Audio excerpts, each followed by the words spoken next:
Good morning and welcome to Time Attack. It's round 4 of our 20th year celebration, and today we are being brought to you live courtesy of our fantastic sponsors, Lucas Oil. So in case you hadn't noticed, the day is running in reverse order, so that means we're going to see pro classes out first, and then followed by club, and then pocket rocket and clubman last. So yeah, if you're lining up your day for what time to tune in, make sure you're aware of that. And today we're here at Snetterton. So normally we're here at the 200 circuit, but today we're here at the 300. So 200's got these really big long straights, but the 300's got this twisty infield, so it's really going to mix up a little bit, and it'll be interesting to see how that kind of levels the playing field with the different cars. We've not been here since 2019 as well, so I really do expect to see perhaps some lap records are getting set today, so keep an eye out. So far, weather's looking pretty good, but yeah, we'll see. I don't want to jinx it. Commentators curse. But yes, I think the cars are getting ready to line out on the circuit. So let's head over to the track and see what our drivers can do today. So the battle for the perfect lap begins now.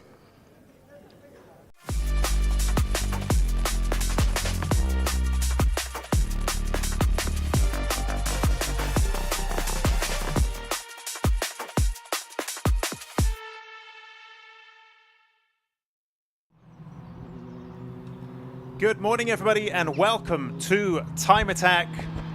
As Susie said, this is our first time at Snetterton 300 since 2019, I believe.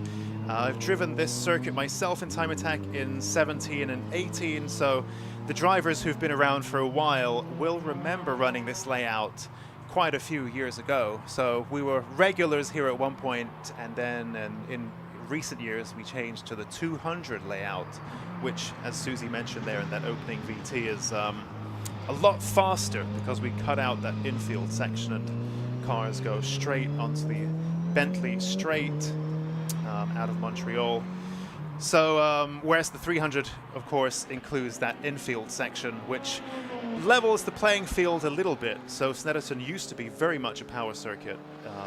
Snetterton 200 Time Attack rounds very much favored the faster cars, and now we're running the 300 layout, which introduces the infield section. That rebalances things a little bit, but perhaps so for the morning sessions I'm joined here by Kieran, who is, I think, probably quite a lot more experienced than me at the world of circuit motorsport. So yeah, well, how are you? Hello. And what are these differences? 200, 300. What's the difference? Well, what's the extra 100? What does that mean? Oh well, it's in terms of distance here. So we're looking at you know, as Susie said in the preview, in the build up to today's Time Attack, you're looking at sort of the more infield section. So the 200 normally takes you out of the Wilson hairpin, but then straight onto the Bentley straight, as you said. But in the 300, we then turn Wilson into a hairpin. We then go through in towards Palmer, Agostini, Hamilton, and Oggies, take us through the right-hander of Williams, which then takes us on to the Bentley straight. What that does, as you said, is it will test sort of mechanical grip through that middle section, whereas the 200, it was all about straight line speed and just winging it through the corners. Here you've got a much more technical section, which means that you do have to have a car that can really change direction quite quickly in that middle part. The mostly medium speed corners, you've got Agostini, which is a slightly slower, more hairpin-esque corner, not as slow as the Wilson hairpin, so drivers will have to be getting used to making sure that they can slow the cars down efficiently. It's all going to be about making sure you hit every single apex and don't lose too much momentum as you make your way through in towards the track. Then there is Josh Barrett then in that Caterham 620R that we're watching on, who's making his way now through in towards the bomb hole and now in towards Coram in this warm-up session. And I suppose this is a chance for drivers to just sort of understand the track. If it's a track that Time Attack hasn't visited previously, this is a really great opportunity to learn the track. How does the infield section change the characteristics, and how does your car underneath you change as you're looking to set those faster lap times later on today? Yeah, and I think if you've managed to drive both layouts, of course you can do track days here on both layouts, well, at least back in the day.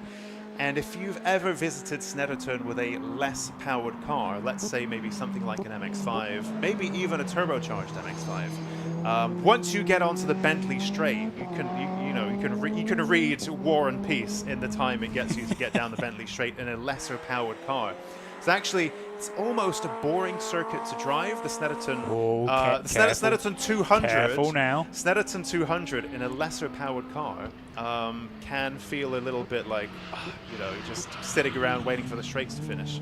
But then the 300 circuit is a whole different animal. Like Kieran said, you know, mechanical grip comes into play big time as Montreal then becomes a hairpin and you head into that infield section, which is also quite fast. You know, I don't think any of Snetterton you would call slow, but nonetheless it's still quite twisty, relatively speaking. So yeah, the 300 circuit definitely, if you've driven here in a lesser powered car, you'd find the 300 circuit much more interesting. So we have a new format for okay, an amendment to my circuit maps. I think Google, that's why you shouldn't trust what you find on the internet. No, it's true. It used to be called Montreal, but it was renamed to I Wilson. heard you call it that, and I thought, Yes. huh? Right, okay. Yeah, so we have a new format for this round, I think the previous round as well, where we're sending the fastest cars out first. For those of you who are new to Time Attack, you know, what's this all about? Well, none of these cars at any point today in the Time Attack paddock will race wheel to wheel. They are competing here purely on the basis of their lap time. So essentially, this is an open pit lane session where the Time Attack cars are free to come and go and set the fastest flying lap they possibly can. That's one of the key tenets of Time Attack. And then next, this is very much about modifying and upgrading and building your car. So unlike a lot of other categories which are very restrictive in terms of what you can do, you know, various spec series where everyone needs to have the same model of car, needs to have the same model of roll cage, coilovers, and so on. This isn't that. So actually here the rule book is pretty broad, and whatever you've built, chances are there will be a class it can fit into in the Time Attack spectrum. So if you have your road car, you know, your daily that maybe has had a remap and some coilovers, that can go in the Clubman class. Or on the other hand, if you have, let's say, a GT3 car that you've taken the restrictors off, you know, a purpose-built, factory-built race car, then you can enter that in one of the higher classes. And as you make upgrades or downgrades to your car, it will simply slot into the different classes. Right, so we have this spectrum of cars that we have in Time Attack. To keep things competitive, somewhat competitive, we try to group them together based on how modified they are. So the least modified, you know, road car kind of things will go into one class, and if you've brought something that's extremely built and extremely high spec, we'll tend to put those together as well. Now in the past we used to move through the classes, so we'd have the entry-level classes first and then progress through that, and then at the end of the session we'd have the fastest cars. And now we're doing things the other way around. So actually what you see on your screens, what you see on the track are the fastest Time Attack cars that we have. In fact, Simon Norris there in the Pro Extreme Mitsubishi Evo is actually probably one of the fastest Time Attack cars that we have in the UK and possibly even the world. Of course, there are Time Attack style competitions in quite a few regions. And it's interesting sometimes to compare, you know, what's a high-level car in say, Japan, and what's a high-level Time Attack car in the UK, and, you know, how do these things stack up. Simon Norris's car, this short wheelbase Mitsubishi Evo, would probably be able to hold its own anywhere in the world. A really, really fast and high-level car. Short wheelbase as well, actually. And one of the new additions of this stream, which has been made possible by Lucas Oil, and I think is a really welcome return, are the driver interviews that we'll see throughout the course of the day. Susie in the paddock will be grabbing various drivers over the course of the day. And, you know, we can get a camera there, we can see the drivers. Sometimes the camera might look at the car itself and a driver can point out what they've done to the car, what this upgrade is, and so on. I find that absolutely fascinating. It's one of my favorite parts of the Lucas Oil live stream. And we had Simon Norris being interviewed last time, I think, by Susie, who actually mentioned, he discussed all kinds of very interesting things about the car. For example, the fact that it makes, I think, close to, well, but I think it's definitely at least 1,700 kilos of downforce, but I think it's even more than that nowadays, which is interesting in its own right. But then, of course, there's the short wheelbase aspect as well. So this Mitsubishi Evo is actually a coupe. And from what I understand, and actually we've got some very knowledgeable people who join us on the Lucas Oil stream, who contribute some very interesting things in the comments. My understanding is that there has never been a factory-built Mitsubishi Evolution coupe.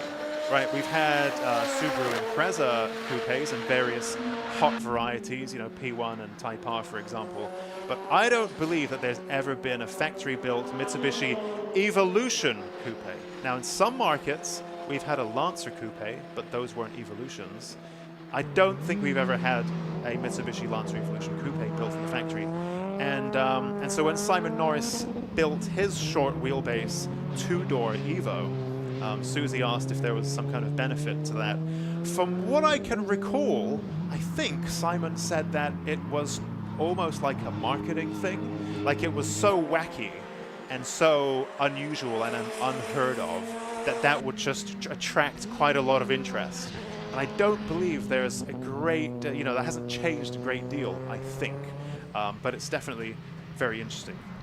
Absolutely. It's always great as well to hear the history of these cars as well, the history of these machines, and basically see them get out onto track. And we're watching on with Luke Sedikovsky making his way now through on this warm-up session. I mean, we're not going to see, all full attack just yet. This is making sure that we are, or at least the drivers are, happy with the car is working as it should in these sessions, but also it's sort of your scouting mission now. If this is a track that you haven't been to before, this is your chance to learn the track, learn where possibly the braking points will be. Necessarily, it's not really a long time you've got out on circuit either, so when you're looking at lap times of, Norris has said at 1:48.5 at the moment, when you're looking at those lap times, if you include the out lap, which is probably going to be around about 2.5 minutes once you leave the pit lane, you're looking at, getting in about 8 or 9 laps, maybe 10 laps in the warm-up session. And all things granted, all things considered, that's not a long time to not only learn the circuit, but make sure everything is systems nominal, if you like. I think so this is interesting. So this is Martin Henry now in the Astra H VXR.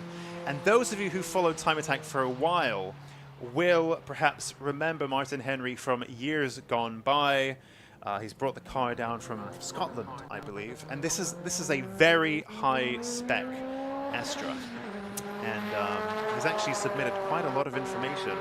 But we try to survey our drivers now and then to understand, where their build is at, because that's such a big part of the Time Attack story. But one thing that really caught my attention, and again, he's back after taking quite a few years out, is this Astra is actually dry sumped. So he was showing on Instagram how he's doing an oil change on the Astra, and he's got the boot open and he's doing it through the boot because the sump is like in an entirely different place to where the engine is. And we don't often see dry sumps on Time Attack cars. We will have probably quite a few people who are AccuSump fans, although those have their own controversies too. We've got Luke Capehorn in quite a high-spec Astra as well, but I believe that has a regular sump as well. Whereas Martin Henry here with a dry-sumped Astra H. Race cams, solid lifters, all kinds of fancy stuff, rose joints. And so Luke Sędzikowski there coming around the outside of Martin Henry there in that Honda NSX. So like Kieran was saying, the history of all of these cars is very interesting, and Tegua have been very meticulous in how they've documented all of their builds. including this NSX over the years, which has really evolved season after season. And this one in particular, one really interesting little nugget of information that I found on the Tegua blog was that I think it was this year, the start of this season, they put their NSX onto a Multimatic chassis rig, and they concluded that it was 18 times more uncomfortable than a 1998 Mercedes S-Class, which is... These are stats we need to know. These are stats we important. need to know. Yeah. Not sure how they reached that conclusion. But it was on their blog, and I thought that's incredible, and I'm gonna put that little factoid in my pocket. But yeah, Tegua do some really interesting documenting of all of their builds. And if on the off chance you're building an NSX yourself, then definitely go and take a look. Although Tegua have a whole roster of different Honda projects. Actually, they're doing a GT86 rally car as well, I think. So actually, not just Hondas, but other brands as well, you know, building lots of very interesting stuff. So I'd recommend strongly going and taking a look at their blog for some inspiration. Although, also, actually, one of the beauties of Time Attack, if you're not here today, or in fact, if you are here today, the paddock in Time Attack is fully open. And of course, a lot of these cars, you know, just looking down the pit straight now, at the pit lane, you know, we've got the Luke Capehorn's Astra, and Citroen Saxos, BMW M3s, Honda Civics. You know, these are cars that many of us own ourselves. And so the paddock is a great source of inspiration if you're building your own car. And so not only is there, let's say, the Tegua blog, for which is a great source of inspiration, but there's the Time Attack paddock as well that you could just wander into. Let's say you're building a Honda Civic EP3, and you can go and take a look at the other stuff that people have built and tried and tested on track. So it's very, very cool.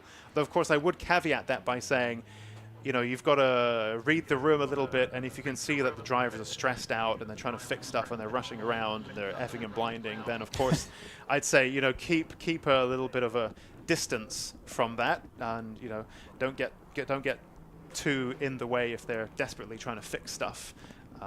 But you know, read the room, have a wander around the paddock. It's a great source of inspiration. How are we looking here? So we have 2 minutes left in this warm-up session. Like Kieran said, this is very much almost like a little R&D session, especially as we haven't been at Snetterton 300 in a while. So we might not know what setup exactly is going to work, you know, what tire pressures people want to run, what suspension settings people want to run, maybe even what map, what aero in you know, some cars' case, anti-roll bar settings and so on. You know, this is going to be a crucial session to understanding that. Now, in the past, Time Attack drivers had all morning. They had 2 whole sessions for this kind of R&D stuff. The new format means that we have only this warm-up to do that. So, you know, putting your thinking cap on and trying to finesse the setup of your car becomes even more crucial in this first session, because the following sessions now, Attack 1, Attack 2, and Super Attack, are all point scoring. So actually, you want to be on the attack throughout the whole rest of the day, basically. You know, this new for 2025 format rewards reliability and consistency as well. And Susie mentioned there, you know, the perfect lap in her opening VT, but of course, these drivers want to be getting that one perfect lap in every single session, bar warm-up. So actually your performance over the course of the whole day becomes even more important, which means that this crucial little tiny warm-up session of 20 minutes becomes even more important to perfecting the setup of your car.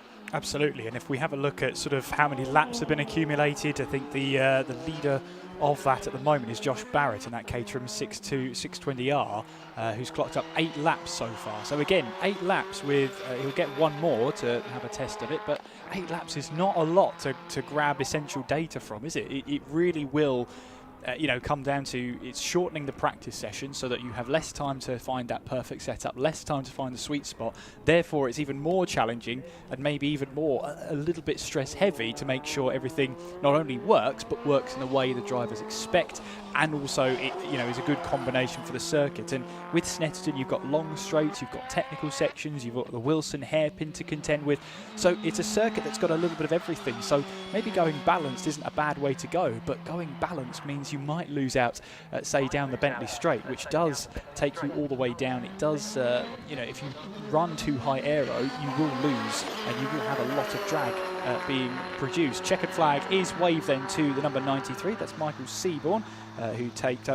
Osborne, who takes the checkered flag in the Mitsubishi Evo Mark 6. And he's racing in the four-wheel drive club class this weekend, or at least this. And what's the lap time he set in the end? He set his personal best, 2 minute 2.1 in that warm-up session. We only have a couple of cars out on track. One of them, I think, was as well Josh Barrett, who's going to set, if he completes this lap, 9 laps worth of racing. And we've also got Sedzukovsky in that striking Honda NSX, 1 minute 53.7 from him. But in this warm-up session so far, it's Simon Norris who leads the early pace, 1 minute 48.5, and that's a 5.2 second difference between himself and Sedzukovsky. So, is that such a worrying gap with warm-up done and dusted? Yeah, I mean, it is a big gap, but it is just warm-up. And crucially, they are in different classes. So Simon Norris is actually in a class of his own. He's the only Pro Extreme car that we've had today. And in fact, I believe that's a late entry because, of course, we all know and love Simon Norris, but he was not on the entry list when it was issued to me a few days ago. So not that I'm surprised to see him here, but he wasn't even on the entry list. So I think that's a late entry there. But he's in his own class, and I think a lot of the Pro Extreme drivers, they're really pushing boundaries with what is possible with what was once a road car from a dealership. And so they are, I think these days, not so interested in how they stack up against others. They're trying to just push themselves and their build as far as possible. So Luke Senjakovsky there leading that Pro class then, second overall, leading Pro class. And actually the gap there to his competition, Josh Barrett in the Caterham, is actually nearly 7 seconds. And so I think that gap there is quite significant. That's quite important because it's within the class. But of course it is just warm-up, so let's see. This year, we don't need to wait very long to see some real pace because the next session, Attack 1, is going to be point scoring, and we're going to see drivers really on the pace straight away. So we'll see if this gap is representative or not. Now, of course, this is a little bit of a power circuit, not as much as the 300, as the 200, but nonetheless, you've got that massive Bentley Straight, and then some other very fast stuff here as well. And so you think perhaps that Honda NSX is probably gonna try to walk away from the Caterham in a lot of so let's just have like 750 horsepower on that NSX, and power to weight is very important, of course, and I think Josh Barrett's Caterham probably has a very good power to weight stat. Maybe that's what that 620 actually means. Maybe it's 620 horsepower per ton. I'm not sure. But, it will have a great power to weight, that Caterham, of course. But when it comes to the straights, you need that big beef. You need that horsepower just to punch a hole in the air resistance, right? So once you start getting to the Bentley Straight and so on, that power is going to make a massive, massive difference. Even if their power to weight is kind of roughly similar, that overall horsepower number matters so much when you're trying to punch a hole through the air at high speeds, where drag increases exponentially. We can see our Club 2-wheel drive and Club 4-wheel drive cars lining up to go onto the track for their warm-up, and I believe they will be getting ready to do so and hitting the track in just a few moments.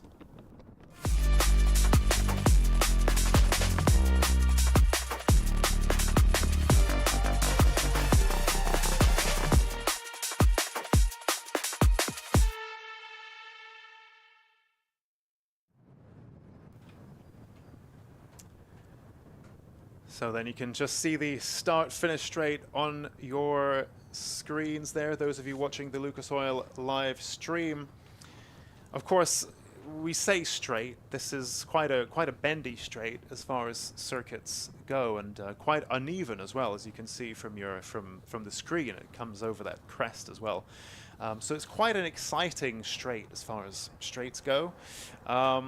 So there's just a little bit of, I think, a little bit of a pause here while the circuit is cleared and prepared for the Club 2-wheel drive and Club 4-wheel drive warm-up session. And so the cars that were on track just now are Club Pro, Pro, and Pro Extreme. Of course, the golden thread connecting those is the word Pro, and those are the very, very, very high-level builds, you know, equivalent to factory-built race car kind of spec, you know, really, really extreme, elaborate stuff. The Club 2-wheel drive and Club 4-wheel drive classes are more for what you might call your track day cars. So, you know, the entry-level classes have not very much modification. The top classes have loads of modification, and this sits somewhere in the middle. So if you've built what you might call a track car, you know, you have to trailer it around.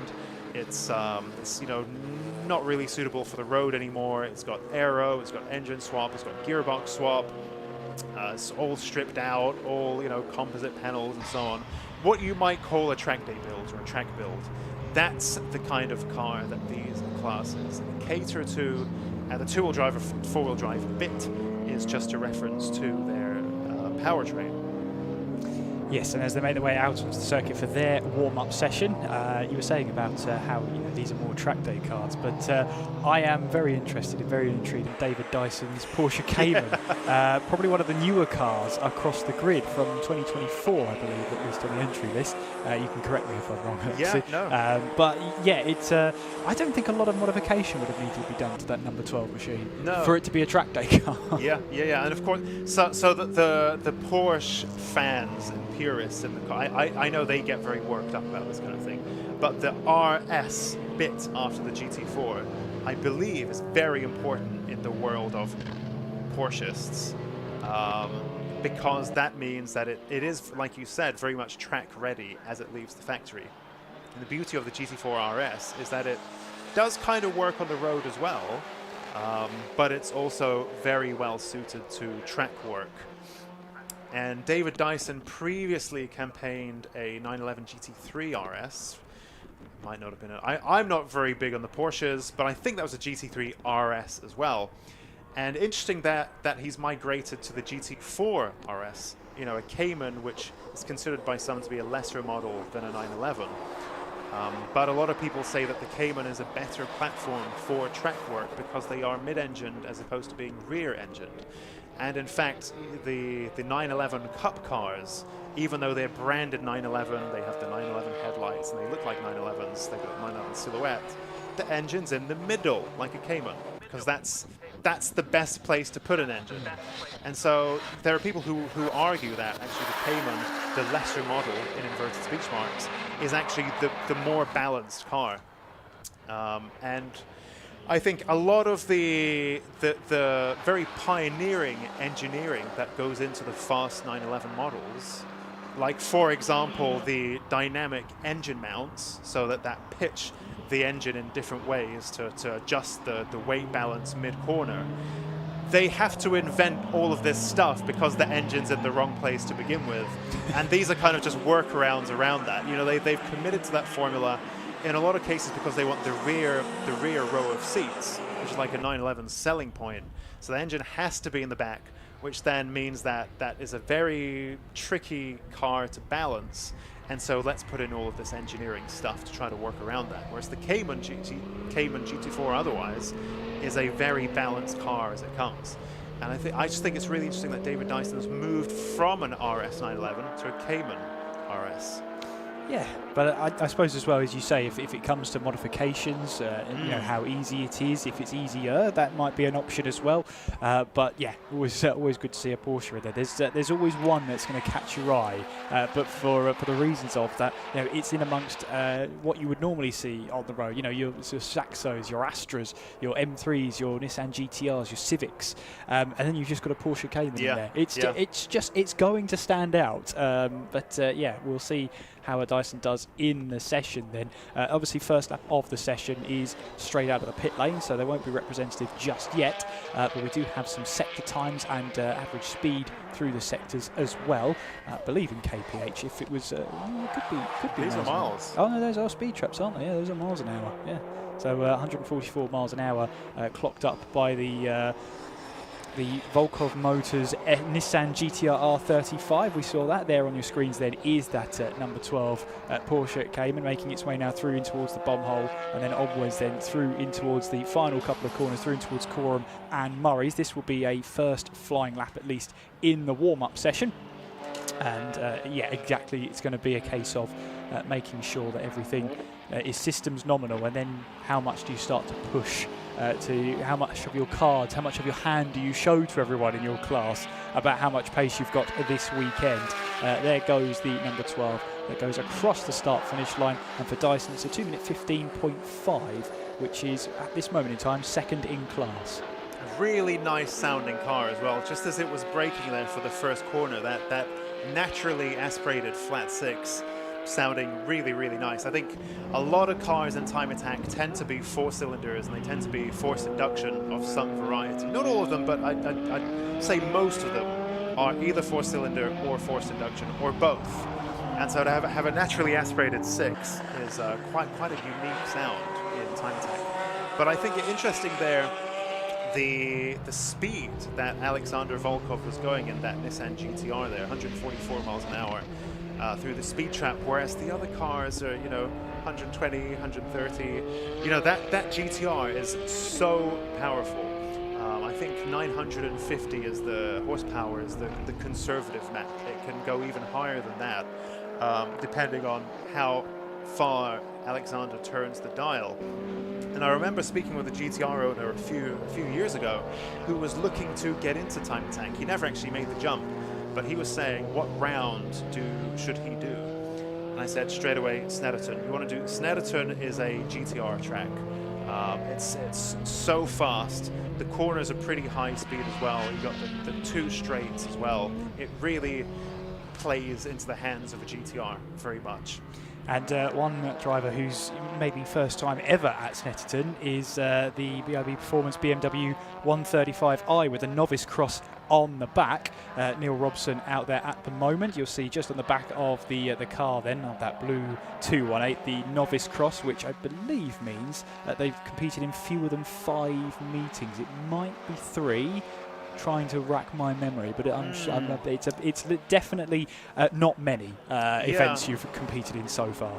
Do you know, I was trying to think, why does he still have a novice sticker? I think he's done more than 3, but this is his first season of Time Attack, and perhaps of motorsport then.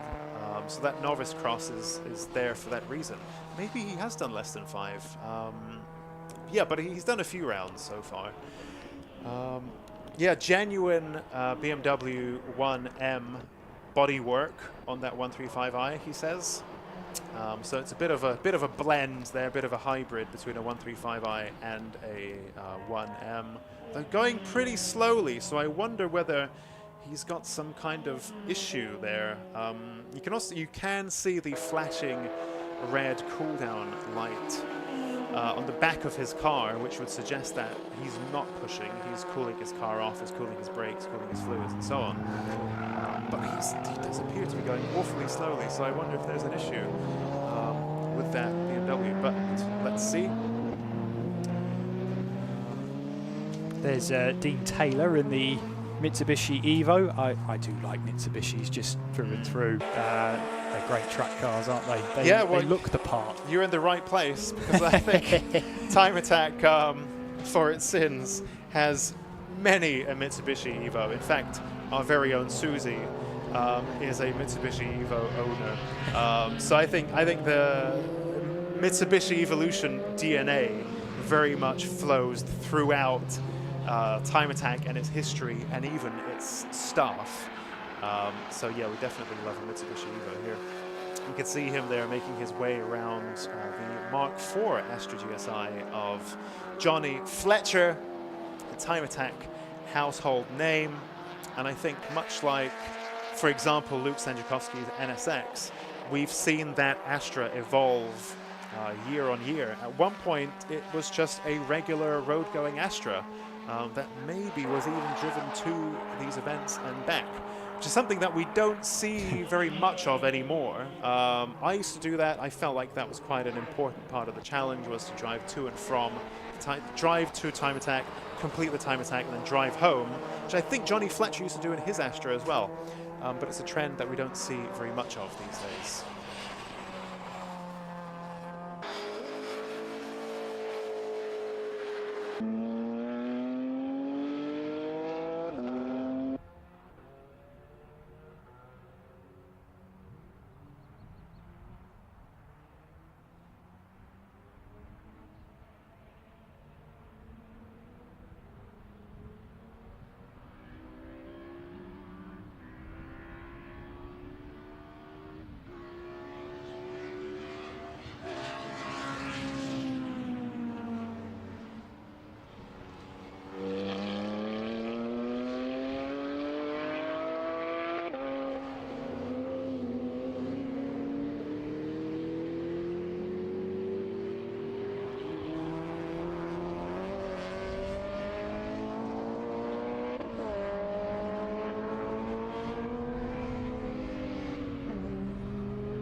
Yep. So it looks like Neil Wren there has run into some trouble.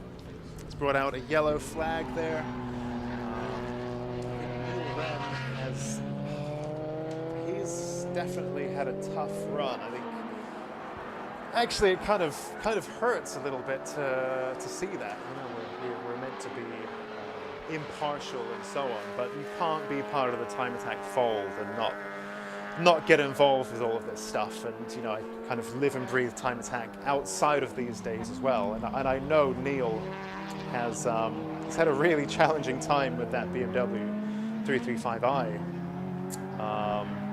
Yeah, so again, it looks like something's brought that car to a stop. Let's see, I couldn't quite work out where that was and whether that's in a hazardous place to put a car. Naturally, if a car is stopped in a place where there's a likelihood something else might hit it, then we'd need to throw a red flag, yellow or red flag for that. Oh, there we go. So Neil Wren's car, I mean, it's kind of out of the way, so perhaps we might get away with a yellow flag there. But yeah, very, very unlucky. And I actually passed him. I was coming back from Scotland with a friend. We were picking up a trailer, and as we were driving one way, we saw Neil with his BMW and a trailer going the other way on the motorway somewhere. And I think he was taking it to get mapped at that point, and then it broke down on the dyno or something. It's just been, it feels like he's been quite unlucky with that car. And so it's yeah, sucks to see him stopped on the side of the road again. I do. You mentioned, you know, passing a car on the motorway on the way up. I do quite like it. Whenever you go to sort of a meeting, or you know, you see a race car on the back of a trailer, I love it. It's the only time I can pass that car, and it's the only time I will ever be able to pass that car, and I relish that moment. Yeah. That's for sure. I think it's one of my favorite bits is when you're, although it's not only time, there could be no Time Attack that weekend, right? If you're on a weekend or a Friday evening driving in the vicinity of a circuit, you'll see lots of stuff on trailers and all kinds of wacky creations. I love it. And actually, I think that's what one of the greatest things about the UK is how strong motorsport is in this country. And any given weekend, you can go out for a drive, and as long as you're in the radius of 100 miles of a circuit, which is pretty much everywhere in the country, you will see cool stuff being trailered around, and I think that's great. Absolutely, and one of the cool ones, Luke Capehorn there in the Midnight Motorsport. He's 4th at the moment overall, 2nd in the two-wheel drive class, as he makes his way now onwards towards Hamilton there, and then making his way through in towards the rest. So yeah, it looks like they're happy with that stricken BMW to stay there until at least the end of the session before it can be recovered. So that would have been covered by a single yellow for just about a lap, and then it would be withdrawn, just so drivers are aware that there is a car to the side, so that they don't go through next time and think it's all clear, essentially. So that's the warning for the drivers. That yellow flag has been withdrawn, so now drivers can go through there at full pace again, because importantly, in a yellow flag, you have to slow down. There is a hazard there. And so that's going to be, you know, especially in time attack, that's your worst enemy, the yellow flag. Yeah, yeah. Well, I guess your worst enemy is a red flag, right? I don't know, that depends. A yellow flag, it scuppers that lap and potentially more. But I don't know. Well, that's something we can ask the drivers. What's the bigger rival, yellow or red? Yeah. that's a question to ask. Yeah, Luke Capehorn's machine there, very, very interesting indeed. And you can see it's got the BTCC style wide body on. I think that might be a genuine BTCC kit, not a BTCC chassis. That's what I believe. This is a road-going Astra VXR, but it has the body kit of a touring car. Very interesting machine indeed, and it's often at the workshop of a good friend of mine, Ash Gedney of Giz Motorsport, and I'm often there myself, so I get to poke around that car now and then. Incredible build, really, really cool. And I used to campaign a Astra H VXR myself, so it's great to see, firstly, Luke's car up close and being worked on and stuff, just really interesting. But of course, it's also great to see an Astra VXR doing well in time attack as well.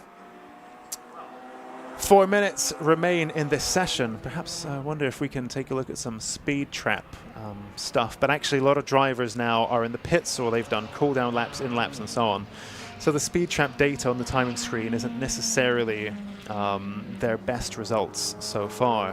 But I would imagine, especially in the case of Alexander Volkov's GTR, you know, flying around Snetterton, he'd be seeing some pretty high speeds.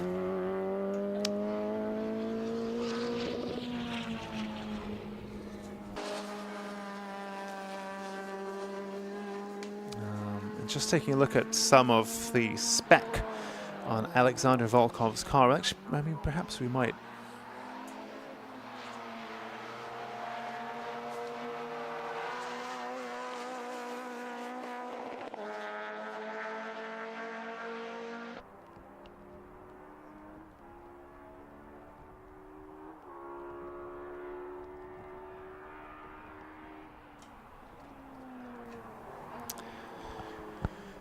So that 135i then still on track. So I guess that slow running was really just a cool down lap there.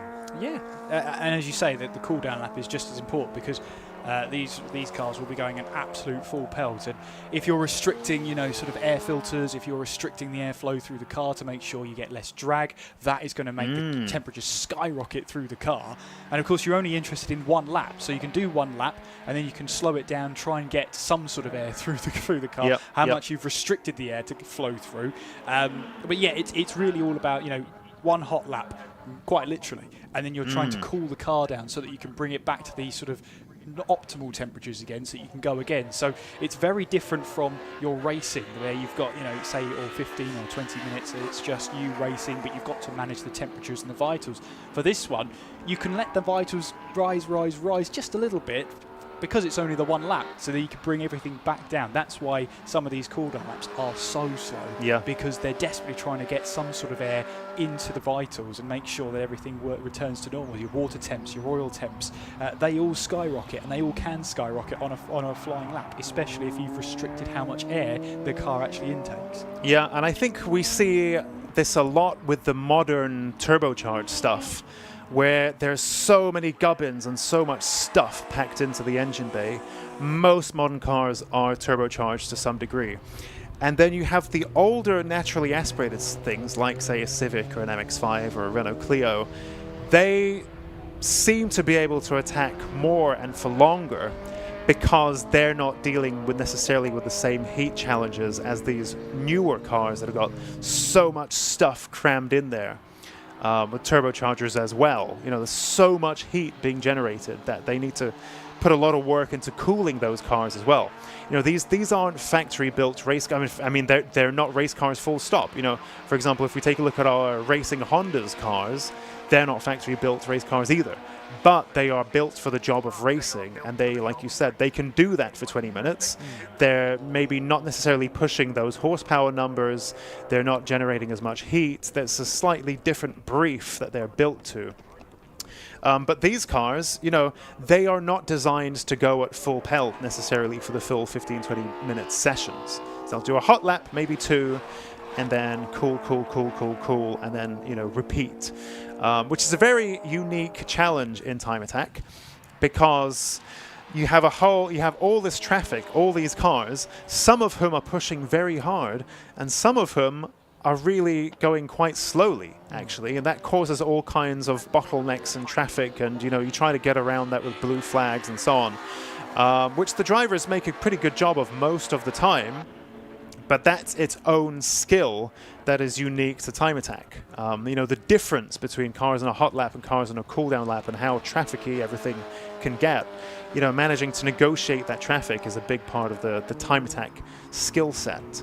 I'm quite intrigued here by this number 24 Honda Civic, single round entry there. Tommy Knight in the Knight Racing machine. And it's going to be one that I think I'll need to Google and socials for the next session, because it's not often that we see, you know, is that an EP? Is that a, sorry, EK, EJ? You know, what is that? It's not often you see one of these in Time Attack these days. It certainly was on full attacking towards the first corner ridges there, just picking up a little bit of grass on the inside. You'll know for next time. Maybe that's not an ideal line through there, but hey, you've got to try it, see if it works, as we watch on then towards the end of this warm-up session, which is the only session the drivers have to really make sure everything works as it should, as Tommy Knight makes his way now through in towards Williams, and then that will bring him onto the Bentley straight. Because of his Time Attack, we've got the sort of sector times here. So where is Knight in the order right now? He's 7th fastest overall, 5th in class. He has set a personal best through the first sector, and the first speed trap of 111 miles per hour. Might have a bit of traffic up ahead of him, but he should make his way through in towards Brundle and Nelson. We should get the Sector 2 time in. Sector 2 time was yellow that time around, so that means it wasn't a personal best. He makes his way now through in towards the bomb hole, and then flying his way through in towards Coram. We'll see if he continues on with this lap. Coram, where your front left tyre will be screaming in agony, and then you have to make sure you have enough grip to get through the left-hander of Murray's, which then asks a lot of the front right-hand tyre. And then we get back onto the power. We'll see if he completes this lap in the number 24. He will. Tommy Knight makes his way up towards the start-finish line to take the checkered flag. Is it going to be an improvement? No, it is not. It's a 209.8. But he did set a personal best through the first sector and clocked up 123 miles per hour down the Bentley straight. So not bad going.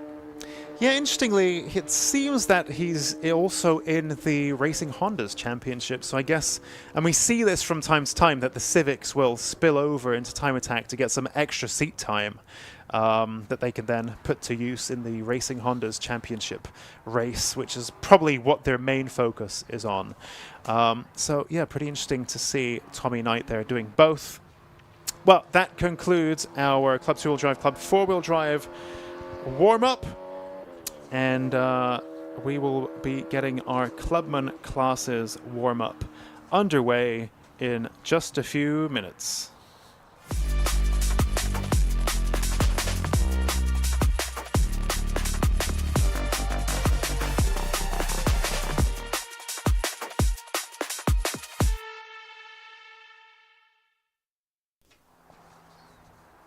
So this next one is looking like a very busy session where we have the Classic and Retro, Clubman, Clubman Plus, Pocket Rocket NA, and Pocket Rocket FI classes all on track at the same time. I think this is going to be the busiest of our sessions. And while we wait for the track to go live, I believe Susie has been in the paddock catching up with Eden Young. I'm here having a quick catch-up with Eden Young. So good morning, Eden. Good morning, Susie. Here to a lovely and at the moment sunny Snetterton. Don't jinx it. No, I'm going to jinx it. I like it when it's a bit damp. So I'm doing my truffle shuffle rain dance this morning. So we'll see. We'll see. So for the people who aren't aware, amazingly some people might not be, tell us a little bit about the Spicy Micra. So the Spicy Micra is currently on version 3. We've gone through several versions over the years, hence version 3, version 1, 2, 2.5 and now 3. Version 3 is currently its most obscene version yet, now powered by a K20 turbo, 450 horsepower. We've got the weight down to 850 kilos with a further weight reduction coming later on in the season. But yeah, the Spicy Micra serves as a bit of a test bed for my business. We deal with Micras, so ultimately we make prototype parts, install it on this, come around here, try and break it, doesn't break, and then we can offer it to the market. So for us, from a business perspective, it's really good. But so because of that, the car is always going through a constant state of changes. We're always changing things in between different rounds. Obviously, we've made some improvements since Brands Hatch 5 weeks ago now. And then we've been able to test that to make the car drive it better, and hopefully today it's going to, all these adjustments we've made are going to allow us to perform quite well around here today. So, and I mean, obviously you mentioned the engine with K20, but obviously bodywork is not quite stock either, right? No, it's all carbon fibre made by this lovely gentleman to my left-hand side, Rusky Bold Fab. It's what we call poor man's carbon, so it's just skinned over the original panels, but because of that, it's a fraction of the cost of what like a show panel would be. So it does have a bit of a weird appearance to it, as a lot of people point out, but here we're just going for function over form when it comes to the carbon fibre stuff. And new side skirts this time? Yeah, we've got new side skirts. Side skirts were planned for the start of the season. We just ran out of time. There is a big diffuser to go on the back as well. But the side skirts I put on literally last week, and it's changed how the car looks from its side profile mega. So I'm really happy with how it's transformed the look of the car. Whether they're going to work or not, we don't know. That's the whole point of fit, test and repeat. So we'll try and get some data, whatever data we're going to gather from here, and then we can improve that for going forward and make some changes. You've had a bit of an eventful season, but starting off a fantastic battle, like last round with Mark Donnelly in the XR3i. Yeah, I'm really enjoying the fight this year. I held the lap record at Brands Hatch for a total of 15 seconds until Mark Donnelly overtook me. I set the lap record, and Donny then reset the lap record. So, but I just think between me and Dean Riley and Mark Donnelly, you couldn't have 3 cars which are so different, but fighting within like 0.8 of a second. I think it's absolutely mega. I mean, who would have thought a Micra would be up against a VX220 and a Mark III Escort, and literally swapping times throughout the session. So some people might be a bit, I want to win, but if anything, I prefer to fight, and I think that's what keeps me going. And we have such good rapport with Mark and Dean. They're always, you did amazing, that, blah, blah, blah, blah. So I think the camaraderie there and making sure we're not impeding each other, because I suppose you could get a bit tetchy and start blocking people, which I think is a bit of the wrong move to make. So, but no, you couldn't have such 3 cars that are so different to each other, literally swapping positions on the session throughout the day. And that's what's great about Time Attack, right? It's the variety of cars all on track at the same time, fighting for those lap times. It's the variety of car, yes. And with Time Attack, you're not restricted to what you can do. Time Attack is probably the only series in the UK where you can build what you want, however you want it, and there's going to be a class that the car's going to fit into. Some other spec series will have stipulations on like power to weight ratios, and you have to buy your parts from a certain supplier. Whereas in Time Attack, we don't have that restriction, which is great for us. We're able to approach big companies because we can use whatever parts we want, and that allows us to go, we want to use your parts because your parts are going to give us the advantage, and that's how we can form really good bonds with sponsors or partners is my preferred word. So yeah, it's really good, and we can come away from this with a part which doesn't work, and then we can then approach another company and go, we need your part because this part's not performing the way we expected. Your part's going to give us that advantage. So it's really good when it comes to doing stuff like that from a sponsor point of view, at least anyway. And expectations for today? Expectations today is to be able to drive on the trailer. We have made some further adjustments since Brands Hatch. People who have watched the live stream and videos before, you'll see that the micro is a bit of a handful. All down to some geometry changes which we changed 3 weeks ago. I could bore you with the data, but basically the wheels are doing this up and down suspension travel, and we've got them to do this. So that's all thanks to a whole new tubular lower construction on the rear, on the front lower arms, and a load of changes with some geometry corrections and stuff. So I'm hoping that the car's going to go in a kind of a straight line today. We still think the different torques is we're still fighting a bit against that, but I think the geometry changes alone should be able to get us pointing down these. I mean, Snetterton's essentially 2 long straights. So with a car, You've got the infield with the 300, right? We've got the infield. I've never done the 300 circuit before. I mean, it kind of looks like a triangle that you get out your tins of roses and whatever. So never done the 300 circuit, so I honestly don't know lines through there. The first session this morning, I'm just going to try and find my line through there, or at least follow some more. We're saying that Mark Donnelly's never done the 300 circuit either, and Dean Riley's never done it, so there's no point trying to follow those two because they don't know what they're doing either. So, which is nice because it means we're all today on a level playing field. I dare say with some other drivers who've got a bit more experience that comes to new circuits, they might be able to get that line a bit easier. But my target for today was to be Andy York's. He currently holds lap record at a 2:15, and I've been told that if this car doesn't do a 2:05, I'm being disowned. So the pressure's definitely on today. So no pressure then. Well, I hope it goes fantastic for you today. No issues, and we'll keep an eye out for those lap times. Yeah, great to see it. Thanks very much, Eden. I think that guy and that car, like Eden is such a great ambassador for Time Attack. I think both he and his car, like, embody what we're trying to do in Time Attack, and I think he talked about it so well. But I'm curious for you as a newcomer. So we can see Neil's car here getting recovered. But you know, watching that, firstly, this Micra, 430 horsepower Micra or something like it. It's incredible, isn't it?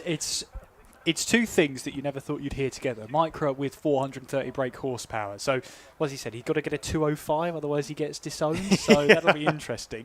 But yeah, it'd be great to see. It'd be great fun to see. But yeah, that's going to seriously affect not only how the car handles as well, because you know the Micra, the chassis, a lot of work has to go into it. We heard about the side skirts being put on for this weekend, I think, which has changed the profile, and now Eden's very happy with how it looks, and essentially using Time Attack as a chance to essentially stress test parts, which is not a bad way to stress test either. But yeah, it just seems like the perfect embodiment of what Time Attack is all about, is bringing these changes. And Eden's, winning's great, but he'd much rather be in the fight, which is, you know, that's the grit and determination you need. Yeah. And this is what I was saying earlier about the Lucas Oil live stream, is being able to see these drivers and their enthusiasm and talk to them and put the camera up at the car and look at the different bits. We haven't had that, and you might have been able to in the past listen to the commentary on the TSL website, which a few people did. But having all of this here on the stream that you can look at, you can see the drivers, you can hear directly from them, you can see the car as well, what they've done to it. I love it. I think these interviews are my favorite part of the Lucas Oil stream. There's always something new that I'm learning from these interviews. It's very, very interesting. Also, what he was saying there about a lot of these drivers not having done the 300 layout before.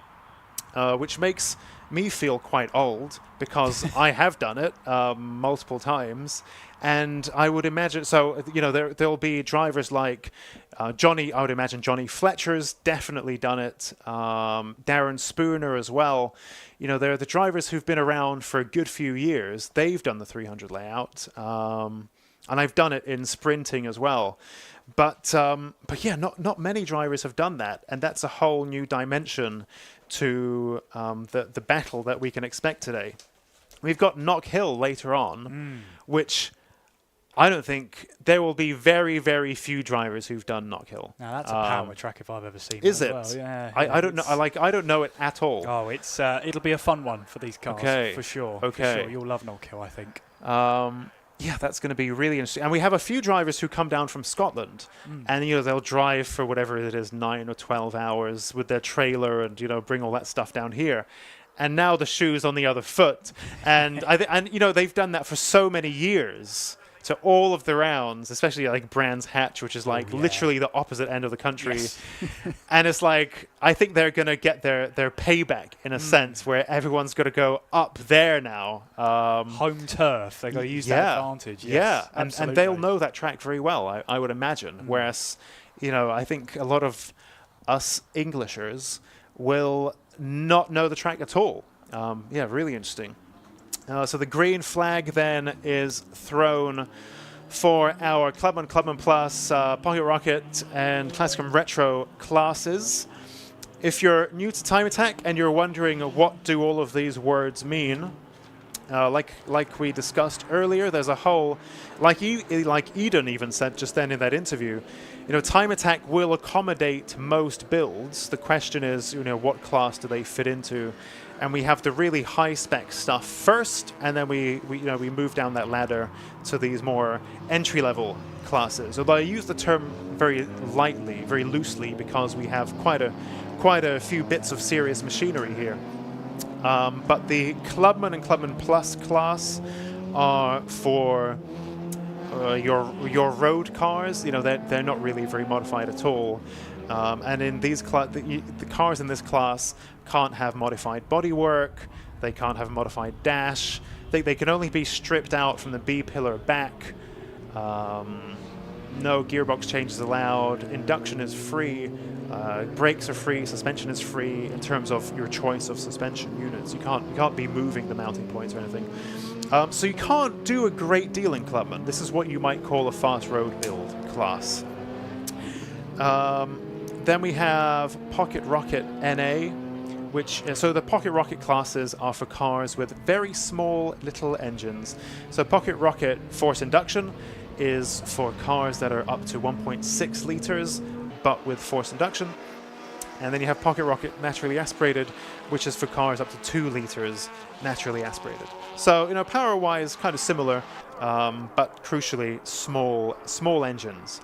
And then Classic and Retro is for the older chassis, although, like we've seen in the case of Eden's Haltech Micra just there, these are quite high-level builds too. And I think both in Pocket Rocket Force Induction and in Classic and Retro, and this is what I was saying earlier, yes, these are kind of entry-level classes on paper, but drivers, our builder drivers, have found ways of building very, very fast stuff in these so-called entry-level classes. So that's great fun.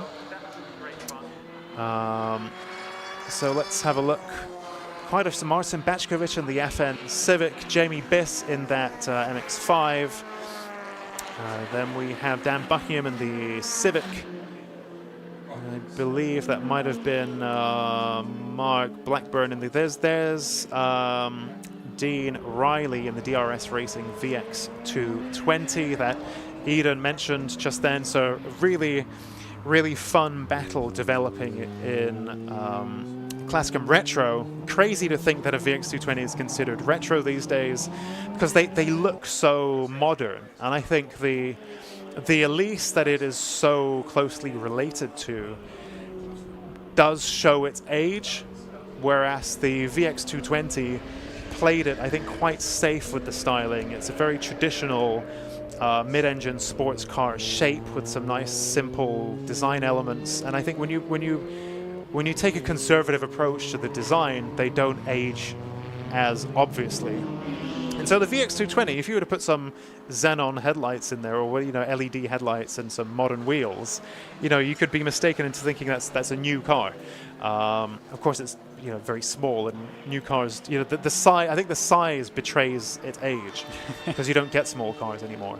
But yeah, crazy to think that that's classic and retro. Yeah. But there we go. The VX220 is such a beautiful car as well. Yeah. I think it's one of the most beautiful cars Vauxhall has made, or Yes. Opel, or if you're of that volition. But either way, it's a really nice car. I just think, you're thinking early 2000s, which, that's 25 years ago. Are you It's kidding me? It's crazy. Late It's crazy. 90s, early 2000s. I mean, you picked up on this car straight away, right? When we were talking in the morning, you mentioned the VX220 straight away. So I guess you've got It's a soft spot for these. Definitely, absolutely. I mean, for me, it comes from I think Project Gotham Racing. Yes. Yes. I Absolutely. love that game. I nearly swore out of excitement. I there. know. I love saw that game. Number 4, greatest of all time. 4 is the one with the bikes, right? Correct, You yeah. had bikes in there Yeah. too. Oh my god! What an incredible series of games. What a callback, eh? What a callback. Yeah, But incredible. that was my introduction to the VX220, and it's just a car. It just looks the part. It just feels the part as well. It Yep. sounds great. Yep. So I've always had a soft spot for that particular Vauxhall. Yeah, and then PGR got rolled into what is now Forza Horizon, which I think is a bit of a departure from the PGR, because PGR felt very mature and crisp, whereas Forza Horizon is a bit like Fortnite but with cars. I would take your word for it. Yes. Okay, yeah. But PGR was such a great game. Oh, yes. And we could talk about that, but Yeah. we've got to Yeah, focus I know, on, I we've got to know, focus I on know. Time Attack. But it had a lot of the noughties, especially PGR 1 and 2, had a lot of the noughties cars that these days are like classic and retro. Yes. Yeah, crazy. Crazy times. But anyway. Anyway, There's some cars having a walk. there's some real cars. There Yeah, are, some real yes. cars as well. There's Jamie Biss in the cute little MX-5. Oh, he's going to get not quite sideways, but lots of lateral movement there from Jamie in that MX-5, who was kind of on the fence about, I think, coming back to Time Attack this year, but it's really good to see him back. And yeah, not many MX-5. We see lots of MX-5s in the drifting world these days. Although even that's dying out a little bit. I think they're becoming strong money now, for compared to where they were at a few years ago. So it's always cool. Always puts a smile on my face to see an MX-5, especially one of these early ones, doing some kind of grippy track action. And then of course we have the MX-5 for grown-ups, the S2000. I'll just throw that out there to bait the comments. But yeah, we also have Jay Elliott in this Abalon S2000. So in fact, we have the S2000 and the MX-5 together on track. So it'd be interesting to see that little battle. So actually, this is also very interesting. A single round entry, I believe. That's Jay McToldridge of famously of Players, Players Show and so on, who has a very nice A86.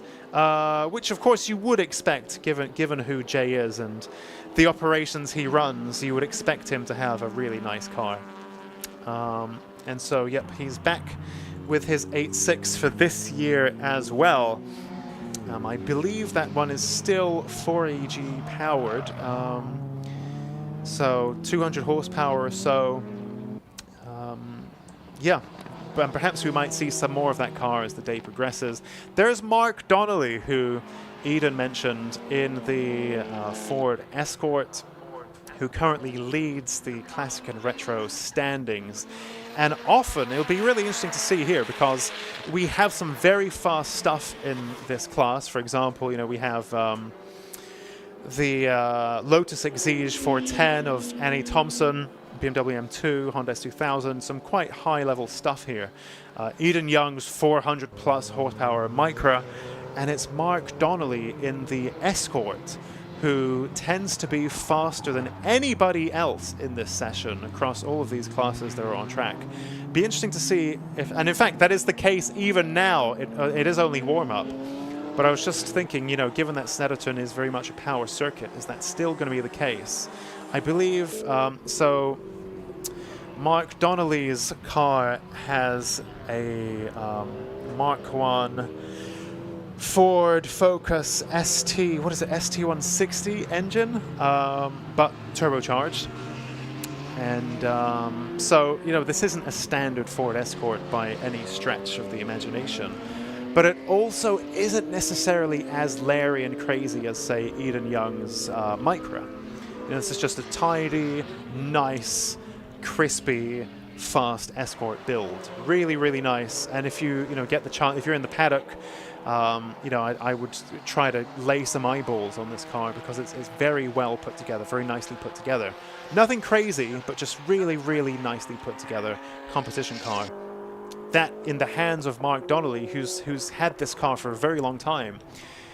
You know, he knows what he's dealing with, and he knows his machinery very well. He knows the limits, he knows where to push, and he manages to really, I think, punch above his weight, or at least you'd think so looking at the car's specs on paper. Yeah, really, really great to see. Bit of an early retirement from at least this warm-up session. To just see the Thomas Langley 313 Ford Fiesta. That's the Tommy's Timber along the side. The pink Fiesta has pulled into Parc Ferme. Is out of this warm-up session at the very least. So hopefully for that machine, it's a case of finding the problem for Thomas Langley. We'll see. Hopefully we'll see him back out for Attack 1 later on today. There's the number 69 machine, and that would be Eden Young, as Susie was talking to him earlier on down in the pit lane. And new side skirts on that machine. He's looking to battle away as much as he can and really stress test, make sure everything works, and then well, he said we can go from there. And yeah, held the, what was it he said? He's held the lap record for Brands Hatch for 15 seconds. And no one can take that away from him. It was Mark Donnelly that then took it away from him. So I thought perhaps let's see how we're doing on the old comments on the stream.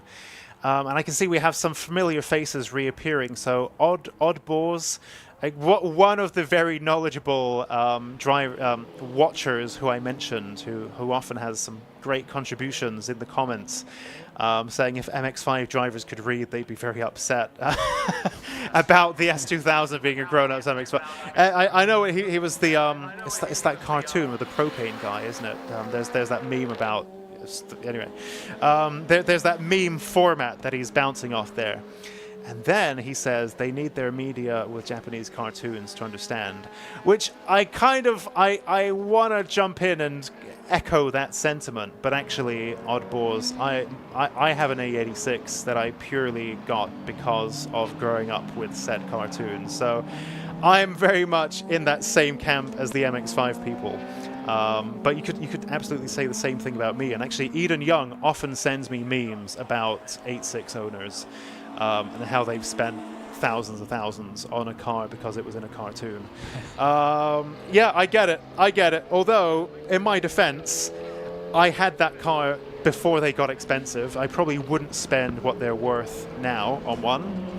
Mine was very cheap back in the day. I've had it for many years. But it was literally because I grew up on Initial D. So yeah. So I'm also guilty as charged, just like MX-5 people are. James Garrett watched Time Attack at Brands Hatch for the first time this year. Great event. Love the racing Hondas too. Such competitive racing. Thank you everyone for getting stuck into the comments. Keep them coming. Any questions, fire them our way. I think between Scott, Kieran and me, we have a fair bit of knowledge, and what we don't have in terms of knowledge, I'm sure the commenters will be able to fill in as well. We've got some very knowledgeable people here, ex-competitors or just people who are in the industry. So yes, keep the conversation going. Eden Young then in the, big puff of smoke there from the back of his car. The feed froze up there for a second for us. Oh no, that was oil or something from the back of what's going on there. Yep, that looks like, that does look bad. He's pulling that off to try and at least get it to the recovery zone so that it can at least be pushed behind the barriers without having to call a full course yellow or anything upgraded from there.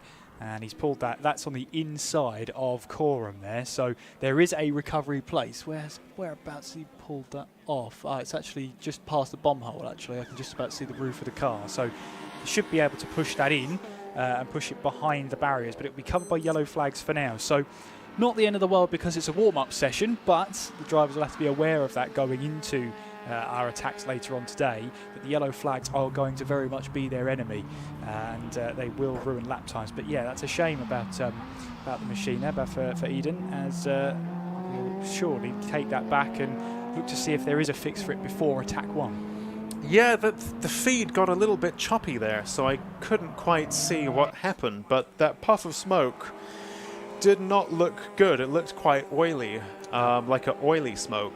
Yeah, our producer said the engine blew, is the report. Potentially, yeah, it didn't look, but I think good job, Eden, for keeping a cool head and pulling well off the track. Doing his best to not bring out a red flag and ruin it for everyone else. So I think Eden did really what he should have done. I think he played that very well, kept a cool head, kill the engine, pull off as far as possible. The only other thing I could think of is if there was any fluid down there. Did it deposit any fluid sort of down at the bomb hole, or at least beforehand? Because that would sort of be on the exit of Nelson through in towards Brundle, which is a quick section if you're really going full pelt. But I don't think we've got any slippery surface flags down there, so we should be okay for now. But that's just something that drivers might have to be a bit mindful of, especially those that saw Eden pull off the car. Yeah, I think what we also saw was actually Eden jumped off the track quite fast, right? So he didn't even slow down very much. He jumped straight off and did the slowing down on the grass, which I'm not sure how I get. So I think, as Oddbores has correctly mentioned here in the comments, I think what he tried to do was limit the mess that you just said. Yes. Let's not take the whole straight to slow down and put oil all over the place. Let's jump off the track immediately, which, you've got to be very, the grass is tricky to slow down on and so on. So I think that carries its own risks. But I think what Eden there did was he also tried to limit the mess for other drivers. So I think big up Eden there for really doing everything right. Yeah, quick thinking and making sure the track is as in a good a state as possible as well. Doing that as well, making sure there are no fluids deposited down, especially in what is quite a relatively high-speed part of the circuit towards the end of the lap. Jay there in the A86. I don't actually know a great deal about this car, but judging by the headlights and taillights, that looks like a UK model. But yeah, I believe this has a later 4AG swapped in. So yeah, 200 horsepower or thereabouts. And I recently learned, so Italians have a word for being cool without really trying. And there's a friend of mine who's got a MX-5, of course, and it's so cool, but it doesn't have any scene-y stuff. It's just how it is. And that's sprezzatura.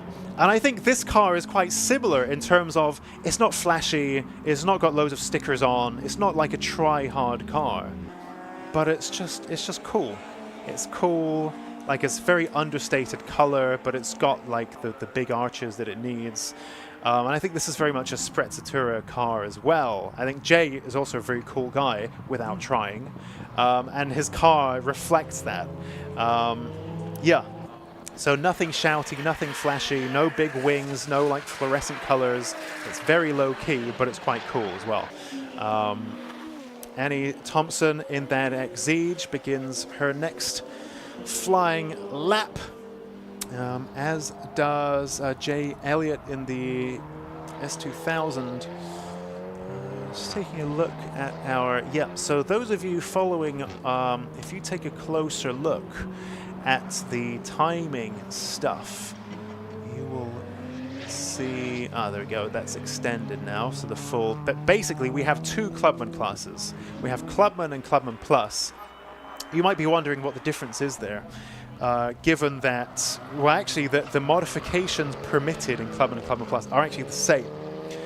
The difference is that where possible, let's say we have lots of cars in Clubman, which we kind of do this year, we have a few, and we have a Honda Civic and a BMW M2, or in the past, we might have had a Vauxhall Astra and a McLaren. Yes, they have the same kind of mods, but like these are very different cars, and is that fair to have them in the same class? And that's how Clubman Plus came about, where there's things like GTRs, McLarens, Big Power, BMWs, and so on. And then we have little Renault Clios and Civics and stuff like that. Even though the mods are the same, they get put into different classes just because that feels more right. From what I understand, there's no hard and fast rule on how that happens. So, for example, the Golf R and the Exige are in Clubman, the S2000 and M2 are in Clubman Plus, and that you can cut that pie up in different ways.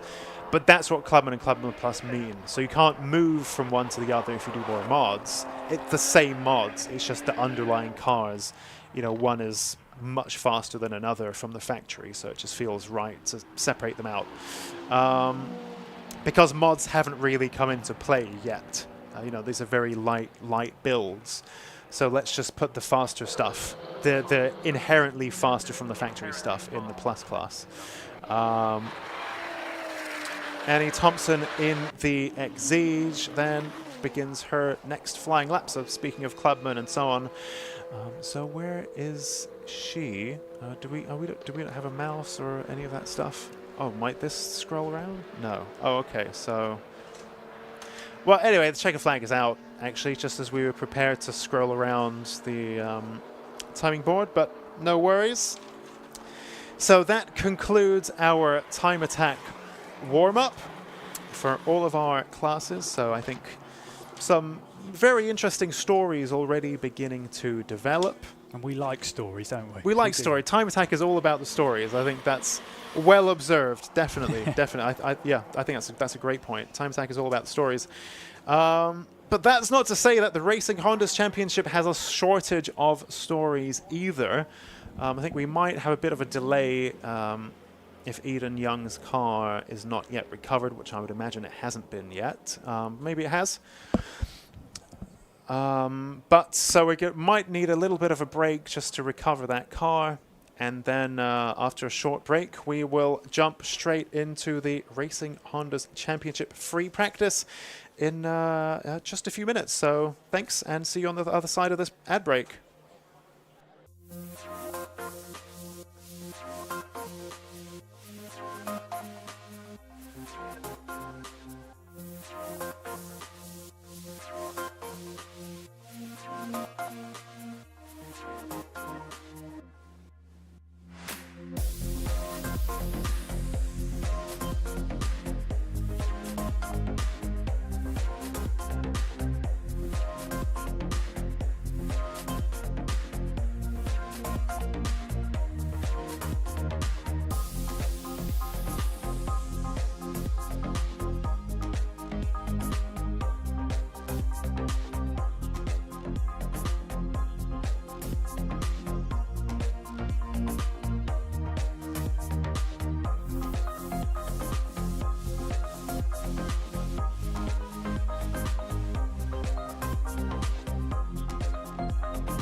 Hello everyone and welcome back to Snetterton for round 4 of the Racing Hondas Championship. We're here today on the 300 circuit.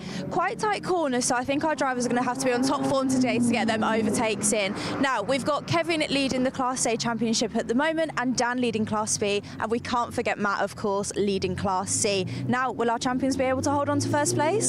Stick around and stay tuned.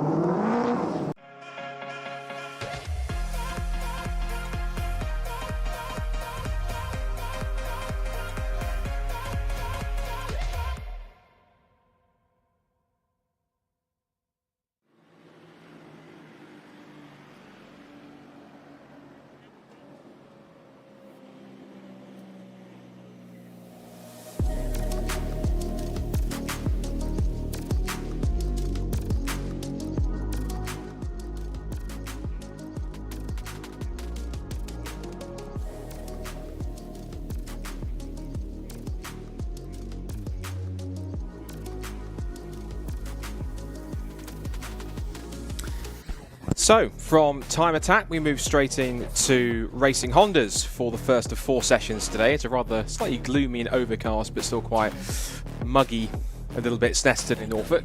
Scott Woodward is here once again. Morning, everybody. Welcome back to the racing elements of these Time Attack events. It's great that we have all the Time Attack shootouts over a single lap over the 3 classes, but we get some racing action to fill in the day as well.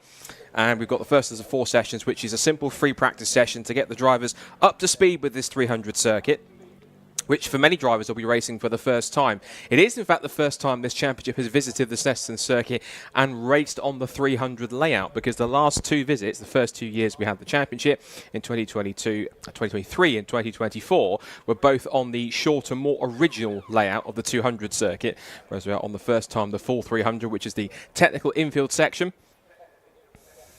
And that means that the drivers will be handling the circuit a little bit differently. Some of the drivers will be glad for some dry running this morning, given the fact that the testing that they did on Thursday was a complete washout for some drivers, and they weren't able to turn in proper laps in hopefully dry conditions. But with the rain at the moment holding off, even though it is quite cloudy and overcast overhead, we fingers crossed we should get a dry session and dry running all the way through the day. So the championship itself then coming into the weekend. This is the 4th event of 8 this season. Of course, we're going to be back here later in the season at the season finale in October. But we've so far had this in this session, on this championship, we have had rounds starting off at Cadwell Park. Then we went to Donington Park and Brands Hatch last time out in the beautiful early summer sunshine. We've had 6 weeks off, so it's kind of like a early summer holiday for our Racing Hondas drivers. A couple of them have been keeping busy racing in other championships and series, getting some more track time, but they're back here for the Racing Hondas Championship. 3 classes of car, and it should be quite an intense contest, particularly in classes A and B and C, of course, where we have different specifications of car from start to finish. So we'll go through some of the runners and riders of the championship so far. There has been some comments and some quotes from drivers and some eventful notes going on throughout the first couple of days of testing and running. One drama, in fact, before Ryan Cunningham, the championship leader, as the green flag flies on the circuit, and the first couple of cars led out by Lewis Barker's bright green and black Honda Civic EP3 onto the circuit. One driver who had some dramas in qualifying, in testing earlier on, was the defending champion, number 1, Ryan Cunningham. He runs in Class B after he was Class C champion last year, and that also led him to winning the overall title. He blew an engine in testing on Thursday, and according to Matt Rowling, speaking to him earlier on this morning, he put in what was called a scrapyard screamer, so it has got a new engine in there, and so he'll be hoping to make the most of that for this one. So 3 classes, Class A, Class B and Class C. Class A is something of a what we call a prototype class in inverted commas. These are cars who are far from standard. You'll see a few of them coming through the shop. Will Self's EG Civic, the white one there of Dave Buki. Good that we've got James Allen back out once again in his almost sedan EG Civic. Just behind him there is good to have Dan Brown back on the circuit as well. His one and only appearance of the year thus far. That's a 1994 Civic EG Barley Edition. Not quite sure what makes it a Barley Edition. That's one of those very random, very 90s, interestingly named trim levels for Civics in the time. So we mentioned this practice session is purely just that. So there's going to be no bearing on what happens in qualifying, any points towards the race. It's purely for these drivers to get out there and just learn the circuit and just get themselves up to speed. Because as I mentioned, some drivers who were here on Thursday testing won't have driven this circuit in the dry yet. They've only had it in wet conditions. The summit was a bit of a washout, so they'll be hoping that it stays dry, doesn't rain, and allows them to get some proper data in that they can use in a couple of hours' time when they go out for the proper shootout for qualifying later on before lunch. So they're making their way around to get a feel for the circuit. A couple of the drivers, as they were leaving pit lane, just giving a bit of a weave to the tyres to try and put some temperature and some pressure into the tyres a little bit to get themselves warmed up. So really, the times don't really count for too much here. They might give a small indication of what to expect in qualifying, but different drivers will be on different run plans. They'll be on different objectives for this session. They'll be looking to try and bed the car in. If they're looking for a qualifying run to go for the fastest times possible, it's all going to be dependent on each different driver and each different team, what they want to get out of this session, whether it's just getting laps in to learn the circuit, to better set up into, in the case of Ryan Cunningham, betting in a brand new engine, just different things for different drivers. But nonetheless, who are we to complain about having a few race cars on track at about 11:15 in the morning.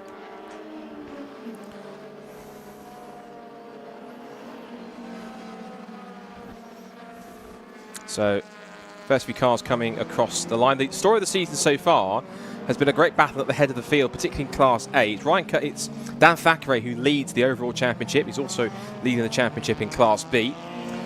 We should mention with anyone that's watching for the first time for this championship that the point system is very much unlike the old school BTCC points back in the mid to late 80s, where you have 3 different classes, but you also have an overall championship. And the overall champion is determined really by how many points you can score within your own class. So even though Dan Thackeray is in Class B, he has won his class all but once so far this season, so therefore he scored enough times. As we've got a Civic expiring down towards Agostini, that is John Stack's Civic, sadly, and that car's pulled off, thankfully, way off the racing line, off the road. So there will be a yellow flag down there to signal drivers there is a car that has pulled up and is stationary on the edge of the circuit, but it's not on the racing line, it's not on tarmac or anything like that, so it should be drama-free for the most part.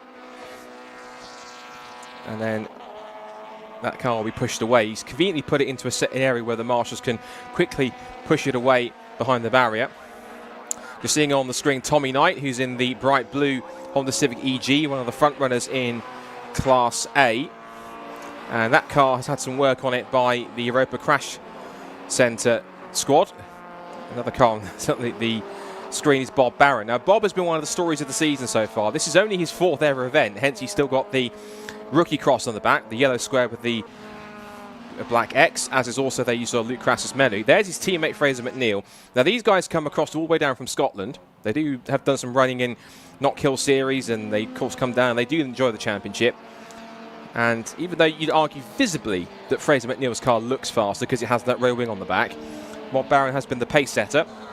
So seeing below me as well, James Kiff, who was a newcomer at Brands Hatch, just leaving the pit lane. I thought he was. He's going back into the paddock. So James Kiff, who's in the white Honda Integra, had a really good debut in cars after he's been racing in karts for so many years up to that one. He got a couple of really solid results back at Brands Hatch. And there's Tommy Knight. Now that car's had some work on it done by the Europa Crash Centre team. Now it's been emblazoned with the Europa stuff on it. It's had a couple of different new updates of air on that car too. Really happy with the progress he's posting on social media, and really pleased with everything and all the efforts that have been put in to put that car in. It is not meant to really have favourite cars or favourite looking cars in the championship. I can say favourite looking car, and for me it has to be that blue EG Civic. It's the colour, but also the fact it's the EK Civic. I'll get that right. It's an EK Civic. It's the newer shape, kind of very mid to late 80s that car, no, mid to late 90s that car came in. Car behind it, Fraser McNeil, one of the 2 kilted K-Swaps drivers that we saw. On the screen now, if you're watching on the stream, if you aren't watching the stream, be sure to tune into the YouTube channel, find the Time Attack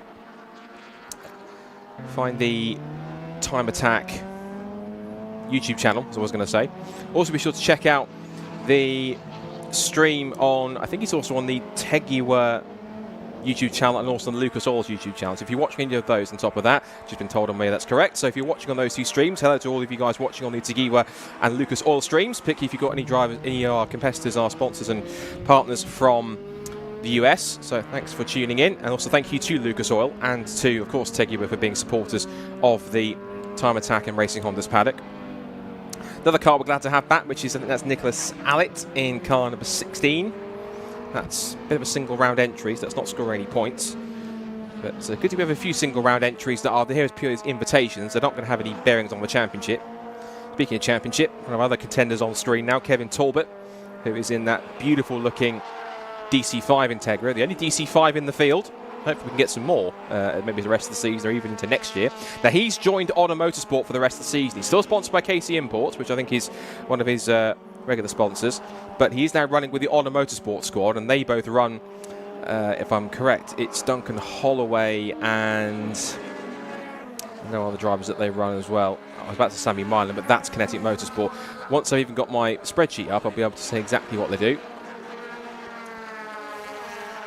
I was updating that last night.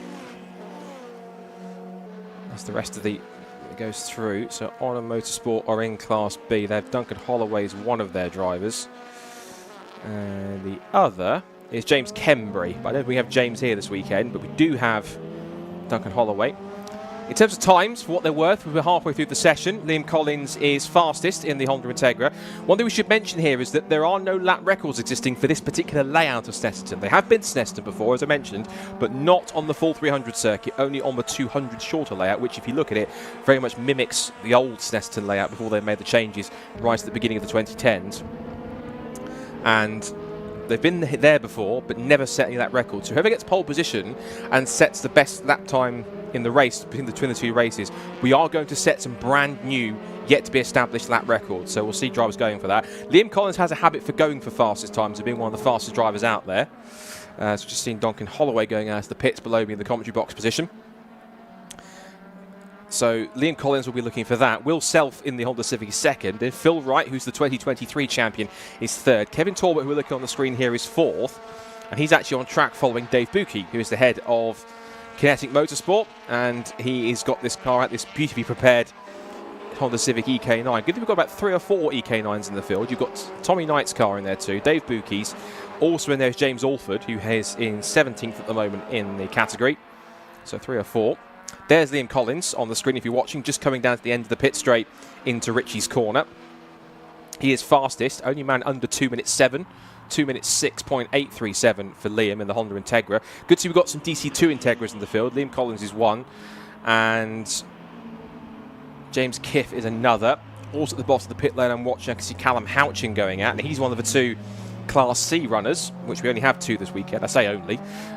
We would have had a third, but after the incident at Brands Hatch that involved one of the main men behind Time Attack, at least at the moment, one of the 2 men who run Time Attack, which is Andy Barnes, and had a bit of an unfortunate incident with himself and Matt Rowling at Brands Hatch. Both are fine, but the number 99 Civic FN2 not quite in the condition to be able to race again, at least not for the near future. So only the 2 cars in Class C, but that's quite an interesting battle, which we'll look at momentarily when we see the table. In terms of the championship coming into the weekend, and in terms of the drivers to watch out for, as I mentioned, it's going to be key to look out for the battles in between in all 3 classes. When we look at the standings for the 2025 season, remember, it's an overall championship plus the 3 classes. We'll go through class by class. So Kevin Talbot leads the way on 82 points coming into the weekend, with Phil Wright in second place. Will Self is on 62 points, 6 behind Wright, who's in second. Liam Collins, who's one of the fastest drivers out there given lap time, currently sat in 4th at the moment. And then it's Tommy Knight in 5th. Bob Barron, who is one of the sensations of the year, in 6th. His teammate Fraser McNeil is 7th, and it's James Alford, Dave Buki and Rick O'Connell in the top 10. In Class B, this is where we find our overall championship leader, Dan Thackeray. He's on 95 points ahead of Ryan Cunningham in 86. But quite a gulf to 3rd place Spencer Fortag, who's only a point ahead of Sammy Lintzner after Brands Hatch coming into this weekend. Lewis Barker 5th on 37 points. Sammy Milam is on 33, and Trevor McConnell, James Kembry, Harry Greenhill, Duncan Holloway and Jackson White. And then Class C, it is currently a 11-point swing between Matt Rowley and Callum Houchin, 45 points to 34. One thing I found quite interesting is that not only do Matt Rowley and Callum Houchin, who share an awning, so too in this circuit at least, to Dan Thackeray and Ryan Cunningham. So we've got two of the main championship battles in classes, and the top two contenders in each both share an awning, which you would have thought made it quite awkward, but they seem to get on quite friendly. And that's the whole point of this championship. Not only is it great on track, but it's fantastic off track, and the offering that Racing Hondas it provides is excellent for not just anyone in a racing, or anyone in a racing Honda, but it's not just a particular sole generation of Honda Civic, and there's nothing wrong with that. There are some good championships out there that do run a spec championship for Civics. There's a couple that are out there and they do their own thing, and that's a good job. But the great thing about this championship is the variety. As you can see here, Will Self in an EG shape, that's a kind of early to mid generation Honda Civic, and these cars are just as fast in Class A as the more contemporary DC5s or the lots of EP3s that still compete in this championship. So it's really nice to see you've got this variety out there, and it's open to just about any version of Honda. So any car that kind of runs essentially is known as a Honda. You can run a CRX, you can also run an S2000 if you want to, you can run an NSX if you feel confident enough to push yourself against all the Civics. You can run a Honda Jazz, you could run, I guess if you want to do a Honda Beat, if anyone knows what those are, very much a very tiny kind of K-car convertible machine, but you can run one of those if you want to. But practically almost anything. I think the most random car that you probably could see, in my opinion, is if someone brought out a Honda Insight. If you know what that is, it's one of the early kind of hybrid cars, but if you look at the rear end of it, it's very streamlined. It looks like one of those covered, but the rear end of the car's got this rear wheel covers on it, or covered rear wheels, like you'd see on an old school kind of 70s or 80s Group C prototype or a sports car. So it's quite a good way to keep things efficient. One driver I'm actually quite glad we're seeing back again after he was out at Cadwell Park last time at the start of the season is James Allen, who is a single round entry, but he is in a car it was dubbed a brand new Fast and Furious style Black Civic EK. I don't know if it's running a spoon engine or not, or any green underbody neons, but it's certainly a car that's one to look at. And of course, all three of those Garage 24 cars under the same awning. This is one of them, Will Self on screen at the moment. Good to see Dan Brown back as well, who was last year's Class A champion. He's only back for this round because that car apparently is going to be off doing some laps of the Nürburgring and Spa, but good to have Dan back out there. Did have a bit of an awkward moment when I think the rear window on his car blew out when it was being trailered to the circuit just a couple of days ago. I think he put out a message in the chat to ask if anyone has either retrieved it or has a spare rear window for an EG Civic, then please let me know. Will Self has gone to the fastest time, and by some margin, by almost 7/10 of a second, 2 minutes 6.143 for Will Self. That's good progress for him. If you look at how the season has gone so far, Will did win a race at the start of the season. Yeah, he won the first race of the season. Has also taken 3 second places. 2 of them came at Donington Park. 1 came last time out at Brands Hatch, and then he won the very first race of the season at Cadwell Park. And he was determined at the start of the year that he wanted to challenge for the championship and really go for it. And the fact that coming into the weekend, he appears to be in strong contention, given the fact that he's currently at the moment third and 6 points off the top. It's quite interesting. A couple of cars have already decided to call it quits for the session, 2 of which are 2 of our front runners. One is Liam Collins by the looks of it. The other one, yes, Liam Collins is in. The other one is Kevin Talbot. He's decided he's done with the session as the timer ticks down ever closer to 0. Only about 8 seconds left. A quick mention to the rest of the class. We should mention also too to give them a note as well. So for the record, if we look at the top 5 in Class A for this session, Will Self fastest, Liam Collins second in the Integra, third is Tommy Knight in the blue EK Honda Civic, fourth is Phil Wright in his 2002 EP3, and then James Allen is 5th fastest, the single round entry, so he won't score any points. He's currently 5th fastest with a 2 minutes 8.292. Class B is led by Dan Thackeray, so Dan Thackeray leads that class. It's then Ryan Cunningham second quickest. There's 3 places on the timing screen between them. So Dan is 10th fastest overall, Ryan 13th. And Sammy Milam, who is best of the Kinetic Motorsport cars. Good to see Sammy getting some pace in 3rd fastest. 4th is the number 15 of Lewis Barker, and then 5th is Sammy Linster ahead of Spencer Fortag, and then in the Class C scrap it's Matt Rowling ahead of Callum Houchin at the moment. The gap between them lap time wise, well, it says it's 6.2 seconds, maybe because I was going to say that they haven't set that many lap times, but Callum Houchin's struggling in this session. Just seeing him wander down the end of the pit lane here in his FN2 Honda Civic with the, looks like it's the Type R version with the, what I call the kind of the wraparound rear wing. As the checker flag comes out, there's a bit of a track race down the straight between James Orford and Dave Buki in their pair of Honda Civic EKs. But the checker flag is now out on the session. James Allen getting past Ryan Cunningham down the straight. But the checker flag is out, as I mentioned. It doesn't really give us too much of an indication. It'll give us some idea towards qualifying, but it won't be definitive order because we will see drivers going on a proper low fuel run to get us the quickest time possible to be on, hopefully on pole, at least in their class for race 1. Now, the timing screen is also telling me that Dan Brown, who's 8th quickest, has not come through yet, and is apparently, according to the timing screen, stopped on circuit somewhere. We've got a bank of CCTV cameras here in the main commentary box for the circuit that we're using. I can't immediately see Dan Brown's car anyway. Usually when you get on the timing screen, if you're watching on TSL or listening on TSL, you have the yellow triangle with an exclamation mark. It usually suggests that they haven't come through, and it suggests that they've stopped somewhere on track. If it comes to the pit lane, you'd have a little grey cog. I've just been told by my producer on I can't see the car anywhere, so possibly either he's pulled off and in and maybe been pushed back behind the barrier. I know we lost earlier in the session Jason Stack. His car expired, had an engine issue running down towards Agostini. So something has happened to Dan Brown's car, so fingers crossed that car will be okay for qualifying in a little while. So just before we wrap up and hand back to our time attack contenders for their first proper attack 1 coming up. Just a quick rundown again of the running order very, very quickly. So Will Self then is fastest overall and in Class A with a 2 minute 6.036. Right at the end of the session also, it was a 2 minute 6.398 to put Tommy Knight in second fastest in his EK Honda Civic. Third was Liam Collins in the Integra, but he gave up the session right towards the end. Fourth is Phil Wright in his 2002 Civic, and fifth is James Allen, the single round entry in his 1995 EG sedan. Then we get to Kevin Talbot, who is 6th fastest in the Integra DC5, from Dave Bucke, 7th fastest in his white Civic EK9. Dan Brown's car, which we know not what has happened to him, but he's currently 8th fastest at the end of the session. Bob Barron back down in 9th. He's had some tweaks done to that car since Brown's hatch. And then Dan Thackeray in the top 10, who rounds out the top 10 overall, but also is fastest of the Class B runners. So Class B, look at the moment so far, still the pace being set by Dan Thackeray. 11th fastest overall was James Alford in his EK9. Then it's Fraser McNeil in the yellow Honda Civic EG's 12th fastest. 13th fastest is second place in Class B, defending champion Ryan Cunningham.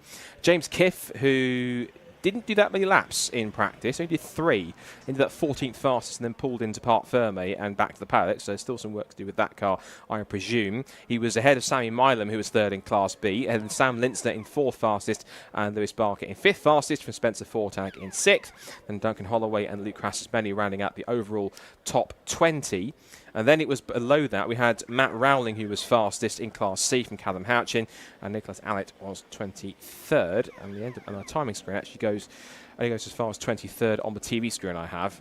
There's a couple more cars in the field, but we will get to those very shortly.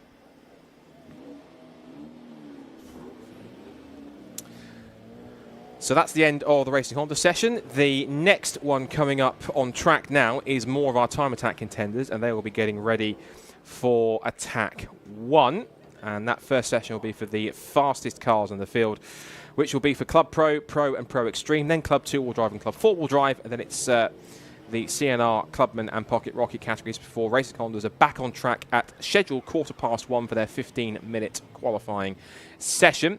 If you want to follow all the sessions, not just on here, you can head to tsl-timing.com and scroll down to the Snetterton event and follow along with us. Just at the end of that timing screen, the only other car we had below the 16th of Allett was John Stack, who's another single round entry after his car pulled up with an engine issue. So that's me done for the moment, Scott Woodward. So be sure to stay tuned for more action from Racing Hondas after Attack 1 coming up for our 3 time attack groups. Stay tuned. Alexi and Kieran will be back on the microphone in just a couple of minutes on the other side of these messages.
All right, it is now Attack 1, and our Club Pro and Pro cars are on the track.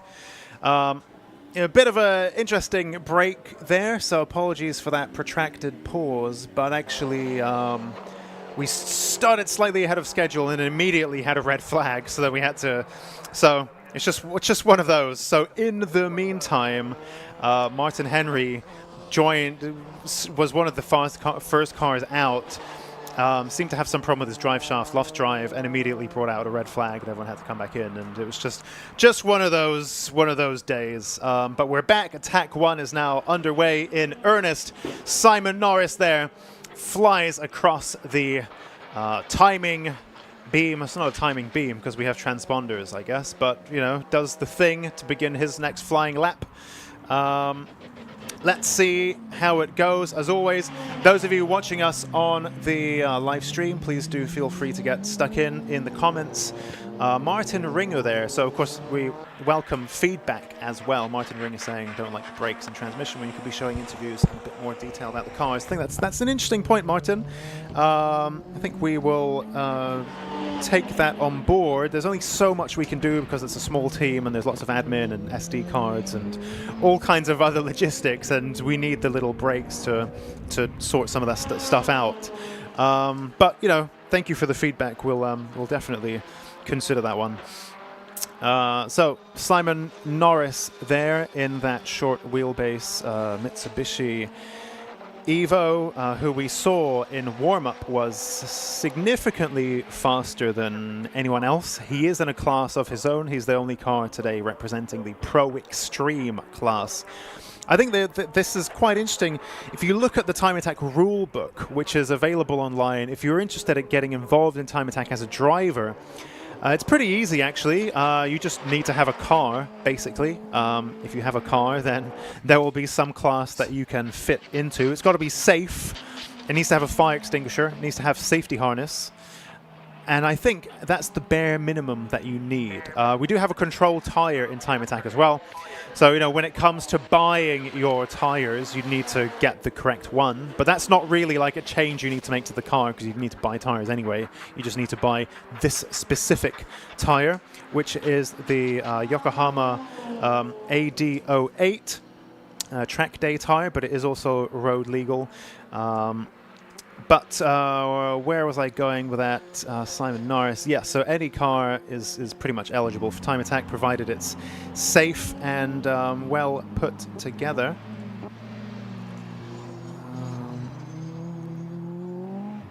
Let's just want to check what tire it is that we run in Time Attack. It's usually on the program. I think it's the AD08. Meanwhile, as well, we're watching Josh Barrett make his way through in towards Agostini, and then he'll make the short run up towards Hamilton before tackling the remaining section of the infield through in towards Oggies, and then on through Williams, that then takes him onto the Bentley straight. But Simon Norris in that Evo 9, top of the standings at the moment, 1 minute 47. He clocked, I think it was about 150 miles per hour down the Bentley straight. So, wow. Yeah, massively quick. We watch on then with that Caterham now making its way through in towards the Bentley straight, and then towards Brundle and Nelson. We'll be able to see what sort of sector times that it's going to set for Barrett. It's 43 second on the dot. 43 seconds exactly to 3 decimal places as he makes his way through now in towards Nelson, now towards the bomb hole, which the front and rear wings will work in tandem through this high-speed section. And that front left tyre, it gets and screams in agony through in towards Coram. It goes on for a long time, that fast right-hander. It's a medium-speed corner, so you get plenty of heat running through into that front left-hand tyre. Then it's a quick flick in towards Murray's, as we then get back onto the power and onwards towards that start-finish line. And what lap time will this be for Josh Barrett as he makes his way across the line? And it will be a 2 minute 2.1 from Josh Barrett. Managed 131.8 miles per hour down the Bentley straight. So, sorry, an important correction there on the control tyre. It's actually the AO52 the Yokohama Advan AO52. That is our control tire for this year in Time Attack. So both the racing Hondas and most of the Time Attack classes need to run this tire. Although the pro cars that you see on track now are free to run slicks as well. But I just remembered what I was saying about the rule book. So yes, if you want to get involved in Time Attack, go take a look at the rule book. That's very important. But the technical regulations, like we discussed earlier, for a car to fit into a class, it needs to kind of fit certain criteria. That's fine. And it's quite explains in detail about the aero and the engine rules and so on per class. But the Pro Extreme class that Simon Norris is in, the only car that we have in the Extreme class today, if you look at the technical regs for the Extreme class, it's basically each one, like each subheading, like let's say aero or whatever, is then like, there are no restrictions. Or something like that. It's like, just do whatever you want. Whatever crazy stuff you want to do, go for it. Nitrous, race fuel, whatever. So I think that's quite funny, where most of the other classes have some quite specific information in there. When you look at the Pro Extreme class, it's just like, no, do whatever you want, which has always tickled me. So yes, and you can see that bearing fruit there, where Simon Norris at the moment, 8 seconds clear of anybody else. So yes, a very boundary pushing car. Also, thanks to the Lucas Oil live stream, you can also see in the bottom right corner of your screen a QR code to let you vote for your Lucas Oil top driver, your driver of the day. So for those of you following the stream, you can scan that QR code in the bottom right of your screen and go and vote for your driver of the day. Ilya Krylov there. Interesting. So I was actually talking. Ilya's a good buddy of mine outside of Time Attack, and I mentioned to him that in these pro classes you can actually run different headlights and so on. In the lower classes you need to run standard bodywork, standard headlights. In the pro classes you can do some different stuff here. And a lot of the cars now run these little LED strips as headlights. And in the previous rounds, I couldn't quite tell. These LEDs on Ilya's car were so small that from the commentary box, I couldn't quite tell whether his headlights were on or off, whether he was indicating or what, because, the small little dinky LEDs. And, I think he had that feedback from a few places. He went off and thought about it. And I think actually credit where it's due. At the front of his Clio and the back, actually, he's got these funky little caravan-type LED tail lights, and also, of course, the big tail light, big brake light along the top of his wing. But the front of his car has got quite a lot of LEDs that I think are actually quite prominent. So I think Time Attack is about this constant evolution and improvement, even when it comes to these little details like your front lights. And in Time Attack, this is very important, actually, because your lights, if you were following earlier on in the morning, we were discussing, the problem of dealing with traffic and cool-down laps and hot laps. And some drivers, when they're cooling stuff down, they're going quite a lot slower than those on a hot lap.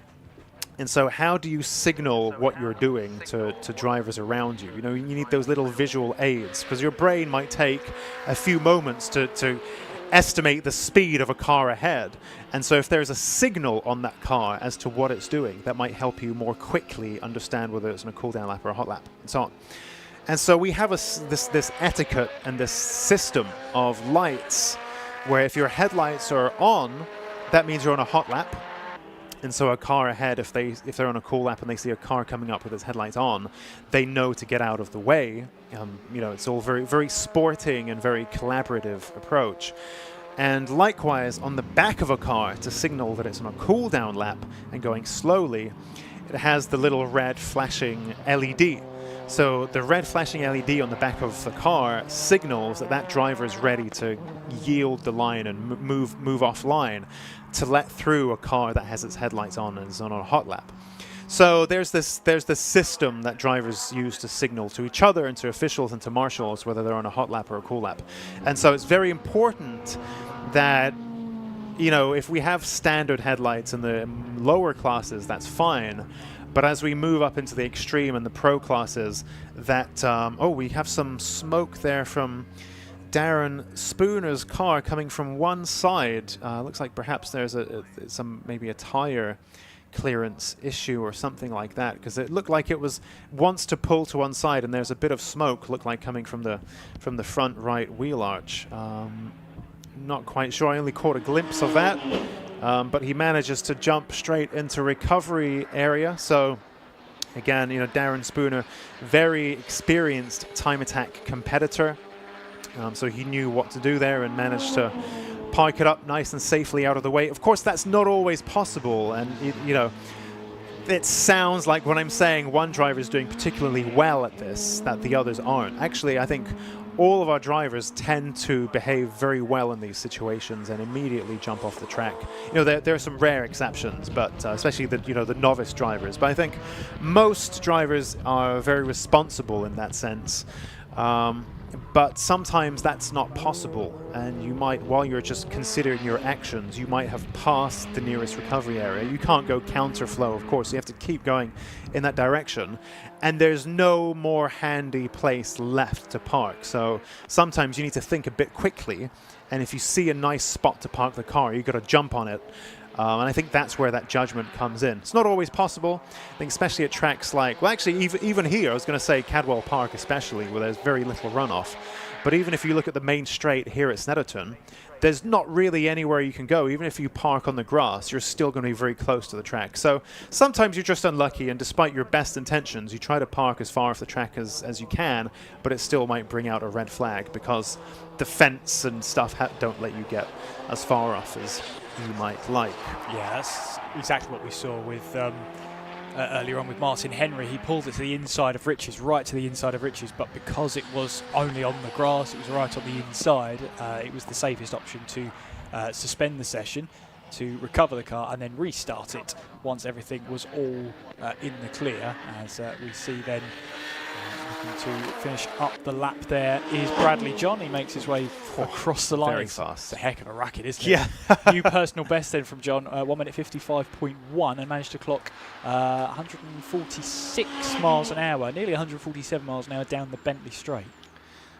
Aaron Wiltshire-Smith in the YouTube comments on the Lucas Oil live stream, keeping me honest there, saying it's the AO52 for Time Attack. So thank you. We have quite a few knowledgeable people watching the stream. So absolutely do chip in if you have information or corrections or questions. Then that's very much welcome and encouraged. So thank you for that, Aaron. It is indeed the AO52 tyre that is our control tyre here in Time Attack. I will say as well, we've got 3 minutes and 10 on the clock. It might be due to the red flag we had earlier on and the clock was stopped, but we have just over 3 minutes, so flying laps still can be set at this stage, but not for the Clio, for Ilya Krylov, who brings the Clio into the paddock area to put an end to that Attack 1 session for the Clio, second fastest in the Club Pro class. Yep, and this is Attack 1. So actually these laps do score our drivers points, unlike previous years. So Attack 1 does now count, that does score points. And actually the pace that we're seeing now will be more or less representative of what these drivers can achieve, these builder drivers in the machine that they've brought. Because now there are points up for grabs, not as much as in the Super Attack later on, but nonetheless this session does still count. So perhaps let's just take a look at these lap times then. So Simon Norris currently faster than anybody with a 147.3. Then we have Bradley John leading the pro class with a 155.1, ahead of Josh Barrett with a 2.20.7, and then Martin Henry third in pro class with he failed to set a time. Actually, he brought out the red flag at the beginning of the session, but as he went onto the track, his name is on the timing screen. Then in pro class, It's number 93, Michael Osborne of the Osborne Motorsport Evo 6 with 159.9. He leads the Club Pro class ahead of Ilya Krylov with a 202.7 in the Haltech Micra. Eric Holmes in the ENS Motorsport Mitsubishi Evo 6 RS with a 204.3. And then we have Darren Spooner with the Peugeot 205, the Spooks Racing Developments machine, 209.3, who we saw pull off the track and park up somewhere a little bit earlier on. Like Kieran says, there's a little bit of time left in the session for a few more flying laps. I'm not sure if we're in the point of the day yet where we're going to see some Hail Marys, but you know, when can't we? Yeah, these are drivers at the end of the day. They're going to go for it whenever they can. Yeah, sometime, you know, when the red mist descends, then you can't help it. I think that's a really good point. And, you know, you'll try to be rational and you'll try to, be measured. I mean, I actually smashed up my time attack car in warm-up. You know, like sometimes when you're on track, you just think, let's just go for it. And, you know, it's not always the wisest thing to do. And in all the briefings, we always say, you know, warm-up is just warm-up, like chill. And I'd like to think most drivers do. But when the red mist descends, you just you know, you're like a bull with a red rag, and you want to go for it. Yeah, that's too familiar with drivers. Essentially, you know, drivers put them on a racetrack and they just think, right, I'm going to go for the fastest lap here. Yep. It's only the second lap out of the pits, but here we go. Yeah. This is it now. Yeah. I will say, in my defence, there was oil on the track. I wasn't like fully. I got an excuse lined up. You've done this before. Yeah. Right, checkered flag is out. No change or new times to that leaderboard. Very handy, actually, on the Lucas Oil live stream in the top left. So I was working off the timing screen, but actually on the live stream, you have the full names of the drivers chunked up by class with their lap time. That's really handy, actually. I think actually that the stream this year has been incredible. Great stuff. We had that great interview with Eden Young as well. Perhaps we might have some more of those throughout the day. I know Susie's working very hard and, you know, sniffing out all the stories of the paddock. So let's see how that goes. So we can see our Club Pro machines. They're making their way back into the pits. They will now be going into Parc Fermé just to check that the cars are still all compliant. We have scrutineering in the morning, but of course some drivers might choose to pass scrutineering in the morning and then go and fiddle about with the car during the day and do something illegal to make it faster, which is why we have Parc Fermé. And a lot of motorsport has Parc Fermé as well, so that after the session, you check the cars are still compliant. So all of these sessions are point scoring, Attack 1, Attack 2, and Super Attack, so all of these sessions have Parc Fermé as well. That concludes our Pro classes Attack 1. And we will be getting our Club classes Attack 1 underway in just a few minutes.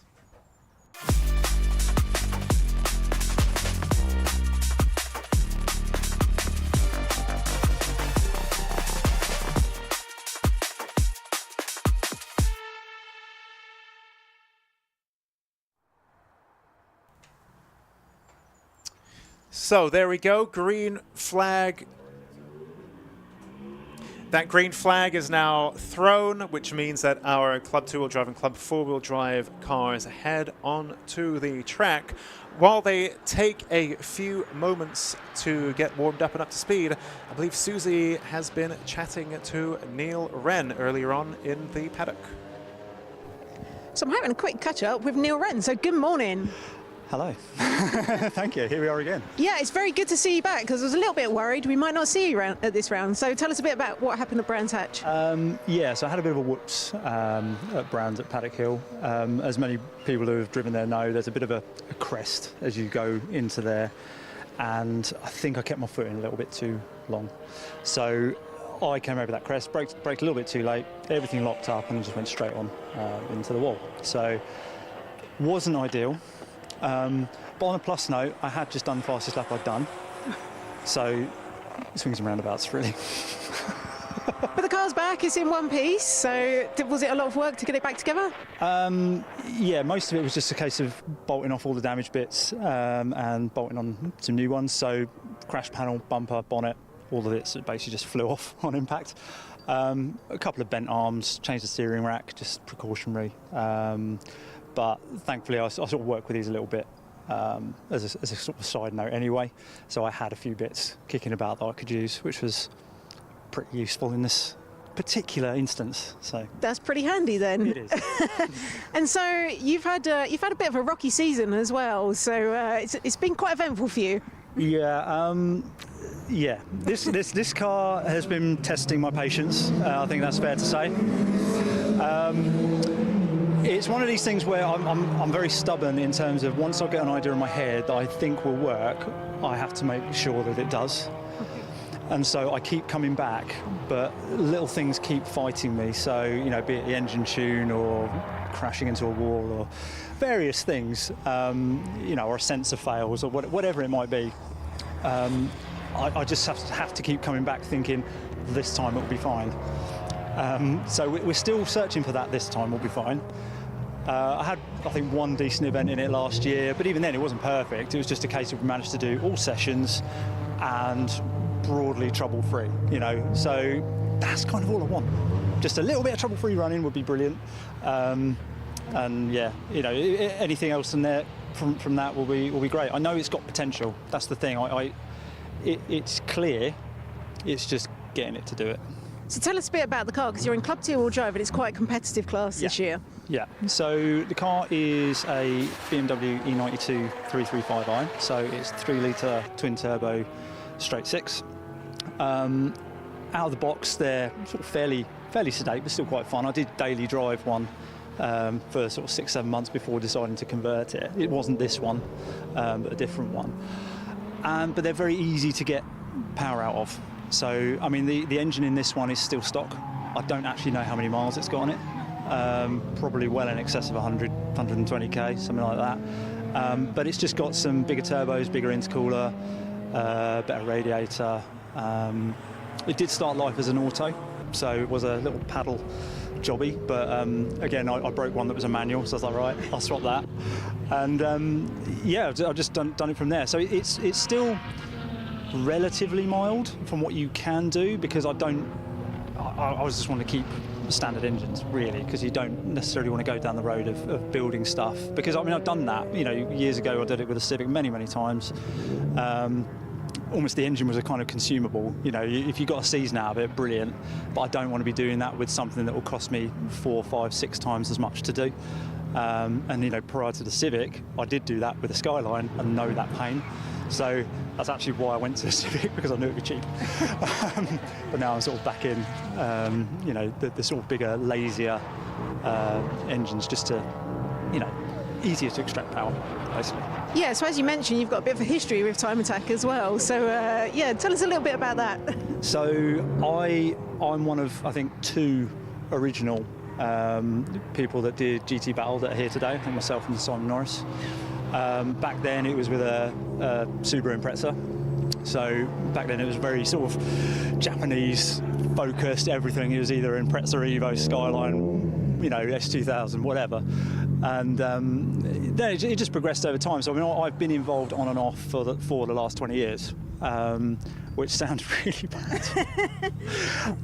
But you know, it's a great thing to be involved in. So, and that's why I keep coming back. I did have a little bit of a hiatus. But yeah, you just come back and it's just a, you know, super friendly paddock and everyone gets on with each other. Although it's competitive, it's not in a bad way. So, you know, that's why people keep coming back, I think. Yeah, it is one of the friendliest paddocks, I think, in motorsport. A fantastic group of people. Well, it's we're very glad to see you back again and very glad to see the car back. So fingers crossed and good luck for today. Thank you very much. Thanks, Neil. Cheers. I think that's another fantastic interview. Very interesting there to get the full story from Neil himself.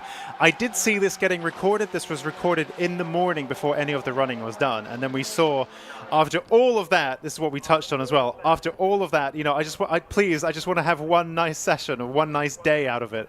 We then saw the car stopped on track during warm-up. Which even at the time I mentioned, you know, that hurts to see because he's having actually quite a tough time with that car. But luckily, as you saw, we had the two pictures side by side. That car is back on track. Neil is back on track in that 335i. He sees the potential there. He knows these cars quite well, and so he's still trying to make that formula work. I think big up Neil for that. I think that it's something that quite a few of us can relate to. Andy Grady, it looks like, is pulling off the track. Number 998. Yeah, that is Andy Grady with the Volkswagen DSG gearbox in that Evo. So he's pulled off for some reason. So let's keep an eye on that one. Meanwhile, in the comments on the Lucas Oil live stream, we've got the first Black Drift King 180 SX. The stream has been a game changer this year for people like me that can't make it. Yeah, absolutely. Thank you for that feedback. That's really encouraging to hear. I think we're putting a lot of work into this, so it's great to see that people are recognizing the effort that's going in. Yeah, I love it too. Like I mentioned, I especially love those interviews. I think they're so interesting. And you know, we've got some time there as well to really hear the full story, and maybe in some cases where the camera's in the garage, we can look at the car as it's being discussed. Incredible, love it. Yeah, it is great, and it's great that we can be a part of it as well. Yeah, it's part of that experience. It's so exciting. Craig Cotton of this parish, a Time Attack driver, loved the live stream, but he would rather be on track with the four-wheel drive boys. That's fair enough. That's fair. That's fair. That's fair. That's fair. So this is Mike Butler in that BMW M3. Stop the Family Farm Tax JCPE BMW M3 with that ALMS GT2 kind of style when they were the factory E92 M3 race cars maybe about a decade ago. So he's channeling that look. Mike Butler also has been around in Time Attack for quite a while. Not quite as long as Neil Robson. Sorry, I was looking somewhere else. I'm getting confused now. Neil Wren, who, like he said there, he was one of the original GT Battle drivers. Time Attack used to be known as GT Battle back in the day, a long time ago. This is the 20th anniversary year of Time Attack. And in the early days, it was known as GT Battle. Lots of Japanese cars back then. You know, lots of Evos, Skylines, Imprezas, Supras, RX-7s. It was a very different world back then. And Neil Wren, one of the drivers to have competed then and still competes today. I don't think we have many drivers who've been around for quite as long. I wonder whether, like some employers, maybe we need to have a 20-year lifetime achievement kind of award. That'd be an interesting one, wouldn't it? Yeah, for sticking around for 20 years. I think it might just be Neil Wren who gets that, though. I'm not sure. Yeah, that's an interesting one. Johnny Fletcher, maybe. Stu Summers, maybe. Yeah, that would be an interesting one. Right, let's have a look at some lap times then. We're just over halfway. There's Neil Wren just on your screen there. Let's take a look at some lap times. So currently faster than anybody on track right now is Alexander Volkov with a 159.0 in that Nissan GTR. He's briefly in the pits just then, but he's now back out on track. And he leads Andy Grady. A very interesting battle between these two. Volkov in the GTR, Grady in the Evo. 3.5 seconds between them.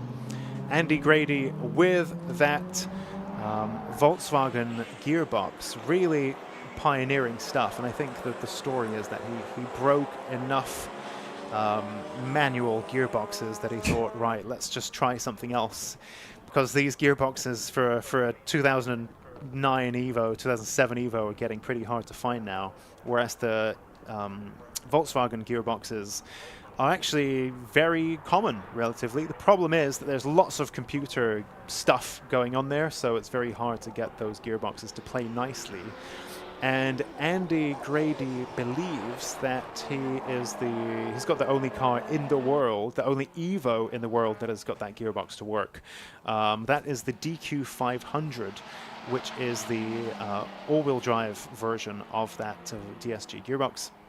Around 800 horsepower, so I believe, on that car. So yeah, interesting battle between these two. Of course, Snetterton being a power circuit, Alexander Volkov there, it's his battle to lose. Really, he's he's definitely got an advantage around here. Then next in Club 4-wheel drive of the 206.9, Dean Taylor. And I believe, yep, that's our Club 4-wheel drive standings at the moment. Leading Club 2-wheel drive, David Dyson in the GT4 RS Cayman with a 203.2, that very pedigreed, track-built machine. 2024, I think, big up David Dyson for, not just parking it in a garage and bringing it to Cars and Coffee on Sunday and giving it a little polish. He's actually using that car hard in competition, even though it's pretty much dealership fresh. So I think that's very cool. And that's he leads there with a 203.2, leads his class ahead of Luke Capehorn in the Astro, 203.8. Johnny Fletcher in the Mark IV Astro, the slightly older one, 205.8. Then we have the number 176, Richard Smith in the DRS Racing Honda Civic Type R, ahead of Andrew Kime in the Citroen Saxo, 207.8. Stu Summers also in the Citroen Saxo, slightly newer one, 208.2. Neil Wren in the BMW 335i, 208.6. Mike Butler in the E92 M3, 211.7. Then we have the single round entry of David Frost in the Dream Automotive TBOM Honda Civic. How do we get the screen back on? Is that a... There we go. Yep, David Frost with a 215.3. A few cars have attempted an out lap and an in lap there on the timing screen, but they haven't actually set a flying lap yet. We have 6 minutes left in this session. Those of you following the Lucas Oil live stream, you can see that lovely blue Mitsubishi Evo there of Dean Taylor, next level detailing. Currently then, Dean Taylor with a 206.9, good enough for third in Club 4-wheel drive and 6th overall. Very, very tidy machine indeed. Yeah, he's making his way now through in towards Coram here to try and make his way through then. Where is he currently in the standings? He's currently third in the 4-wheel drive class. Might even get a bit of a tow here as he makes his way onwards towards the start-finish line. As one car maybe trying to finish a lap, another car trying to start. Always a little bit of a slight headache when it comes to it. Did he make an improvement in that lap time? Yes, he did. It's no change of position, but it's a 2 minute 2.6 now, which gets him within 2/100ths of a second of Grady's lap time there in the 998. Of course, Andy Grady retired from this session, so he will go no quicker than a 202.5. And for Taylor here, this is a golden opportunity to try and take second place in the 4-wheel drive class. As there's the Saxo there. I believe that's going to be looking to make its way on towards the Bentley Straight shortly. And powers its way onwards there. That's the 45, I believe. I think I'm reading that right. That would be the Citroen Saxo from 1997. And that will be Kim there, who is currently 2 minutes 7.8, which is good enough for 5th place in the 2-wheel drive class. There's the 176 in the, looks like the Civic there. That's Richard Smith, who makes his way across the line. And slower lap time that time around, just to cool everything down, go for another flying lap with just over 4 minutes left on the clock. There's third in class in the four-wheel drives, Dean Taylor. He makes his way down the Bentley straight and has set a personal best through Sector 1. It's a yellow Sector 2, but it is an improvement in the speed trap from him. So he's quicker down the Bentley straight this time around, as he'll make his way through in towards the final few corners now through the bomb hole, and then he'll make his way through in towards Coram on this flying lap. We'll see if there is an improvement. He only needs to find 3/100ths of a second, and he'll take over second place in class through that long right-hander of Coram, which goes on, feels like it can go on forever there, and then you have the quick flick into Murray's. He'll get the power down in that number 71, and will he make his way up towards the line? No, he won't. He'll make his way into the pit lane. So with 3 minutes 20 on the clock, I would hazard a guess to say that could be Taylor's session done and dusted. Interesting, because he got so close to Andy Grady there, didn't he? Yeah, it's what, 2/100ths of a second between them. Yeah, it's, I think, possibly somewhere in the middle sector, because he said a yellow sector there, 43.7. So I don't know if that was a case of, was it not off track? Did he make a mistake? Either way, he's brought the car in. We'll see if he does get to make it back out there and see if he does have another attempt at it. But at the moment, he's less than 3/100ths of a second away from grabbing second in class. Yeah, so Oddbores, there's a little technical point there. Oddbores in the comments mentions I'm sure the Tegua NSX is running a DSG too. Well, I mean, firstly, when I was saying Andy Grady is doing the pioneering stuff, only one, I mean specifically in the context of the Mitsubishi Evo platform. But you also made me think, well, really, does the Tegua car have a DSG? But actually, no, looking again, Tegua are so thorough with their documentation. I personally thought it was a Samsonas, but actually it's a Hollinger MF two-wheel drive 6-speed sequential, which maybe, Oddbores, you're quite knowledgeable. Is that based on a DSG, or is that, you know, their own thing?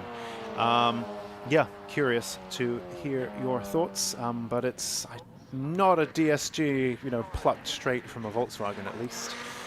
It's some kind of Hollinger sequential jobby, very high spec, I'm sure.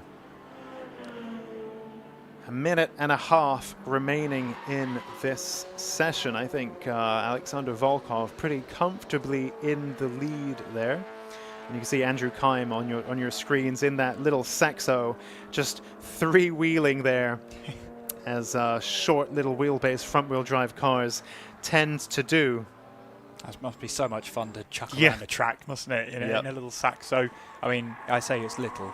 That'd be a little bit of an understatement with the modifications that have gone under. It's no longer little anymore. Yeah. But yeah, Kime there, currently 5th fastest in the two-wheel drive class as we head into the final minute of the session. As we watch on there, just tackling the track, Johnny Fletcher in that Vauxhall Astra. He is currently 3rd in the two-wheel drive class. How much time does he need to find to grab another place? About 2 seconds, because it's Cape Horn in the number 420 that's ahead of him in another Vauxhall Astra, the Haltech RWF. So a bit of time to find there, as there is the 218, which started this lap sort of giving way. So it's probably very likely that Neil Robson, his Attack 1 session is pretty much done and dusted. He won't be able to find any more time than he already has. What was it through the first sector? Yeah, he had just come off the back of a personal best lap of 2 minute 13.9, which is good enough for top 10 in the two-wheel drive class. But checkered flag is about to be waved in this session at whoever decides they want to come across the line, because quite a few are making their way into the pit lane then.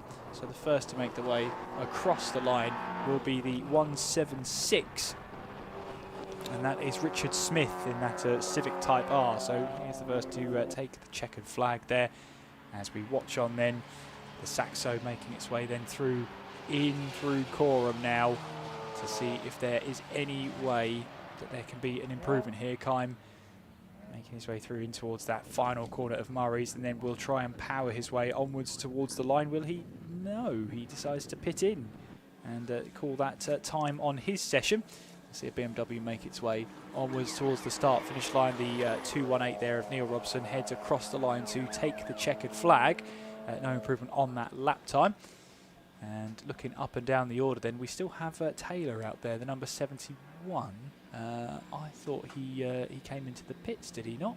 Maybe he, it does say actually he went out there for an out lap. So potentially he went back out there even though he knew he wouldn't have enough time to set a lap time. Yeah, I mean, perhaps there's something that he just wanted to try. You know, does this work? How does it feel? Which even, you know, the out in lap when the checkered flag comes out. Sometimes, you know, some drivers do like to go out in the final seconds just to try something, see if that'll work for the next session. Which that concludes our Club 2-wheel drive, Club 4-wheel drive Attack 1, which will score our drivers some points, so they will all go into Parc Fermé, make sure that their cars are all compliant with the technical regulations, and then be awarded some points based on how well they do. This will all take a few minutes. In the meantime, we can see the Clubman class cars lining up for their Attack 1 session, which will be getting underway in just a few minutes.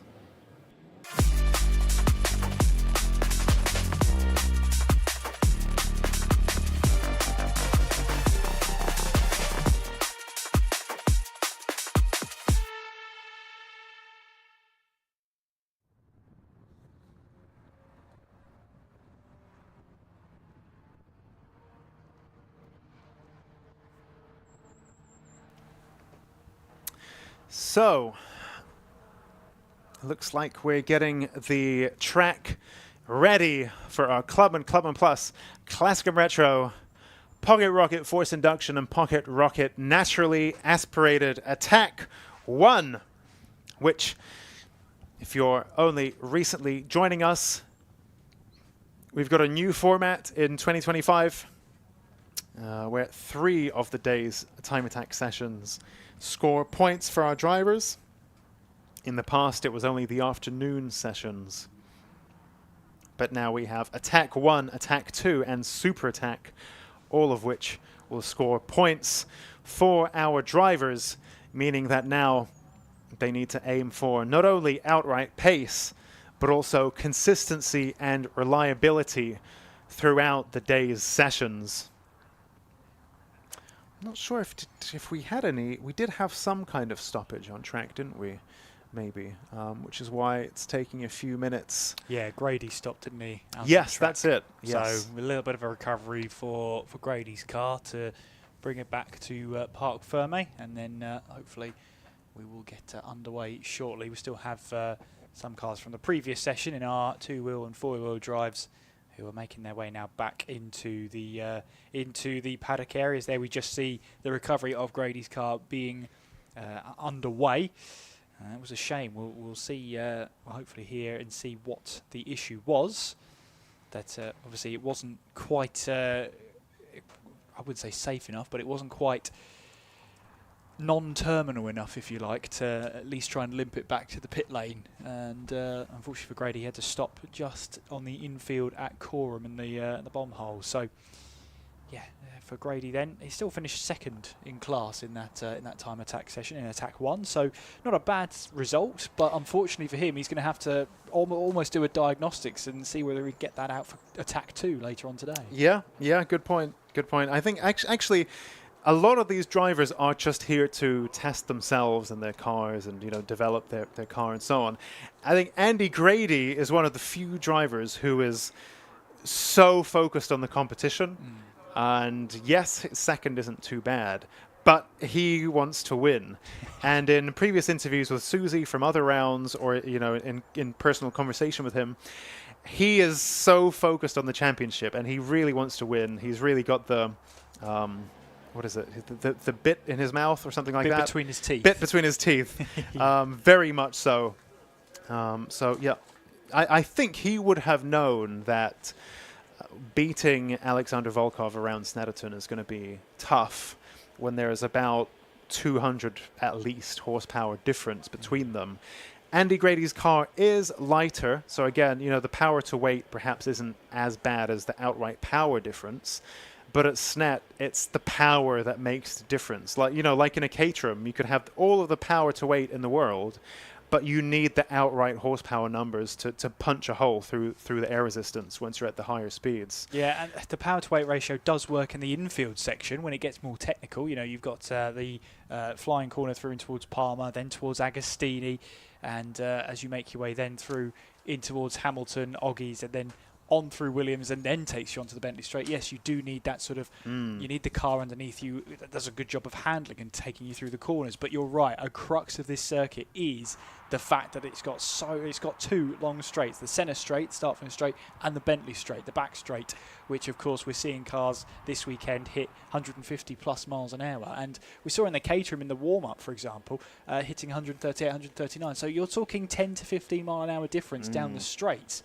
That is, as you say, going to add up substantially, and it will far outweigh how good the Caterham is in the technical sections. Yep, definitely. I also thought it was interesting. We had that nice shot of Andy Grady's car on screen, and I think it's a very attractive wing where the end plate blends into the uprights. I think unlike a lot of cars here that run that GT wing style, where the uprights are in the middle, on Andy Grady's car, it's kind of lotusy in terms of how the end plate then blends into the upright. Anyway, enough of that filling time stuff. We finally have a green flag ready, and well, not only ready, it's been thrown. So our Clubman classes now hit the track for their Attack 1, their first time on track, where there are points up for grabs for these drivers. And I think we had that really fascinating interview with Eden Young with the Haltech Micra, talking about that battle in Classic and Retro between him, and then we have Mark Donnelly in the Donnelly Racing Ford Escort, and also Dean Riley in the DRS Racing Vauxhall VX220. So interesting to see how that battle pans out, but also, of course, elsewhere throughout Clubman Plus, Pocket Rocket, and a Pocket Rocket FI as well. But I think the closest and most exciting battle out of this little group of classes has been at the sharp end of Classic and Retro. And of course, we're also throwing in some new cars into the mix as single round entries. So for example, Jay McToldridge in that Players Produce Toyota A86. So yeah, let's see how it goes. I think for me personally, Classic and Retro is probably my favorite class. And actually, like Kieran was saying, in the case of the VX220, you know, when we were perhaps teenagers playing various video games, car games, and so on, a lot of the cars that are now apparently Classic and Retro, back when, not too long ago, felt like very much the hero cars of our youth. So, for example, that VX220, the Nissan Micra K11, maybe less so. I don't think that was on the cover of any car games. It should have been. It should have been. It should have been. It should have been. Annie Thompson there in that Lotus Exige 410. Also, for those of you following on the Lucas Oil live stream, there is that QR code on the bottom right of your screen to vote for the driver of the day. So if you've enjoyed the live stream, if you've enjoyed following the Lucas Oil live stream, then perhaps maybe also get involved in the driver of the day vote as well. Just scan that QR code and vote for your favorite driver. Easy peasy, lemon peasy, and that's a job done, and everyone is happy, especially whoever will be voted as driver of the day. Yeah, Annie Thompson in that Exige. Very well sorted car, as in from the factory. It doesn't need very much, of course, for it to do well on track. That's kind of what it's built for, but of course you can also drive it to the shops as well. So it's similar kind of thing to David Dyson's GT4 RS.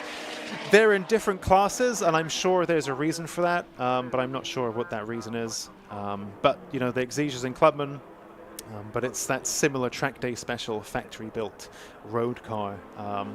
Very attractive car, running that Toyota 2GR FE V6, which apparently is meant to be really reliable, but I've got a bone to pick with that engine. I've got one in my MR2. I'm trying to build a budget Exige, basically, and I've got an MR2 with that same engine, put it on track, blew it up, then rebuilt it with my buddy, put it on track, blew it up again. So I'm just kind of salty about 2GRs. You really do have a bone to pick, don't you? Yeah.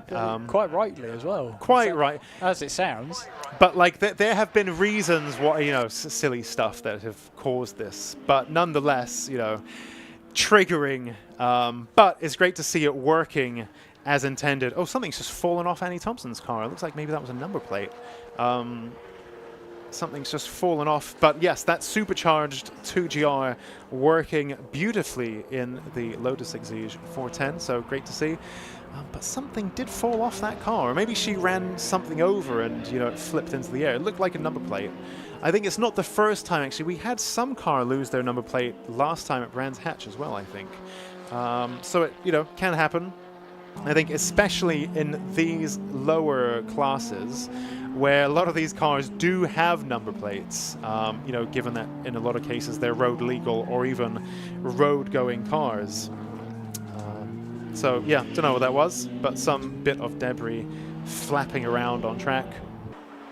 Jamie Biss there in that MX-5, and you can see his headlights flipped open to signal. Is that what you're? I was going to say, yeah, the pop-up headlights. There's something about it, you know. I know it never caught on. There's reasons why it never caught on, but doesn't it look right? It looks so right. It looks so right.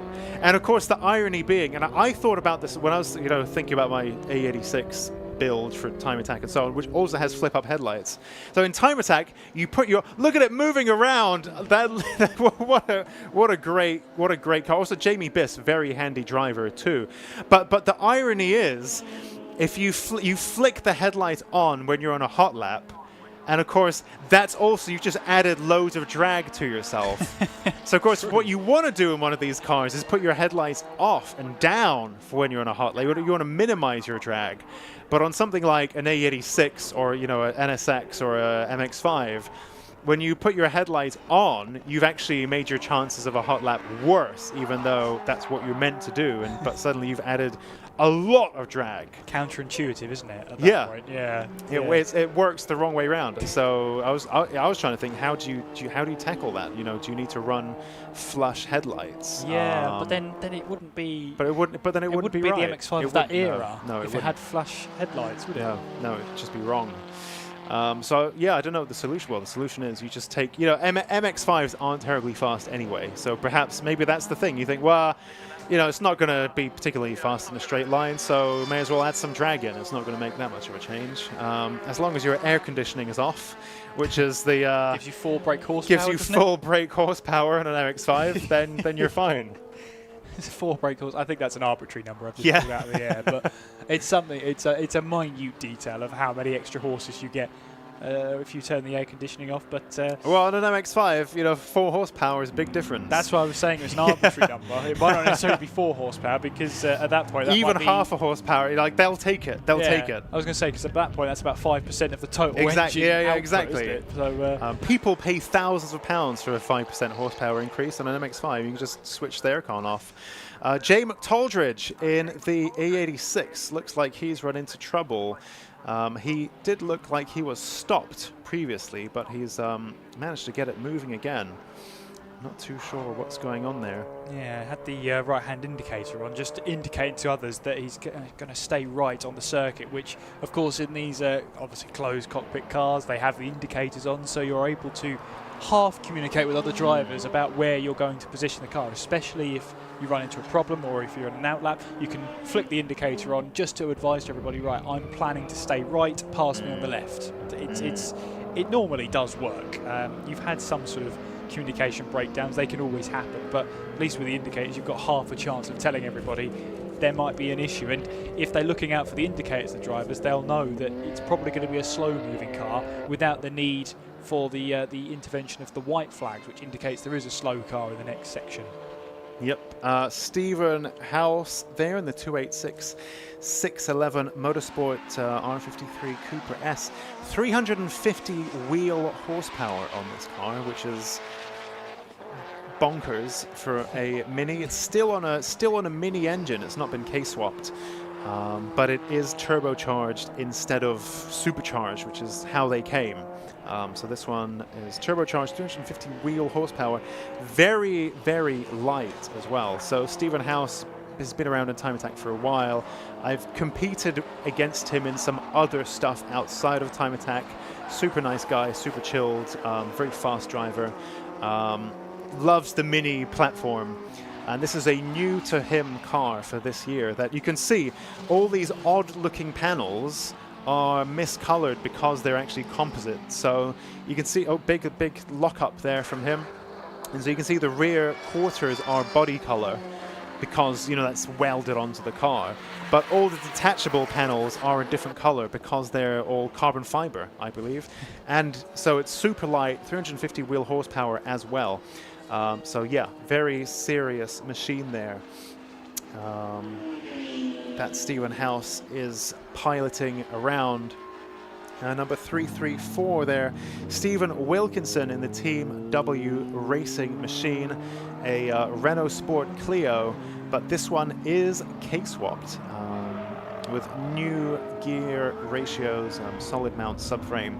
And you can see there it's got some different looking bodywork. So those are fiberglass bits of bodywork. So again, chasing those lightweight gains. So quite a serious little machine there. Also in the comments then, people still getting involved. Nice feedback there. Mike Carlton has become addicted to Time Attack through sponsoring Dean Riley in the Classic and Retro. That's the VX220. Really enjoying the fantastic coverage. Thank you, Mike. Simon Calver, hello back to you, Simon. Thanks for joining the Lucas Oil live stream. Jamie D saying Lotus crossed the pit lane exit line.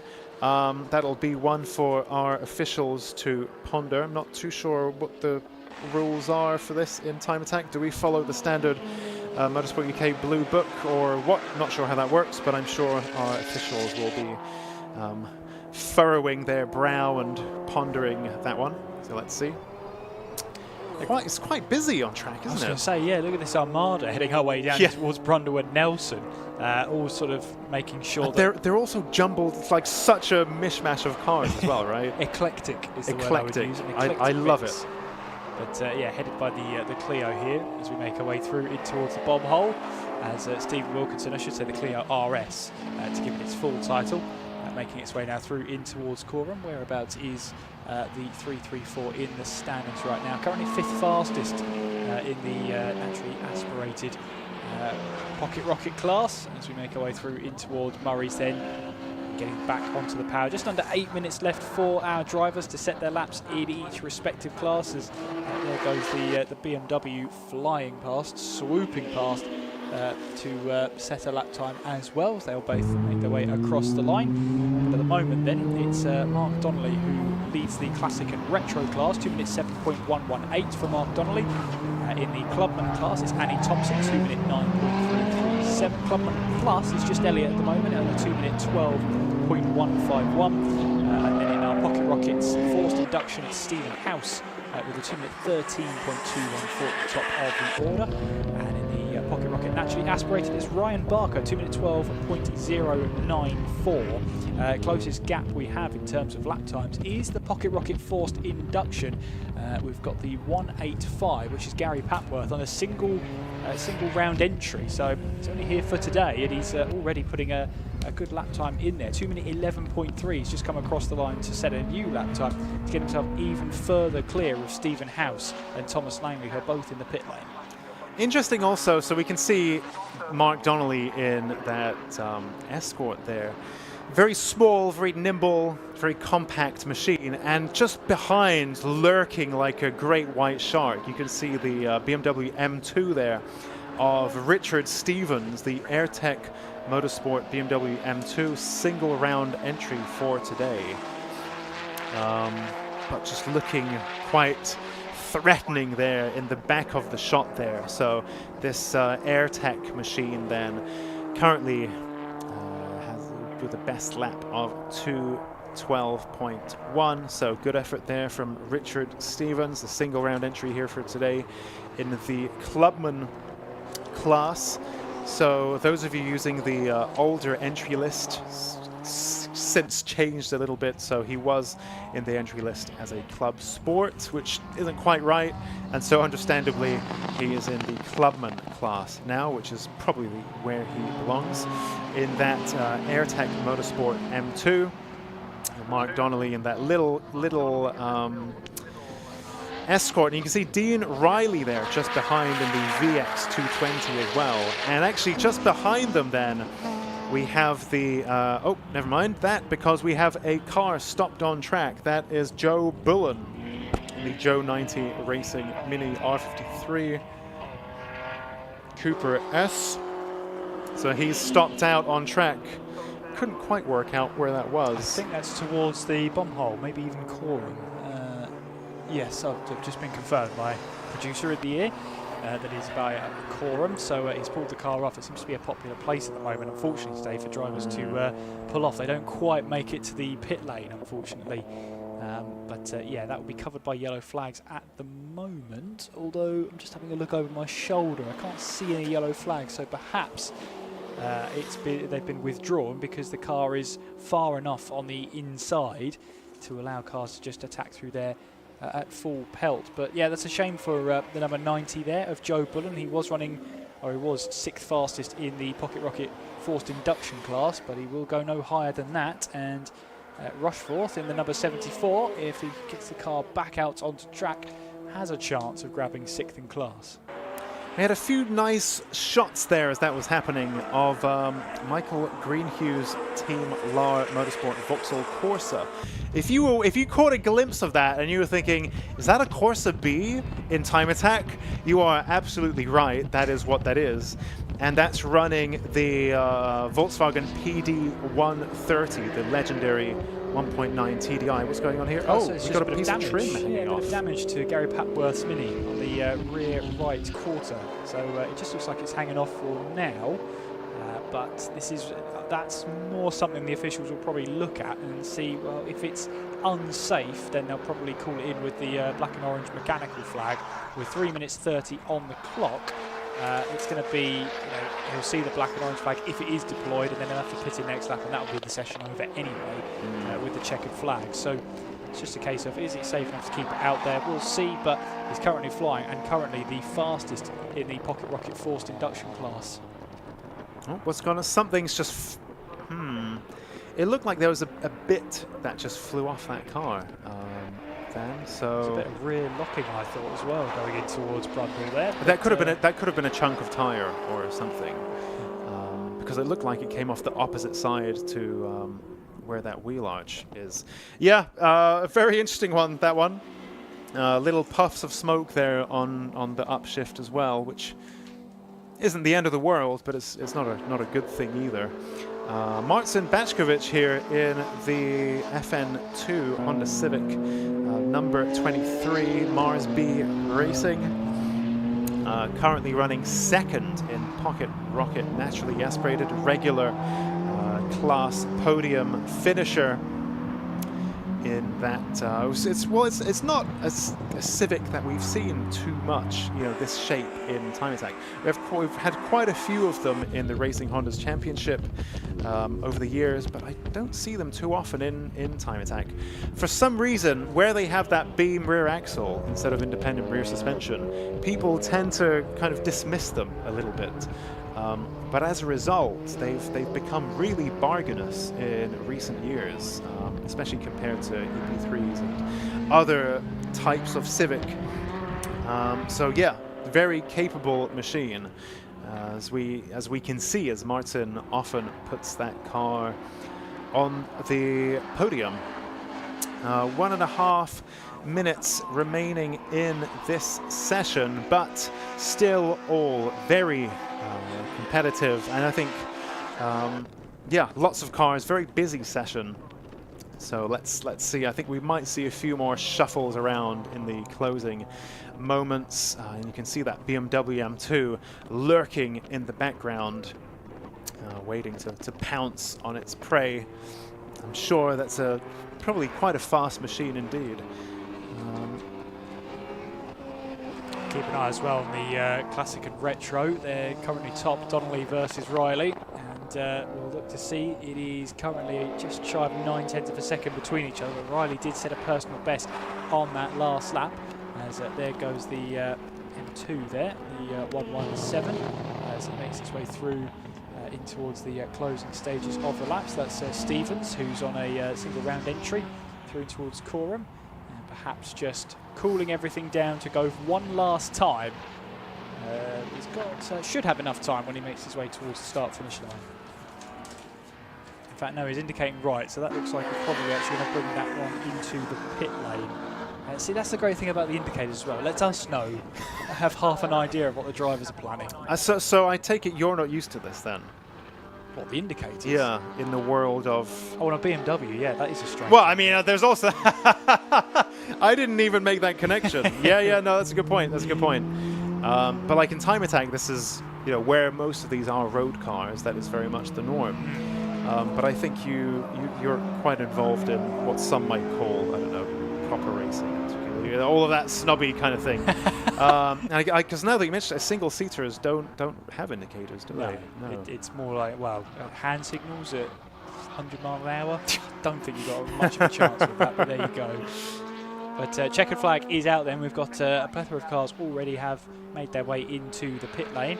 As there's the 153. That's Jay Elliott in that Honda S2000, who makes his way now onto the Bentley straight to look to see what he can do on this lap time then, as the checkered flag has fallen. How is Jay Elliott doing in this session? 153, I'm just trying to pick it out. It's 8th fastest overall and leading the Clubman Plus class, but of course I think he's the only one in the Clubman Plus class, so this is a case of where can he go overall. He's currently 8th fastest and now makes his way through the bomb hole and onwards then towards the closing stages of the lap. A yellow first and second sector, so it's not personal bests through there, and he might have backed out of the lap anyway through towards Coram, so that might be his session, his own session checkered flags. But just waiting now for drivers to make their way across the line. Are there any improvements? There was an improvement then from in the Pocket Rocket naturally aspirated class. Ryan Barker managed to go a 2-minute 12.0 and get himself quite a bit of a distance away from the next car, but managing to grab that top spot at least for now, as we just see drivers heading to the checkered flag to finish off their session. Lovely shot there of the S2000 coming past the checkered flag. I wonder whether Jay might go back and screenshot that, because that's a great, like, that would be a great little photograph to have on your wall. Absolutely. In your like garage or man cave or something. I think that's a great shot. Love this one. Look, just as they got the Sunoco checkered flag there, the Clio coming past that as well. But I think the positioning of the S2000 was particularly great there. That was a lovely shot. So perhaps let's take a quick whiz through the... Oh, there's a lot of cars here. The timing screen might be cleared before I get through all of these. But faster than anyone and leading Classic and Retro was Donnelly, ahead of Riley. We didn't see Eden Young, actually. He had that problem with, I believe, a drive shaft in the other sessions. The smoke was actually unrelated to that, I think. But didn't see Eden Young, which means that perhaps somebody else might have inherited third in Classic and Retro. Jay McToldridge in the A86 then, third, ahead of Michael Greenhue in the Vauxhall Corsa.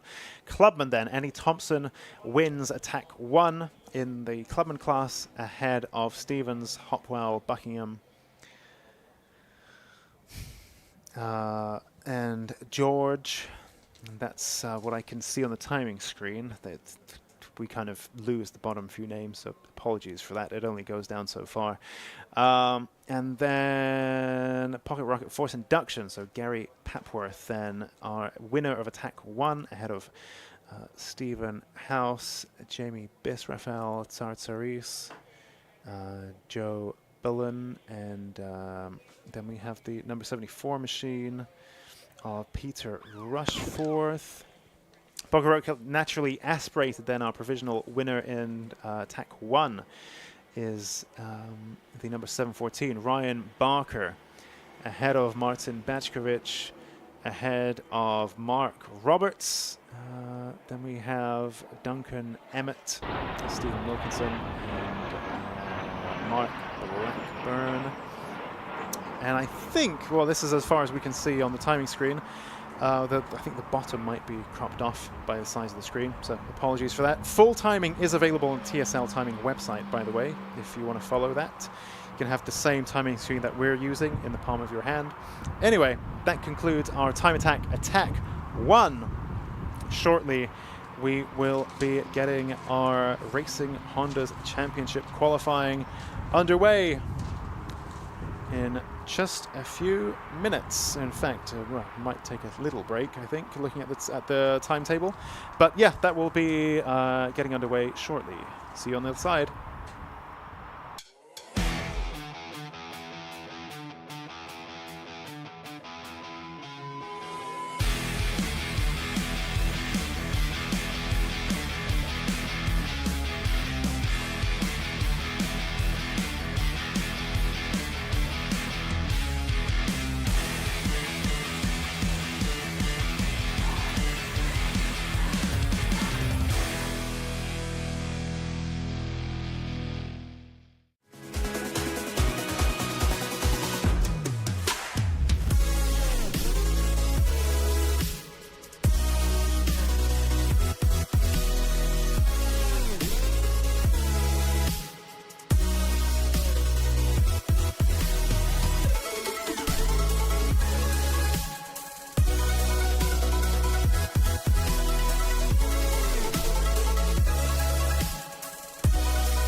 Thank you very much, Alexi and Kieran, as well, for Kieran's help so far today on this Time Attack live stream. Back with Racing Hondas very shortly. Scott Woodward's back in the booth to guide you through all of the action, both trackside and here on the live stream. And hello to anyone who's watching on the Time Attack channel, on the Alpha Live channel, or on either the Tegua or Lucas Oil channels as well, wherever you are around the world.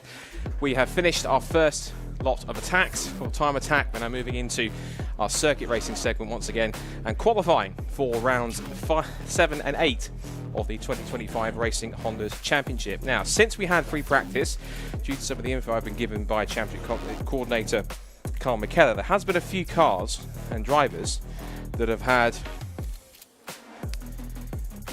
a few mechanical issues since after warm-up. James Kiff, we didn't see very much of in about 3 laps or so. He had an auxiliary belt failure, and that belt runs the alternator and the power steering, which means that you couldn't really get the most out of the car in that sense. We've also had Lewis Barker, who had a clutch change required, which was required for qualifying. The drive shaft issues for both Dan Brown and for the championship leader Dan Thackeray as well, so hopefully they've managed to get that fixed. He's also doing a bit of competing in one of the Time Attack classes as well to get some extra track time. Kevin Talbot had a left front suspension problem, and that meant that had to be fixed during the break between warm-up and qualifying. Jason Stack had a hole blown through his engine, which means he's not expected to reappear, sadly. A mystery oil leak also befell Phil Wright, 2023 champion, and also 2 cars that were down on power were Ed Buki and Matt Rowling. And speaking of Matt Rowling, before we get qualifying underway, our roving reporter Charlie Harmer spoke to him in the paddock earlier on, so let's check in with that before we get qualifying underway here at Snetterton for Racing Hondas 2025. Right, I am here in the pits with Matt. Now, Matt is leading the Class C Championship at the moment. How's it going? How are you getting on? Yeah, all right. I think, unfortunately we had a bit of an incident at Brands. So, yeah, we picked up a bit of damage. So, we're just going to see how we go in free practice, and fingers crossed it's all okay. So. Perfect. Obviously, the crash happened at Brands. It wasn't a good crash at all. Bless you. The car is, however, behind us. Talk us through it. Yeah, so we've a lot of it was cosmetic. We weren't as bad as the other car involved. Sadly, that was really quite a nasty incident. So we did get away lightly in comparison. But a lot of it was cosmetic, really. Just a pair of headlamps and some scuffs around the bumper, and then kind of rear arms, front arms, track rod ends, things like that. It was just a little bit bent, but all just changeable stuff. So nothing too lasting. No. And you're okay. That's the main thing. And we're okay. Perfect, Yeah. Thanks, Rolly. Obviously, you are leading the Class C Championship at the moment. You're doing very well. Thank you. Yeah. Obviously, you've got Callum beside us. Bit of friendly rivalry. Absolutely, yeah. Callum and I go way back. So it's nice now to be same power, same kind of power to weight class. We've never done that, so it's really nice to do it after all this time. Obviously, this is our first round at Snet out of 2. How are you feeling about the track? I like Snet. I had a good testing session before I built the car years ago. And I've done endurance events here and stuff. So I know the track. I like it. Yeah. So should be a good day. Well, there's fingers crossed. Fingers crossed. If the car behaves, we could be all right. So if it's nice and straight, we should be all right. Amazing. Well, thank you so much. Good luck today. Thank you. Cheers. Thank you. Good to hear from Charlie and from Matt Ray. Just a quick shout out to Charlie as well. Let's show some, if you can in the chat, just show some love and support for Charlie as well, because she's not feeling a bit under the weather today. So fingers crossed she feels better across the day. So is her cheerful self and the paddock. Having a chat to a few of the drivers earlier on this morning.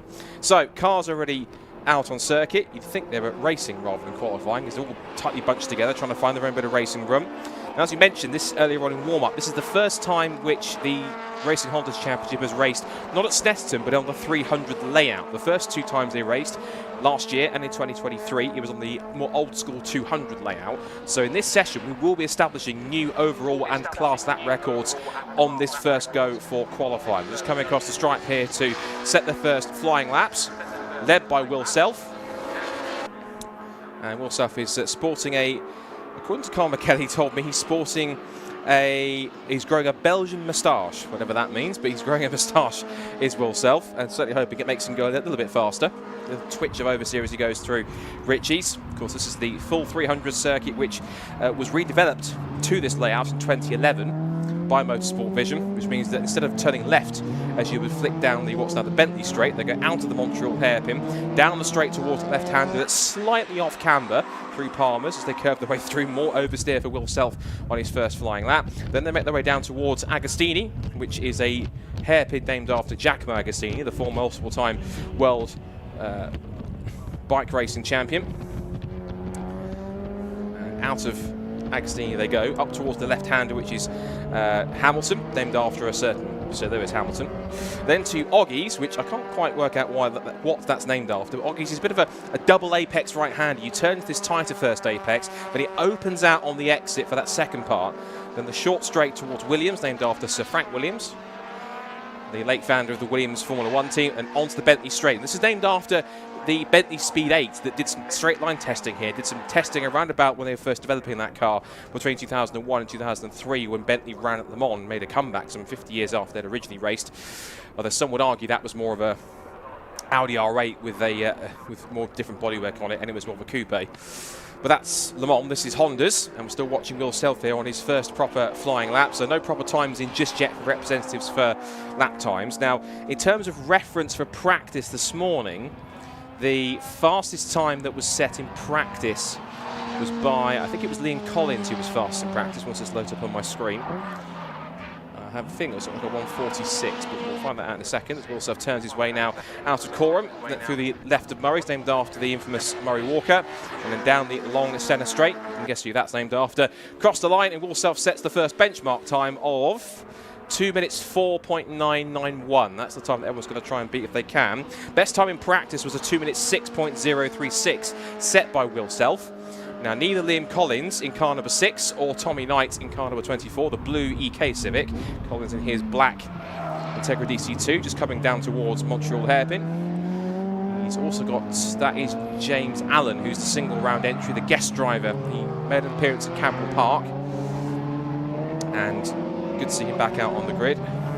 James Allen 4th fastest, and that time up to 5th has gone Dan Brown, making his one appearance of the season this year. Hopefully he's found a new rear window, because when it was being trailered apparently either yesterday or this morning, the rear, I think it was the left rear window, blew out. I think he put out a support on there to a message out to anyone in the WhatsApp group saying, if anyone's got a spare rear window for an EG Honda Civic, can I please have it, because it's gone. So he will now want to try and get a good lap in if he can. Important to mention, of course, all the classes as well. I was about to say Sammy Milan was on the initial provisional pole for Class B, but immediately it is overall and class championship leader Dan Thackeray straight in with a 2-minute 9.736, and he's only roughly around about 3/10 off the first flying lap set by Bob Barron, who was 8th fastest in Class A in his 1993 Honda Civic EG. There's 3 classes in the championship: Class A, Class B and Class C. I will remind myself of the power to weight ratios.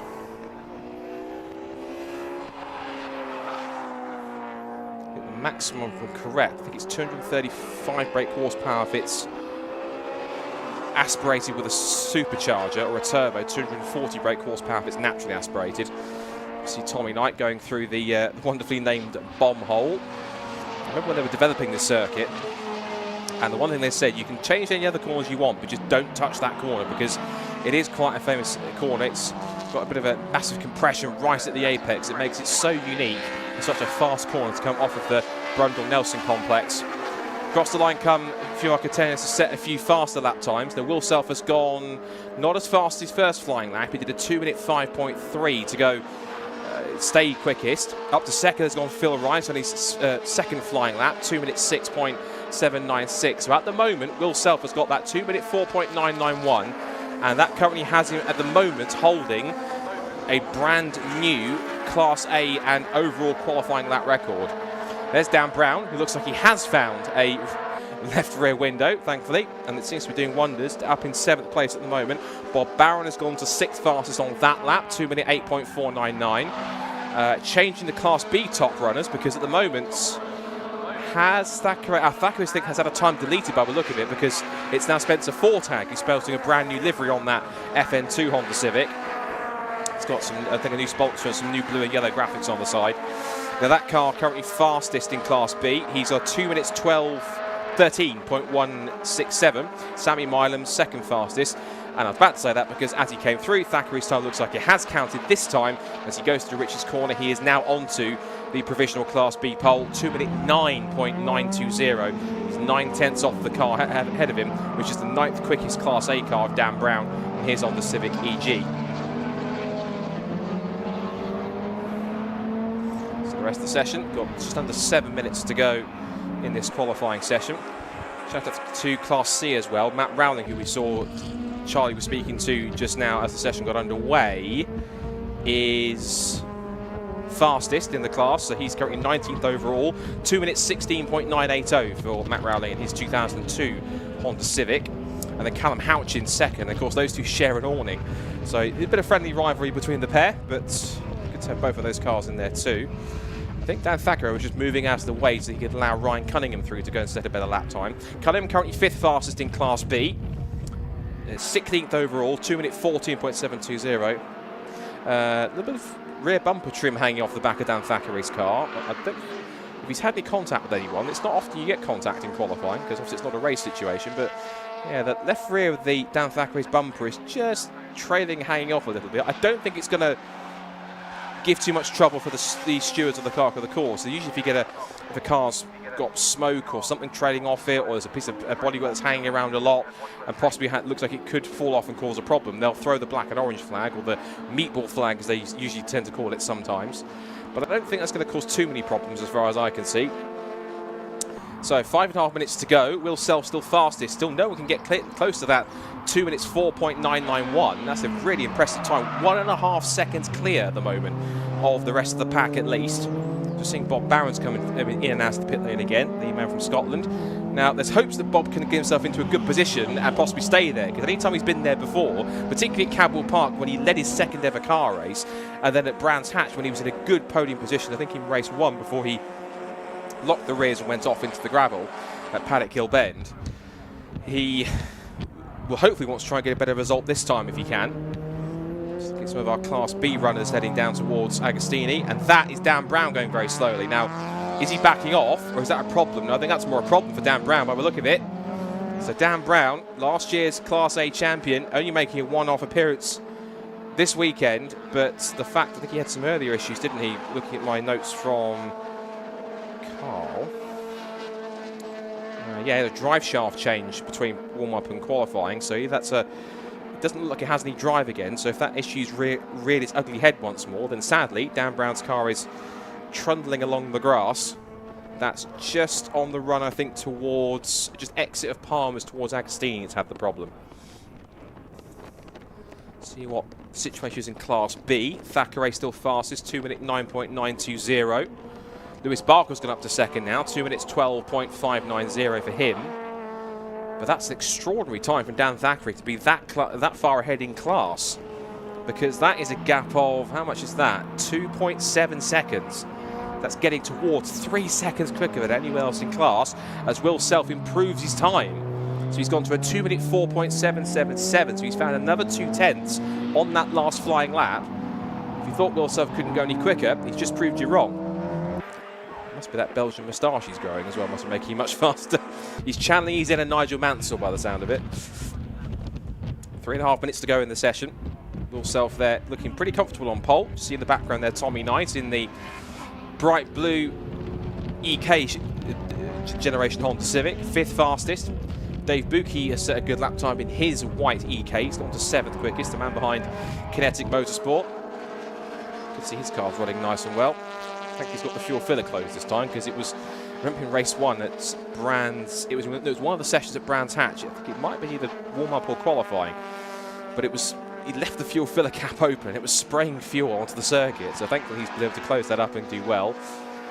No improvement so far for Will Self. I might see if we can look at Bob Barron though, because speed-wise, he set the fastest speeds in sectors 1 and 2, although on that last lap didn't actually improve. So he's going quickly, just not improving enough to be able to move up the order and get higher up the top 10. Movements for Phil Wright, who's gone to 3rd fastest. Kevin Talbot's gone up to 6th. That's quite odd for Kevin Talbot being that far off, given that he is the Class A Championship leader and one of the contenders for the overall title. Looking at Phil Wright on the screen going out of the Brundle Nelson complex. He's been chased down by James Allen in his what was dubbed the Fast and Furious style Civic EG, it's called sedan style, and whether it has a spoon engine or bright green neon lights underneath it, I'm not 100%, but it's certainly a fine car to have in the championship, and both of them looking pretty quick. Coming down the pit straight now, Will Self comes across the line. Yeah, his last lap was some 5 seconds off, so he's backed off a little bit. I think he's more comfortable with the pace. Tommy Knight has gone to 3rd fastest, 2 minutes 6 what he had done, 7.31, is immediately beaten by Phil Wright, who puts himself onto the front row of the grid, but he's still 1.5 seconds off the pace set by Will Self. So 2nd fastest for Phil Wright at a 2 minutes 6.3, but he's still 1.5 seconds off the time set by Will Self.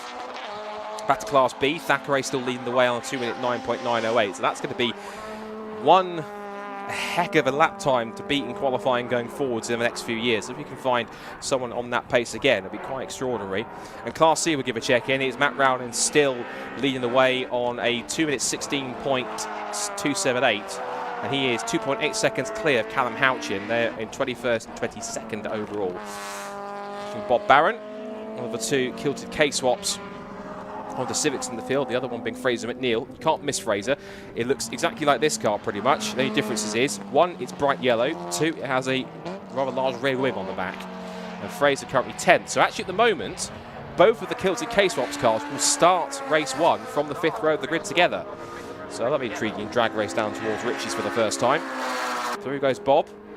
Hasn't really been improving on this lap. McNeil set personal bests in all 3 sectors on his last lap. And yeah, Dan Brown, he's currently showing as 5th. He's showing he's been stopped on track, but we know why, because he's stopped because he's had an issue just exiting Palmer. So we know that he stopped on the circuit. That might be a recovery that he'll be able to sort out between lunch. Some of the rest of our Class B runners as qualifying continues on. If you're watching on the stream, you're seeing the cars filter through.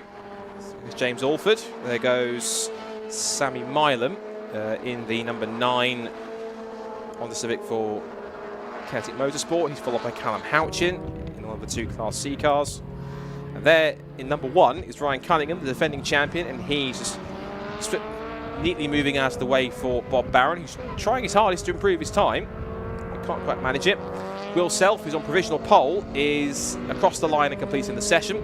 Tommy Knight comes across the line and holds 4th. Can't improve. Neither can Phil Wright. He'll looks like take a provisional front row start for race 1. But if that's the pace over a single lap that Will Self is setting, so he's like in a 15-minute race. That will be quite extraordinary if he can keep that up the whole 15 minutes. Across the line has gone Allitt, who is at the back of the field by the look of it, in 23rd. See, also James Kiff has got out in qualifying as well after his issues with the hydraulics. So what was the issue with that one actually? It was a auxiliary belt failure. That's what it was. Auxiliary belt failure for Kiff in practice, but he's managed to get it out there with that fixed. Now Dan Thackeray has pulled up. That's on the little service road at the exit of Agostini. That's a worry because he is on provisional pole for Class B and did set a 2-minute 9.908. So he's on class pole by basically 2 seconds from Ryan Cunningham. But if that car still has a recurring drive shaft issue, like Dan Brown I suspect also had as well, that's going to be a worry for race 1 if he can get that car out. Hopefully, fingers crossed, he can.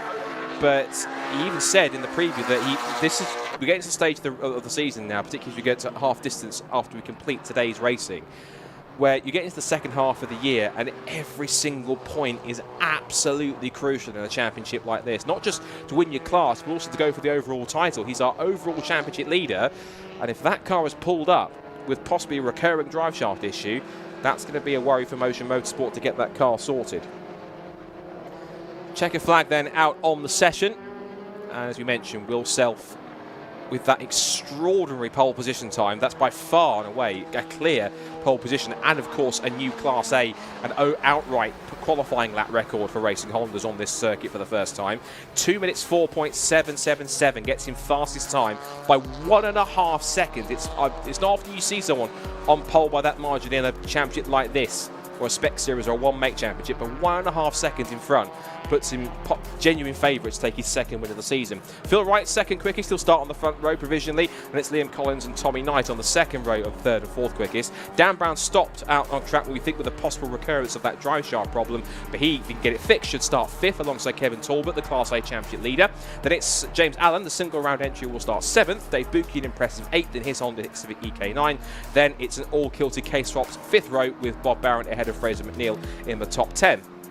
Now, 11th fastest for Dan Thackeray. Provided that car is healthy enough to get out for race 1, he will start from 11th on the 6th row and the Class B pole. That's also, of course, a new Class B lap record for this championship at this circuit layout. But it's James Kiff in the Honda Integra, James Alford in his Honda Civic EK9, and then in 14th, second quickest in Class B, goes to Ryan Cunningham, the defending champion in car number 1. 15th fastest was Lewis Barker, 3rd in Class B alongside Sam Lintzner. So that's an all Class B 8th row, followed by Sammy Milam and Spencer Fortag, with Duncan Holloway and Luke Krasmenu rounding out the overall top 20. And then it's Matt Rowling who'll start on the Class C pole. His time was best for a new qualifying record for Class C, 2.8 seconds clear of Callum Houchin. With Anthony Allett making his championship debut, it was Nicholas Allett in the car at Brands Hatch, if I'm correct. So Anthony making his debut, and he'll start, all being well, back in 23rd and last, but certainly by no means least on the grid either. So that is qualifying complete for the Racing Hondas. Their first race comes up a little bit later on this afternoon after lunch. It is scheduled for 4 o'clock, 15 minutes. The second race taking place scheduled around about 6 o'clock, and it's all set scheduled about 6:15. We'll see what happens there. Of course, the cars have had problems in that session. Fingers crossed they can get them fixed for race 1 in a couple of hours' time. They've got, given that it is now, what's the time? 1:15. So we're actually running about 20 minutes ahead, which is excellent. So this session should have started right now. So we're running ahead. So they're giving a bit of extra time here by the looks of it. So fingers crossed with that extra little bit of time, they can get those cars fixed. But for the moment, we have a new pole sitter and a new, for this circuit, and a new class and overall lap record. Will Self, 1.5 seconds clear on pole position. Can he translate that into qualifying form? We will wait and see.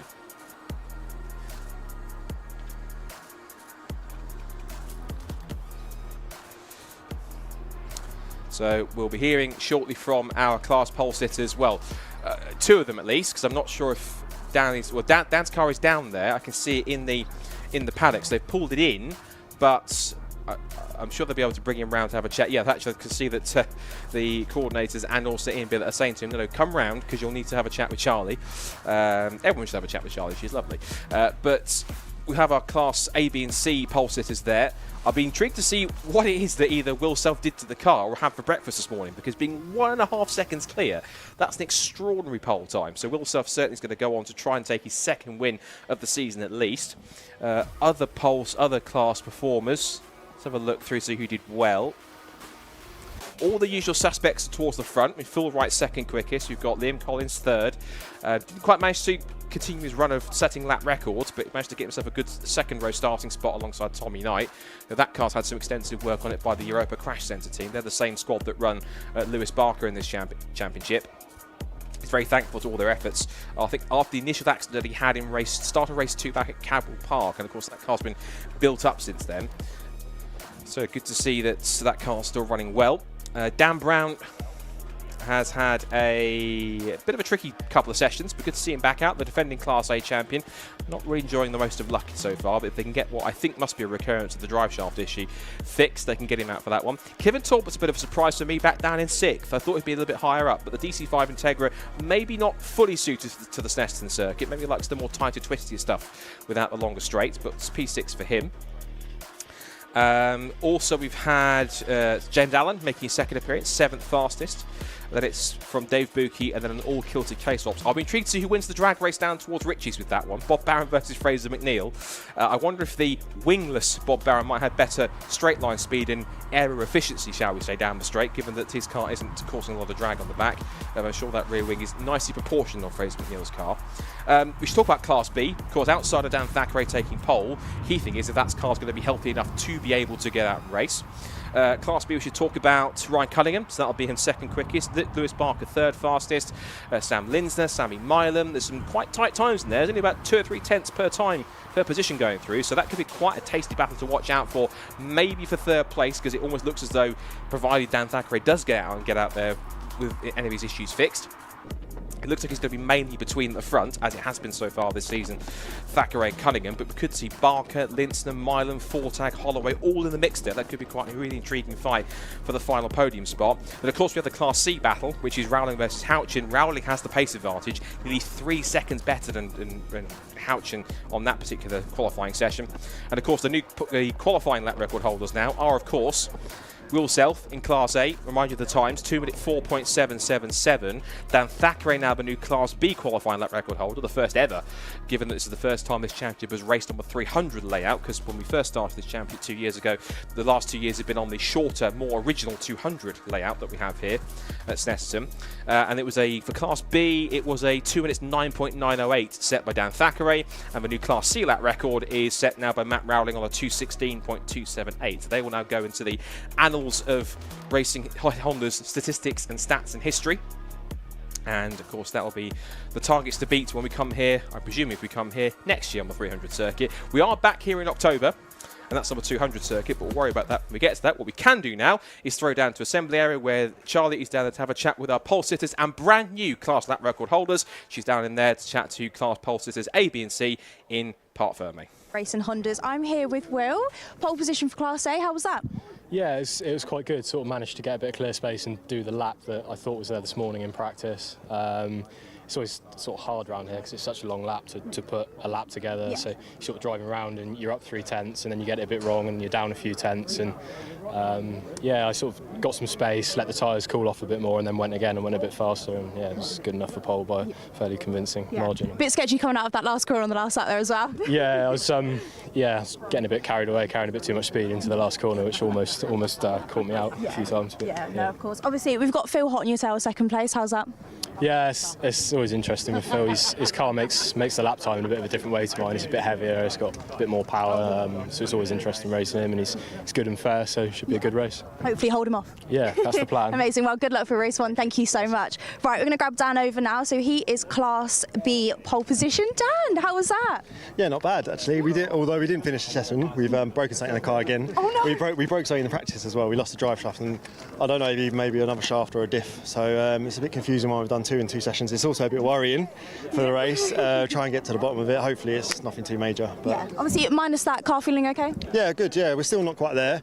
I know we're getting some good pace out of it, but we know the car pretty well, and we're still off quite a lot of pace, really, where we should be. It's a bit confusing for us. We're getting used to the tyres, but we're still just about doing enough, I think. Yeah, of course. And obviously, like every track presents different things, different timings, everything like that. So you always have to like change it every time. Yeah, and also this is such a long lap that halfway around the lap you can easily mess one up. So it's good in the sense, but it's very easy to ruin a nice lap and just watch your delta just go away. But so as long as you do enough to get some good times, we're all right. Perfect. Reckon we get the car out for race 1? Hopefully, yeah, it should be all right. But yes, we're just going to need to find the cause of it. You can't keep breaking diffs. No, definitely not. No, definitely not. Well, thank you so much. Good luck for race 1. Amazing. Right, we're going to get Matt over. I think he's deep in a conversation. Grab Matt. Grab Matt. Let's come over.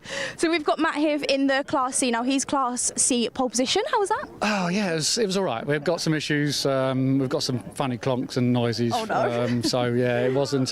Didn't fill me with confidence. Didn't quite get the lap time we wanted. But yeah, we'll see if we can go back and tweak now and see if we can build on it for the race. Yeah, no, of course. Obviously, a bit of pace off of Callum as well. He's hot on your tail. Yeah, absolutely. Yeah, Callum's always going to keep me honest. So yeah, I chasing him down the straights. He's got a bit more horsepower than me, but carries a bit more weight. So I'm probably a little bit better through the corners, and he'll just catch me down the straight. Yeah, so it's like a bit of like cat and mouse. Yeah, so he's got to be good in the corners, and that's where I've kind of lost a bit of confidence. So yeah, we'll see. But yeah, it is what it is. We'll just go and send it. No, of course. So have a look over the car ready for race 1 as well. Yeah, 100%. As I say, it's still got a clonk. So yeah, there's still something going on, and yeah, we'll learn now what it's done, and kind of trying to adjust it and see what happens. Just get out there for race 1. Absolutely. Amazing. Thank you so much. Good luck for that. Amazing. Right. Well, that's qualifying here. We're going to head to a quick lunch break now, but make sure you tune back in for race 1.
All right, it is time for Attack 2. We're going to be starting out with our Club Pro, Pro and Pro Extreme cars. Who I can't really see any of in the pit lane. We did have a timetable change, so you might have seen the timer go from 40 minutes to 20 minutes. That is because the Attack 2 was brought slightly forward, which is always pretty prudent to do. We don't have any show today running alongside the Time Attack. It's purely a race meeting, which does mean that we have a little bit more freedom on the timetable to do things, which is quite nice. Although by the looks of things, I'm not sure perhaps that all the drivers got that message, because even though the track is live, as far as I understand, let's just take a look on the TSL timing website. Sadly, you can actually hear I ran myself. Sadly, the TV screen that shows the timing screen has now gone into smart TV mode and is offering me Netflix and BBC iPlayer and stuff like that, which is not really what I'm looking for. But I think it was on a PC. So I think if I change the source, change the input, then I might be able to get my timing screen back. But in the meantime, let's have a look at the TSL Timing Solutions Limited. I mean, I can see the pit lane's actually still got a red light, which would tell me that the session's not yet been green lit. Here we go, Club Time Attack. Let's have a look.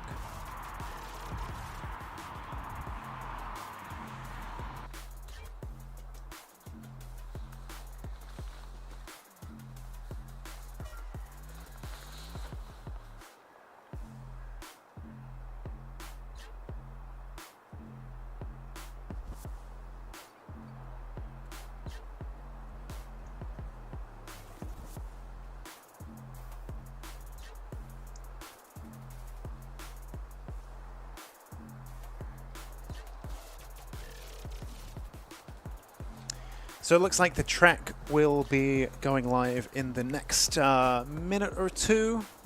So that timetable alteration there.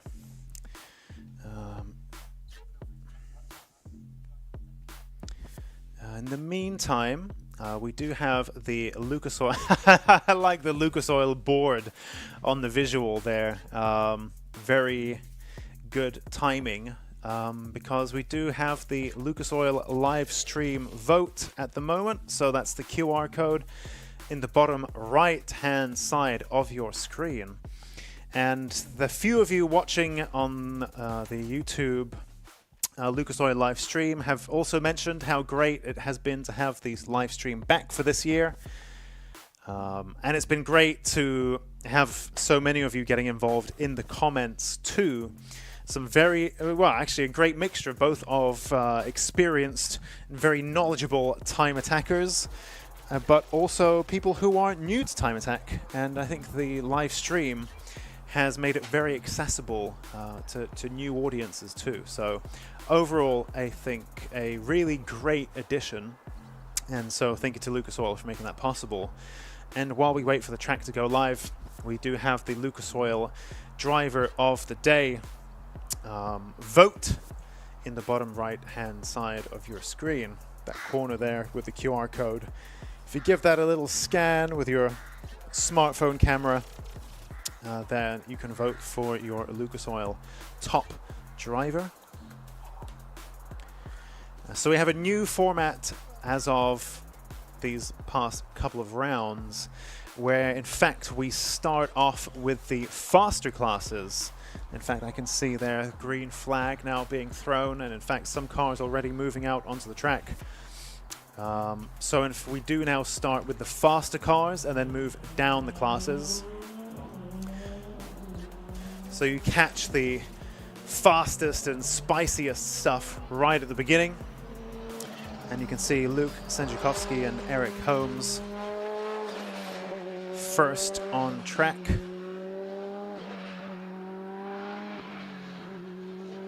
See Daisy there in the YouTube comments asking when is the track going to be live again, when does the lunch break finish?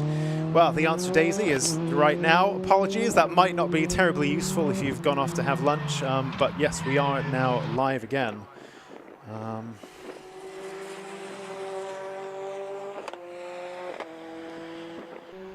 We're going to give our drivers a few moments to get themselves up to speed. We do have the control tire, the AO52 Yokohama, in most of our classes, apart from the pro classes, which are the ones now, who can use a racing slick. But nonetheless, the racing slick also needs a little bit of time to get the heat into it, so it gets nice and hot and gummy, sticky, presses into the road nicer.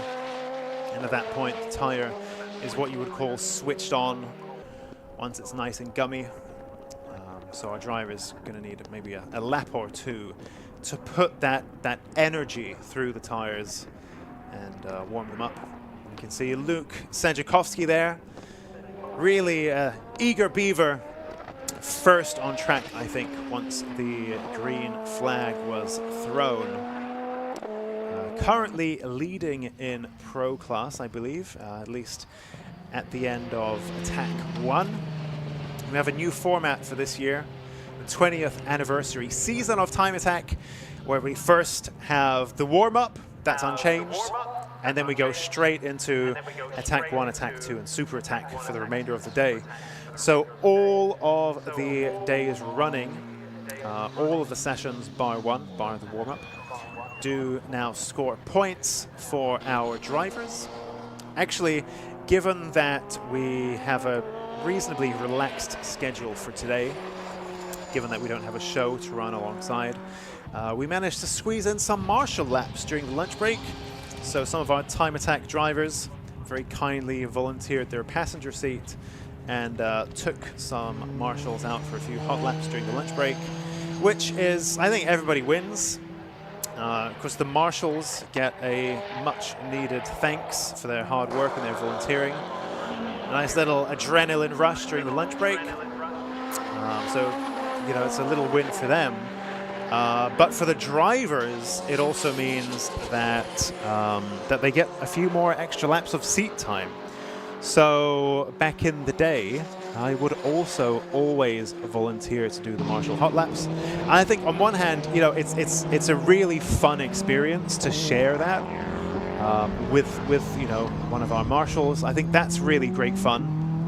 But on the other hand, it also means that you get a few more laps under your belt, which is, I think, unless you are a professional racing driver who does this stuff all the time, if you're a privateer enthusiast track driver, then those few laps are really welcome extra experience, right? Extra experience points. So, yep. So we managed to do some of those just now during the lunch break, marshal laps, which is great fun.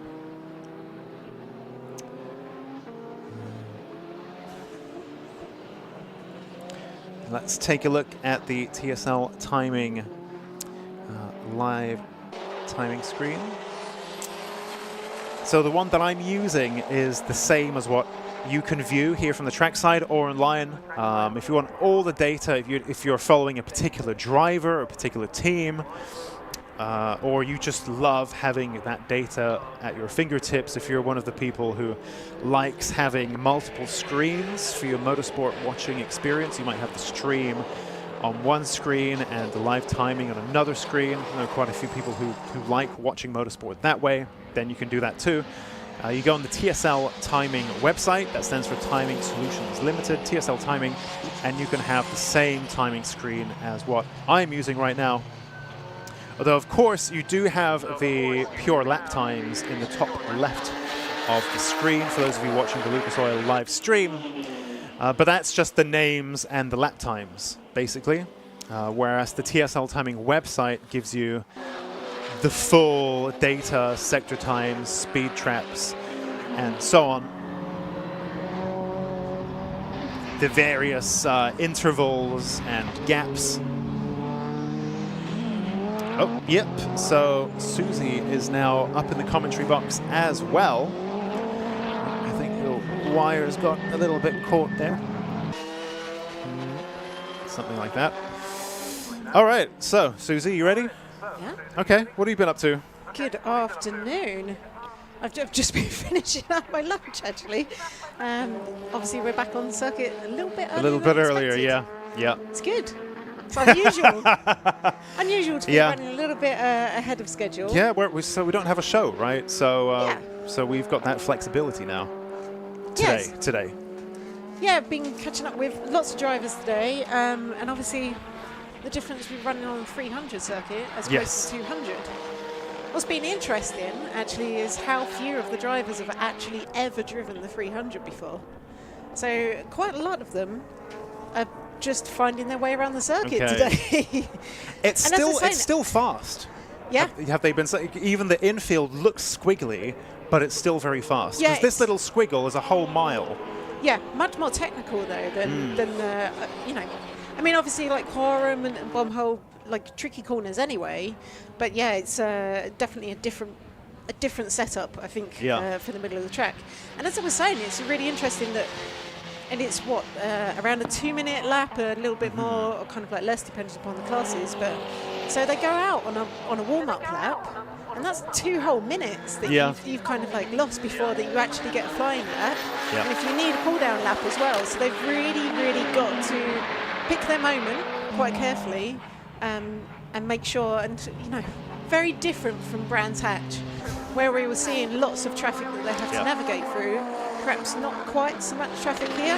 They can find that clear space, but when they're on that hot lap, that's it, because there's not a lot of time to fit a lot of those in. If they stuff that one, then they've lost a lot of time. Yeah. If you've got your warm up and your cool down at the end, then you know there's not many kind of like hot laps to get in the That's middle. a really good point. Yeah. Huh. Yeah, it's interesting. Interesting just speaking with people, and also people who are lost in the middle of the circuit. And just saying the corners keep coming, and I'm not quite sure what way they go.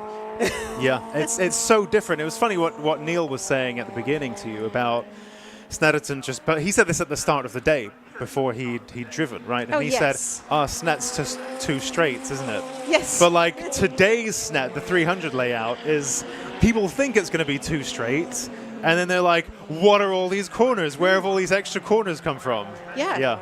And I just assumed more people would be familiar with the 300 circuit, but you know, even in the pro class, and so Simon Norris has not driven the 300 before. Yes, yeah. Wow.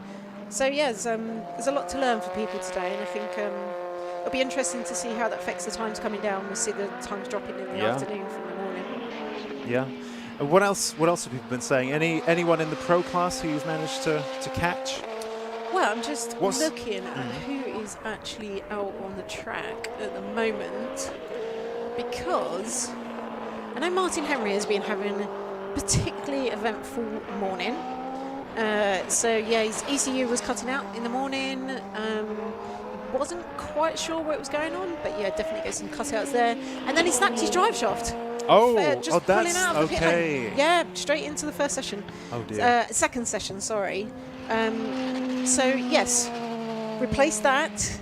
Okay. But he's still not quite sure if he's managed to fix the issues with the ECU and the car cutting out. So we'll keep an eye on his lap times to see if he has actually managed to sort that or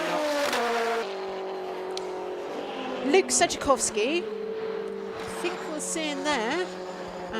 Feed's a little bit slow. Yes, in the NSX. So they were having gear shift issues. So they weren't out in the last round. So in attack 1. So, but car's back on track now. So it looks like they've managed to get that resolved.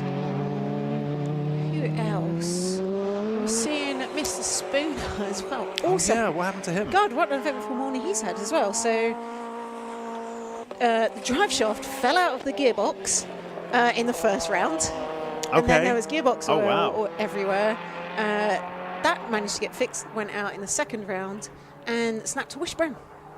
So, and that has been fixed. But also, he's just very much hoping for a whole session where he doesn't have any drama, basically. Yeah, I mean, you've got to carry a lot of, like, to be able to fix this stuff, he must be carrying all the spares. It's a lot of spares and a lot of patience, and I think it is possibly wearing his patience a little bit thin. But yes, and like I say, these are all the trials and tribulations that the drivers actually go through to get the cars out on track. And it really is quite something, so it's been quite eventful. Yeah, the screen briefly made it look like it was wider on one side than the other, like it had a bigger wheel arch on one side than the other, but I think that was just the light playing a trick on me, and he hasn't got some kind of asymmetrical track width. So I think what Darren was saying is he might actually have to turn it down a little bit, because obviously, you know, it's proving problematic today. So might turn it down a little bit, get a few, or at least get one good session where he doesn't have to fix something between the sessions. Because quite a dramatic start to the day for a couple of people. Yeah, it's good to see him back in Time Attack. Of course, he's had some time out, which is always nice. And then just looking down the list. Obviously, you kind of had a catch-up with Ilya. Okay, what's he been up? See, he had some kind of issues, didn't he? I heard. No, I think the car's running okay today. Okay. At least not as he told me, so... Yeah, no, I guess it's fine. Yeah. So, you know, as you were saying, always little things that you want to kind of like change and improve. But yeah, they had a small fluid leak just onto the under tray. Yeah, that's what I heard. Right. Okay. So. But I think that was from the gear shifter, because they were on the sequential box. They said they'd just top up the fluid and we'll keep that going so that you can get back out. But yeah, nothing terminal at least, not compared to some of the other teams that we're seeing. So what have you been seeing up here, times-wise? Yeah, I mean, Simon Norris is very much, I mean, he is literally in a class of his own, but of course it just also is in a class of his own. Very, very fast, and so is Luke, actually. And we can see that here. That remains the case. So Luke Sędziakowski in that Tegua NSX still 3 seconds faster than his competitors in the Pro class. So Bradley John as well. Yeah, I'd say hot on his heels, but not really. It's quite a big gap, actually. Luke's got a really big advantage here. You know, it's 750 horsepower, thereabouts. Quite, I guess, a wedgy, low frontal area, low drag car, I guess. And then you have Josh Barrett, you know, quite far adrift, actually. Look at that, 8 seconds adrift. It is a long track, so of course the gaps are going to be big. At a shorter track, that gap would be smaller, and it wouldn't be quite as striking as this. But I think Josh Barrett is at a bit of a disadvantage here. Firstly, this Caterham's got absolutely no aero efficiency whatsoever, and it doesn't have the power either. And I think Kieran and I touched on this quite a lot. We have the Caterham might have the power to weight to you know, compete with the other cars, but on the straights you just need the raw power number. Yeah. The power to weight is going to help you maybe pull out of the corner, and then once you get onto the Bentley straight, and once you're getting all that drag, you need big power to punch through that. And I think Luke's NSX is doing a very good job of that compared to the other car, especially Josh Barrett. I think he's really struggling in the Caterham, but he would have probably expected that. I think he would have come here knowing that the others are going to have the legs on him a little bit. Yeah, be interesting to see what Martin Henry manages. Yeah, well, it's good to see him back out on track. But again, I mean, I would guess based on those times that he's still having this intermittent ECU issue. So, yeah, I will see if I can get some time to catch up with him after this session. But yeah, like I say, he's had an eventful morning. And I think what I'm seeing as well is just that this circuit is quite hard on the cars, especially the highly strung cars, because you've got these huge straights where you are just pedal on the metal for the entire thing. But what that means is at the end you're going incredibly fast, and it's quite wearing on the brakes as well. So you've got heavy braking zones. Very fast corner at turn 1, but again, from the speeds that especially these pro classes are reaching, they've really got a lot of speed to kind of like shave off to be able to get around there. So heavy on brakes, hard on the engine as well, where you've just got these big long straights. And if anything, the infield is perhaps a little bit of a relief. It's hard. Our screen's a little bit choppy. I thought Martin Henry was going very slowly there, but I don't. I think he's just being careful. I don't think he's had another issue. There goes Ilya Krylov in the Haltech Clio. I don't think we've seen a great deal of him today, actually. I think he's kept a reasonably low profile. He's got all the new lights on his car, which do make it a lot more visible. They are very bright. They are very bright, yeah. It's much easier to tell now if he's on a hot lap or not. So I think that's a really big improvement. And it's a small fix, it's a small change compared to some of the other stuff that we see. But it's an important quality of life fix. And I think it's important to not only chase the headlines and have all this wacky stuff, which, Ilya already has plenty of, to be fair to him.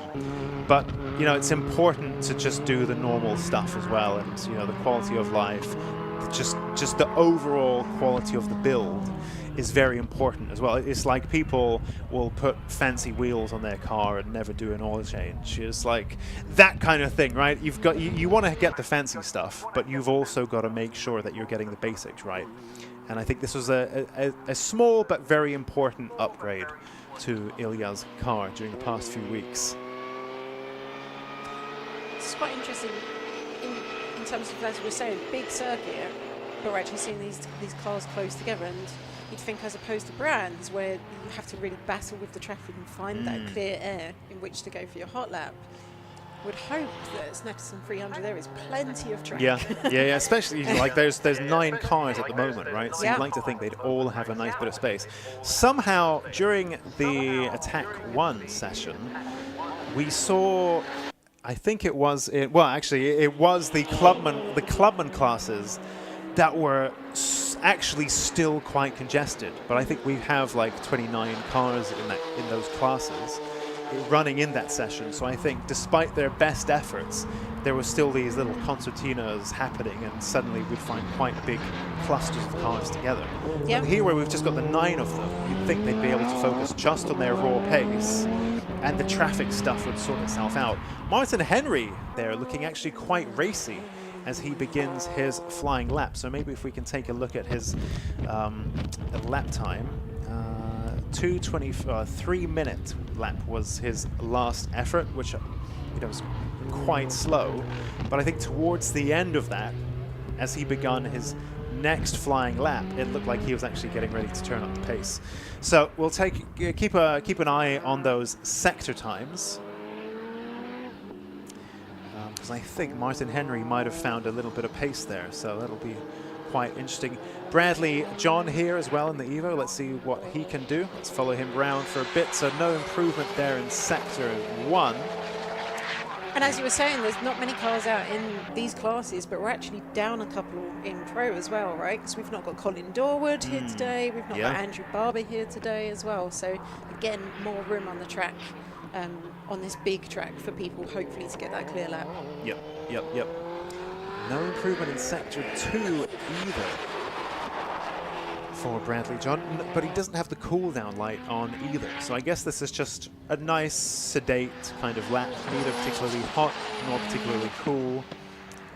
It's just one of those laps, but we might see an attack commencing now. Actually, well, are those his headlights? I guess those are his headlights. They don't have DRLs, do they? So I guess those are headlights. Looking quite racy there as he comes into turn 1. So I think this lap might be a hot one. Quite a few cars. Oh, in fact, the checkered flag is already out. I just saw a few cars in the park for me.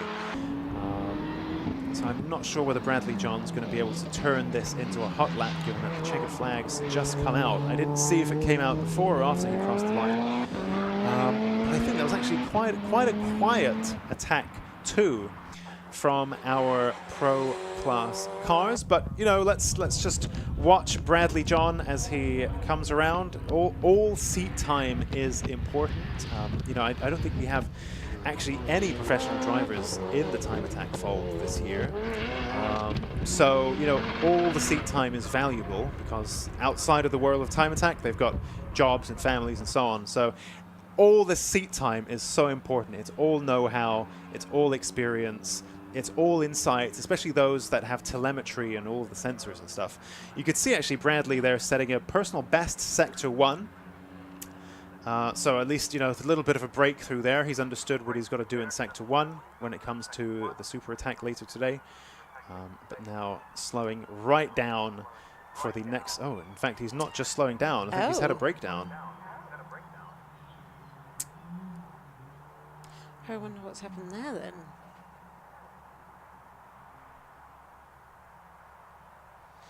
And that may hold up. Yeah. Getting the next class out. I'm not quite sure where he's pulled over there.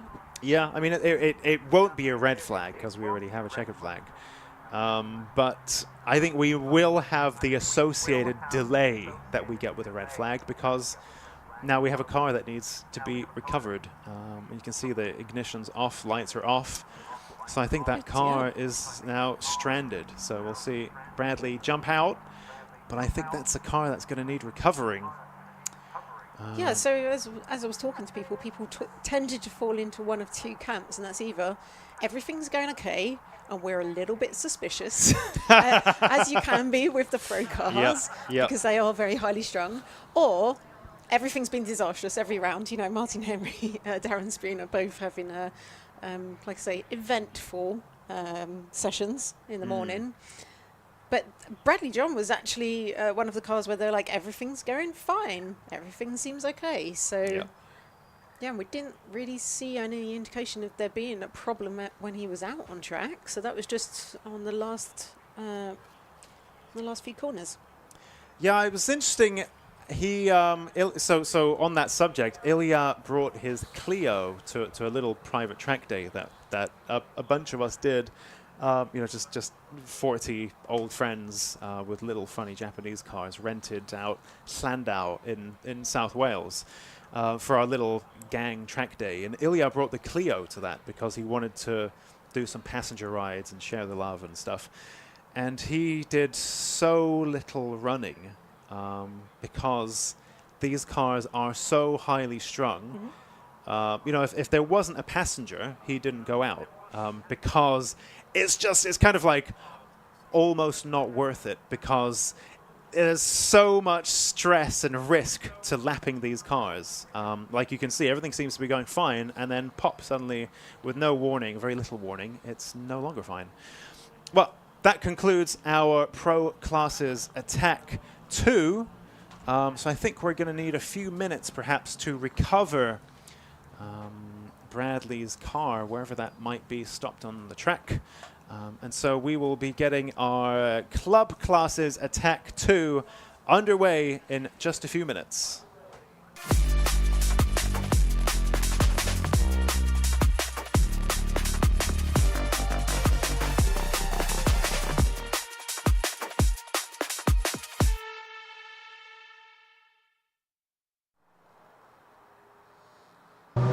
So this morning I'm catching a little bit of time with Rich Smith from Club Two Wheel Drive. So welcome to the event. You've had quite a tumultuous season so far. I think this is the first time we've seen the car. You've had a good first round. Tell us a little bit about what's happened, or a good first session so far today. Tell us a bit what's happened at the other rounds. Well, so obviously we started off Cadwell beginning of the season. First two rounds went well. The first two sessions went well, picking up speed all the time. Third session, brilliant. You know, I was cracking on, really sort of dialing it in. Pushed a little bit too hard, snapped a drive shaft. And unfortunately, that was the end of the day. The way the drive shaft sheared right flush with the gearbox and damaged the oil seal. I had another drive shaft, I didn't have another oil seal. So I sort of let myself down a bit. And also, I found out afterwards, I'd lifted the head and the head gasket was pretty much knackered as well. So took it away, got all that repaired over the course of the period between that round and Donington. Done a little test there at Donington, all went completely pear-shaped, blew up my back box straight away, set fire to a brake hose, straight line down the Melbourne loop, and ended up back on the trailer after half an hour. Got it ready again for the weekend for Donny for the time attack. Back there again, 3 laps in, 4th gear let go in the gearbox, no 4th gear whatsoever, so back on the trailer again, watching over from the pit wall, everyone else. Brands getting the gearbox rebuilt, still wasn't done by then, so I thought take the time. So I had a nice long period, 5-6 weeks between the last round I competed in and this round to really get some bits done. Gearbox done, new clutch, some sort of bespoke carbon panels done, bits and pieces like that, and an opportunity to make sure everything else was sort of where I needed to be or where I wanted it to be. So sort of come here today feeling apprehensive, anxious about the car and where it stands, hoping that it holds together. First session done. I'm quite happy with it. Coolant temperature stayed down, brakes held up, gearbox held up, clutch held up. Everything was where it was. Time was okay, relatively competitive. 2nd and a half off the top guy in my class. First time I've ever been here, so yeah, more than happy with how it's gone to start with. So if it can carry on that way, and to be fair, if it stays the same today and I don't break anything else, I've had a good day. Yeah, you've just had the worst luck so far this season, but yeah, fingers crossed it stays good today. And as you were mentioning, you've got some like custom parts on the car, and I think that you've been involved with making yourself. So can you tell us a bit about those? So I think most of the carbon stuff on here, well, pretty much everything I've done myself. These have been a bit of a labour of love over the last sort of 4 or 5 weeks. Had to make the moulds off of original doors, resin infused the outer panel, wet lay the inner panel. So basically the standard door weighs around about 32-33 kilos, I believe, fully built, everything, door cards, the lot. My doors were fully stripped out, the bars removed, everything. They were around about 14 kilos, 15 kilos. This door without the glass and the mirror and everything else was around about 3 kilos. So it's a significant weight saving over box standard, and even more of a weight saving over completely gutted. So, you know, there's probably 20-25 kilos I pulled out of the car from that alone, which is good.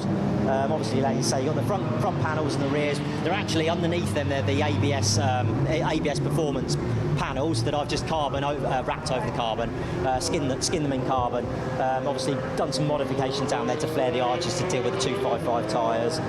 Front splitter, obviously, I built that myself. That's the same as, obviously, everyone probably that's watched this might know Rusky Wellfab, who does his splitters and that. Same sort of principle to the videos he does. Laminate, foam, laminate, resin infused. So nice, really light, really strong, quite a bit bigger than the upper click ones. So yeah, really enjoyed that. Door cards or other bits and pieces, but I think we're up to a point now where we've got quite a bit of power. I'm trying to improve stuff as I break it, make it stronger. Now the best thing for me to do is strip more weight out if I can. So it's just over a tonne at the moment. So if I can get it down below, I'd be very happy with that. And what kind of power are you running? It's just over 400 at the moment, yeah. So it's obviously Roadcheck supercharged with the T2 impeller. So it's about 18 PSI, which is quite a lot of pressure. So yeah, it's so far it's good. It's quite enjoying the straights here. So yeah, it's just a matter of building everything else to take that additional power on that boost now. And so what made you choose Time Attack as well?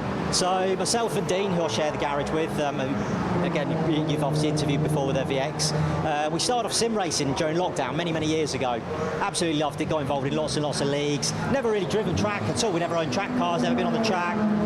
Come out of, moved forward a couple of years, coming out of all the COVID lockdown and everything else, we decided we'll get yourselves a couple of cheapish track cars to go with. Well, I bought a little Clio for about £1,000 and it lasted a week before I said to the wife, no, this won't do, I need to spend too much on it. So bought the Honda.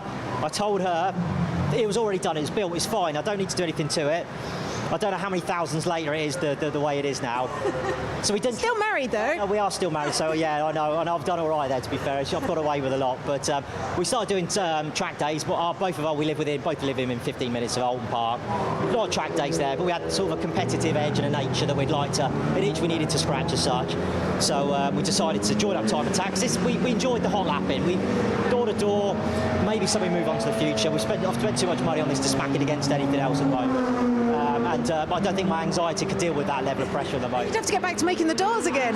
Yeah, per round, I think. Yeah. So yes, we decided to have a go at this. We've always followed it, watched it, enjoyed speaking to the guys, been to a lot of the rounds as spectators. So it was nice to actually come and participate. Although it's been limited for me so far.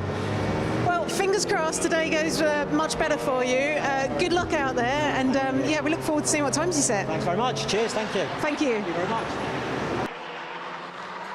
Another really interesting interview. I think for me, again, one of the highlights of the Lucas Oil live stream is the interviews. So thank you to Susie for that, who filmed that a bit early. If you're wondering how is she in the commentary box and interviewing people at the same time, the answer is the interviews were filmed a bit earlier today. But yeah, 18 PSI, 400 horsepower, supercharged Civic. Very interesting stuff there from Richard Smith in the DRS Racing Honda Civic Type R.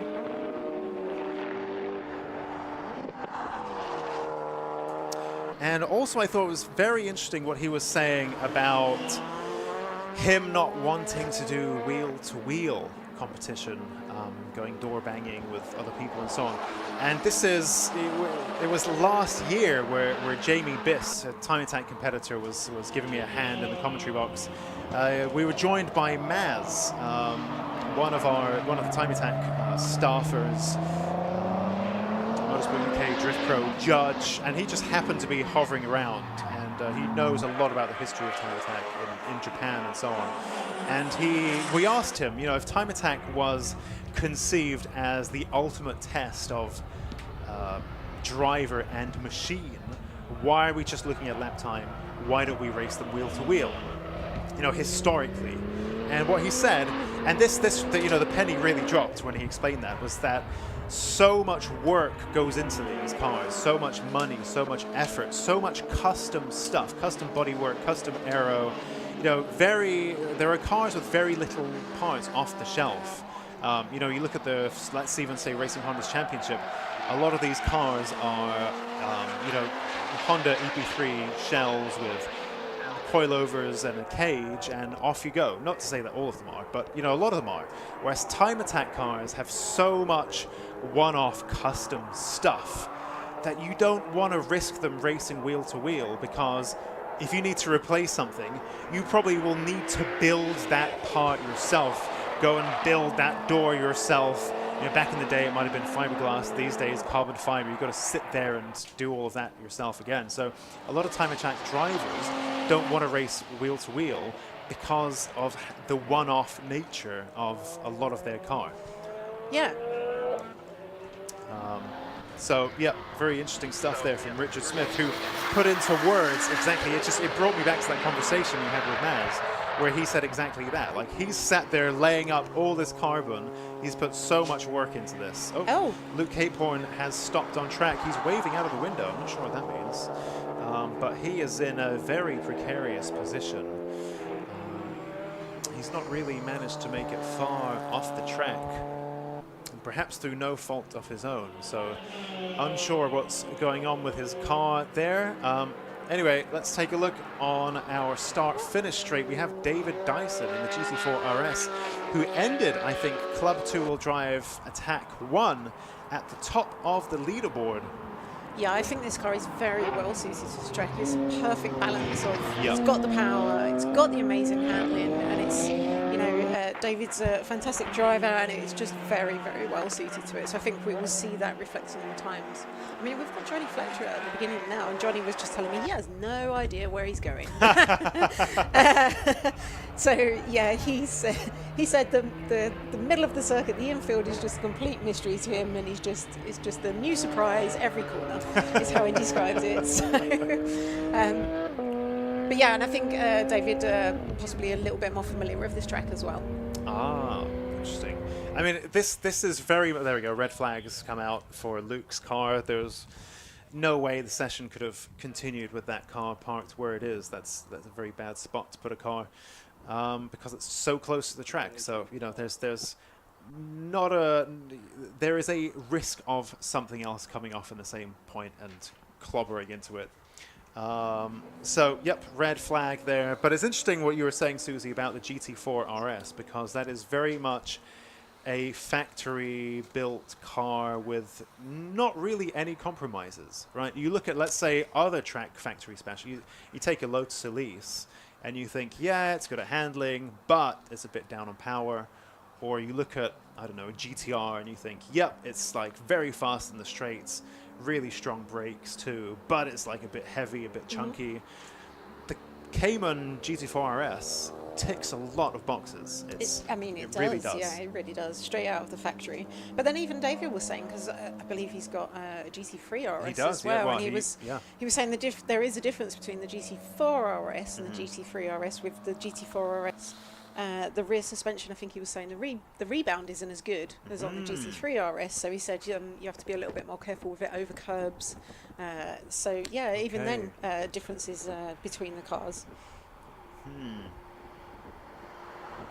I'm just wondering, where's Luke actually stopped on the circuit? It must be quite far towards the end. Obviously, it is such a big circuit, and we're just looking out and trying to also identify which cars are going past. Yeah, so maybe It looks like perhaps at the end of bomb hole somewhere. The producers have just come into our ear. They got all the cameras everywhere at all times, so perhaps that's where that is. So at the end of the long Bentley yes. straight. Yep. And that looks like perhaps quite an involved recovery job. You can see the legs have come out on that truck with the crane, so it's going to be a lifting on crane type jobby. So I think Luke was one of the people that I spoke to earlier, and he said they were bleeding his brakes because and this circuit is very heavy on brakes. There's a little bit of a detour there. But this circuit is very heavy on brakes with these long straights. Yeah.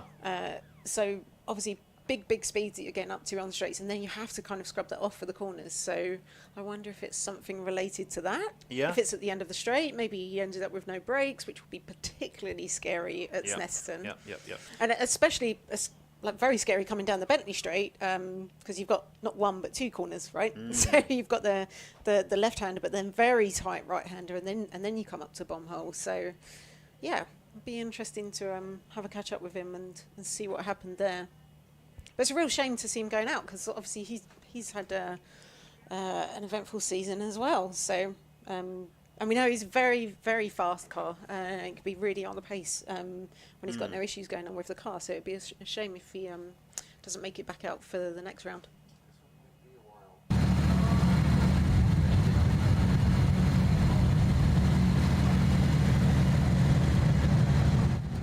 So let's take a look down the pit lane then. So our cars all lined up during this red flag stoppage. So while Luke's car gets recovered, so Neil Wren at the Very front. happy So to see him back out. So what happened to him? Well, do you I know? feel like I jinxed him because we had a conversation, Yeah. and then I came back round the pit lane and he was being recovered in. So I believe his intercooler came loose. And he luckily realised this, and he was able to pull off the track to the side before it came off completely. And yeah, they were able to kind of recover that and put it back on. So I was very worried I jinxed him, as I said. But yeah, it's good to see him back out on track. And I believe he set a really great time in the last session as well. So so it's really fantastic. You can see the composite stuff on Richard Smith's Civic there. Yeah, Wow, so that's lots of very different interesting. types of carbon fibre around the car. And some kind of camo carbon. you mentioned Yeah, so as well, camo right? carbon on the doors, which is the first time I've ever seen that, and it's very cool. Looks almost like a kind of snake print or snake skin. But yeah, just different materials. I think he said he does it for work. So yeah, experience of using all these composite materials, and yeah, getting a bit of a chance to show off. It looks very flash as well. Very into camo carbon. Somehow I've not really seen a great deal of that car, so I think on my next little walk around I'll make an effort to do so. Yeah, well, as he was saying, he had so much drama in the first couple of rounds. I believe snapped a drive shaft at Cadwell. They had gearbox issues at Donington. Had some issues when he was testing at Donington before the round at Donington, and gearbox issues, and so he just had a number of issues, which mean we actually I mean, I spoke to him this morning for his single round entry because we've not seen him very much on track. But yeah, he's very much in for the full season, so it's good to see. Fingers crossed. I don't want to give him commentators' cares. But yeah, it's having much more a successful day today. Yeah, and good to know what went wrong with Neil's BMW, right? Because I think as far for a lot of people, I think having your intercooler come loose would be quite a downer. Yes. but in the world of Neil Wren, that's actually not too bad. Just arrive back, Jubilee clips back on, bosh, bolt it back on, off you go. Like in the world of Neil Wren with that car, he's got off pretty lightly there. Well, touch wood. If you can, problems that you can fix in the pit lane or in the pit garage, if you can wheel the car out for one session maybe, and fix those are the problems people are. I wouldn't say happy to have, but okay with having. It's just obviously, if it's something more serious, and then that's the end of your day. But it looks like that got reattached to the car, and we're seeing him back out and lining up. Not quite back out on track yet, but lining up to get back out on track. And then one car we are down. I'm just looking. Yeah, so obviously we've got the Club 4-wheel drive cars in this session, and we are going to be down Andy Grady. Oh, well, so what happened to him? So he spun a bearing. But he was saying that the engine has lasted him, I think he was saying about 5 years since it's been built, which is pretty good going for a very highly strung Evo, like 4G63 engine. That's pretty good going for that. But yeah, unfortunately that is very terminal today. And not quite sure. Dear. We've got, I think, 4 weeks to Alton Park. So not quite sure if we'll see him back out for that, because that's... it's doable. It's a question of how much money do you throw at it, right? To get the right person's attention. But he's also not get the to only... the front of the queue. Yeah, and that's it. He's not the only car with GR Performance. So GR Performance runs a number of cars present with us in Time Attack, and cars running in other series as well. So they're very busy, and it's just whether he can fit that time in. But absolutely gutted for him, because he was, again, having a really good season. And had a lot of drama and teething issues and trying to get that DSG gearbox working fluidly last year, and everything seemed to come together this year. So, but unfortunately, as we know, as we were saying, again, highly strung cars, highly strung motors. You're expecting, a huge amount of power from these engines. What we're talking, like 3, maybe 4 times the original power output. Yeah. And so, at the end of the day, things do go wrong, unfortunately. Got the leaf blower on Alexander Volkov's GTR. So this does not surprise me though with the brakes, as we're saying. So GTI is 1750, 1800 kilos. That's a big, heavy car, and huge amounts of power, as we know in this. So I can only imagine. We'll have to actually check it out. Yeah, what he's. Let me look actually. Well, it's not down the. We don't have it on the... We don't. It wasn't a flying lap, was there? No. No. So the speed trap only displays. Yeah. So incredible speeds is doing that down the straights. Yeah. Huge amount of horsepower in that car. Rumours are maybe 4 figures. So when you're trying to stop that nearly 2 tons of car at the end of a straight, when you're going, I don't know, 170, 180 miles an hour. That's a lot of work for your brakes to do. And I think that's why we're seeing a lot of drivers. I'm seeing a lot of people changing brake fluid. People, quite a few people reporting issues with brake pedal today. Yeah. This is why light cars are the best. Light, low-powered cars are the way. Yeah, but 1,200 horsepower in a light car is going to be a real handful. Yeah. That's it. It's you give and you take. It's very hard to get maximum power, the least amount of weight. All of these things are interplay between so that's each what other. that Cayman gets right. Yeah. Right. It does lots of things with very little compromise. Yeah. Whereas most cars, there's very much the upside and then the corresponding downsides, like the cursed monkey paw. Right. You wish for one thing and it gives you that, but also a corresponding negative. I really enjoyed maybe last Time Attack meeting or the one before, where we had a red flag. Alexander Volkov's GTR was in the pits, And you might remember this, his family were pushing the car, rocking the Yes. car backwards and forwards so that the brake pad doesn't melt onto the disc. Yes. To keep it turning. So even though it was in the pits, they were rolling it backwards and only by a foot or a meter or so. They were rolling it forwards and backwards just to stop the brakes binding on because they're so hot. And yeah, I think the red flag is quite a big risk for Alexander Volkov in that GTR. 10 minutes remain in this session then, so as you will see on the Lucas Oil live stream, that has now been green lit. So let's see then, our drivers are going to need to take a few laps to get everything up to temperature. Dean Taylor there in that. So very happy. Oh my, he's got something across flapping. the line What was there. that? He's got some damage to his bumper. And you can see it all bouncing around. I was just about to say, Dean also having had a really rough run so far this season, so I'm quite happy if he's having a day without drama. But like you say, I think maybe the front bumper on the driver's side looks a little bit loose there. So yeah, obviously we've got splitter on the front of the car, and that's kind of like pushing down. And as you're going around corners, that might be kind of like touching into the ground. So. Oh, Yeah, headlights. so, yeah, yeah. he knows something's wrong. Yeah, that's fine. Yeah, I think that's just dropped down there. You can see, I think the splitter's like literally Almost touching the ground. touching the ground in some cases. So we'll have to nurse that back round. Hopefully nothing terminal, and they can get that fixed back up. Because yeah, like I say, Dean's had a particularly rough season as well. So he's had a few dramas at every round so far. And when I caught up with him this morning, he was saying actually the day's going really well today. So hopefully, again, fingers crossed, that's something they can manage to get easily fixed. Big sudden stoppage as well from the. I think that's pulling Nicholas off. Good.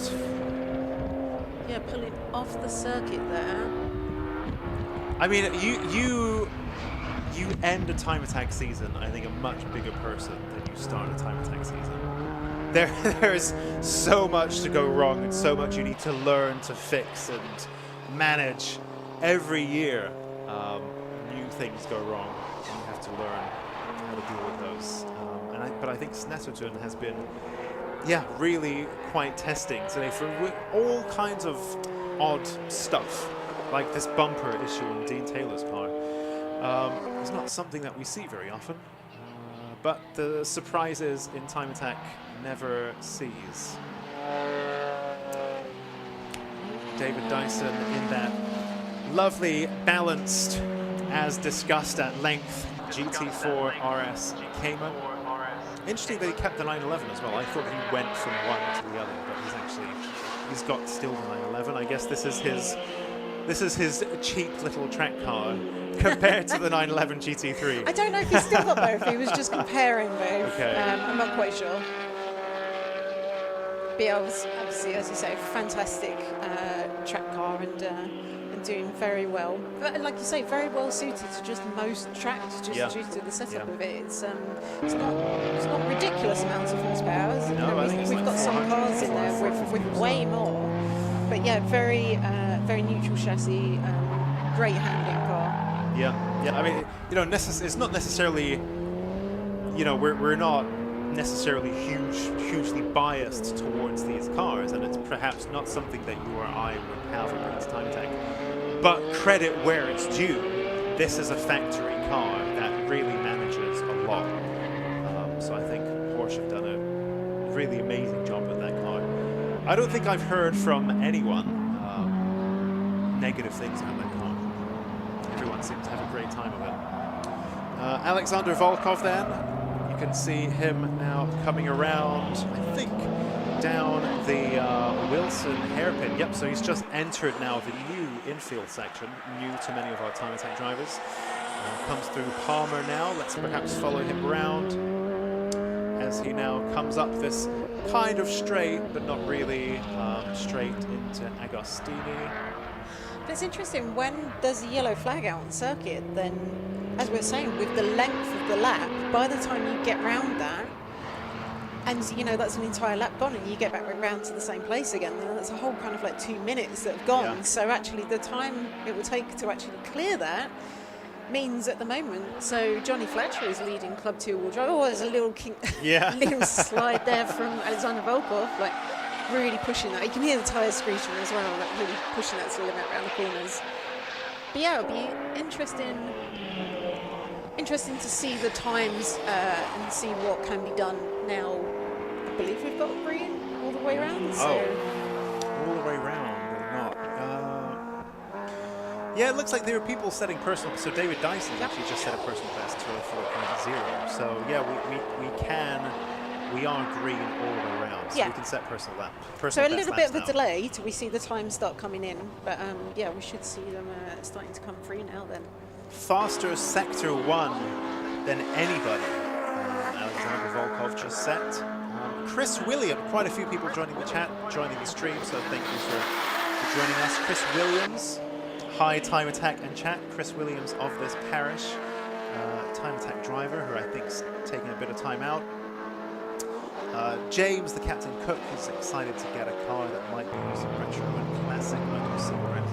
Interesting what you got there, James. So put that in the comments. What have you got? That's classic retro. Has this round got Pete Rushforth and the minis in? not in this round. Not this round. So this is Club 2 Wheel Drive and Club 4 Wheel Drive, and then we'll see the minis out in Pocket Rocket. Yes. So if you just hang around for a little bit, we're going to get this session done in 4 minutes, and then you will see all the minis out in anger for Pocket Rocket Force Induction. So stay tuned for that. And of course, thank you for joining us on the Lucas Oil live stream. You can see the other FK8 Civic there, David Frost, in the Dream Automotive TBOM 2021 Civic with that Martini-style livery. Andrew Kime there also wiggling his way around that kink. Like you were saying, Susie, I think a lot of drivers trying to find their way around this new infield section. Well, that's interesting because that seemed to be about the same place. I don't know if that's coming on to Yeah, the it did, right? Bentley Straight. So I think that's just how they're tackling that bit. Yeah. I mean, I hope it's not that, and definitely not any fluids or something else on track. Yeah. Interesting. So David Dyson, we see that definitely looks like he's on a cool down lap. Yeah, and David Kime, one of the few naturally aspirated cars that we have. Andrew Kime? Andrew Kime, yeah. Oh, is that You said David Kime. Just checking. Oh, because there's also David Dyson, yes, who is the other naturally aspirated car. Right. So I blended them into one. But on our driver like a notes, superpower. Yeah, on our driver notes, Andrew Kime says he's the only NA car in Club 2 Wheel Drive. He is. Which is not quite right, because we also have David Dyson, who is also naturally aspirated. But I know what he's trying to get at. We do not have many naturally aspirated cars in Time Attack anymore. Most of them... Oh, Neil Rentz just spun. Where is that? Okay, that's the... that's, yep, Agostini there. Thank you, producers, for jumping in with that. Yep, so just putting the power down onto that straight, and it spun around. Very torquey, these 335i's, especially like Neil said at the start of the day when talking to Susie, bigger turbos, naturally bigger intercoolers and radiator as well. But of course that torque can come in one lump and you're coming out of a slow speed corner, and sometimes the car can end up pointing the wrong way if it's rear-wheel drive. Mike Butler in the other E92, this one of course an M3. He's been around Time Attack for a little while now, quite a few years. I think maybe since 2016 or so. So Mike Butler's current best, a 207.5. So yeah, these are fast cars, right? These are long laps. Yes, they were saying the car is definitely down on power today. I believe they changed a fuel pump. Is this one supercharged? Brands Hatch. This one is supercharged. Wow. Yes. Changed fuel pump after Brands Hatch, and I think that means the car is now running a little bit rich, which means it will be down on power, and they need to check the map, so perhaps not as much power as he's wanting from that car here today. And especially as we're saying, this is, Snetterton definitely rewards these big horsepower cars.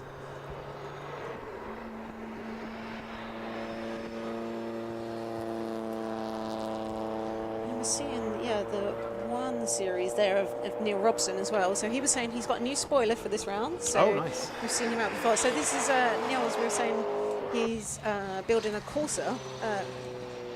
I believe for Time Attack, and then the 1 series I believe he bought just to enter because the Corsa wasn't ready, and now here we are. Didn't he borrow round that car or 4? something? Didn't he borrow it and then liked it so much? I think what was the deal there? I think he bought it. Oh right, okay. I thought his friend lent it to him, Oh, maybe. and then he ended up buying it or something.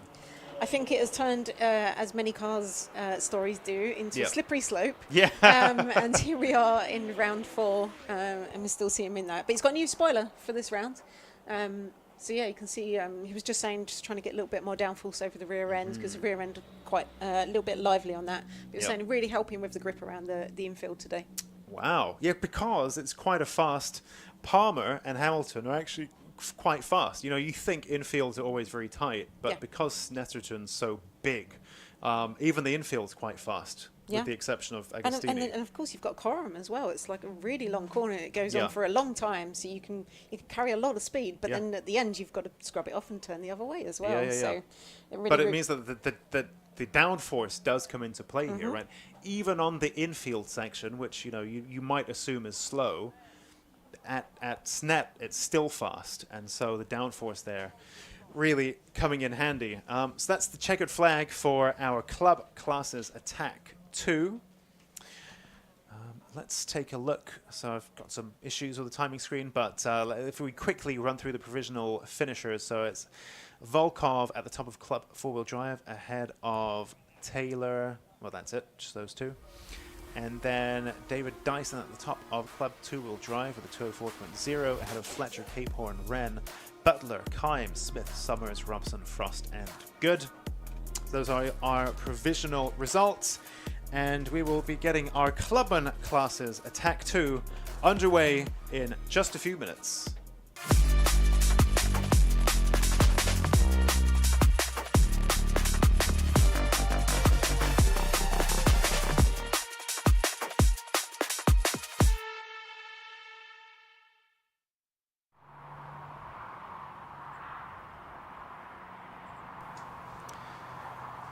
So our Clubman Plus Pocket Rocket, naturally aspirated Pocket Rocket forced induction, and classic and retro cars are lining up to begin their Attack 2.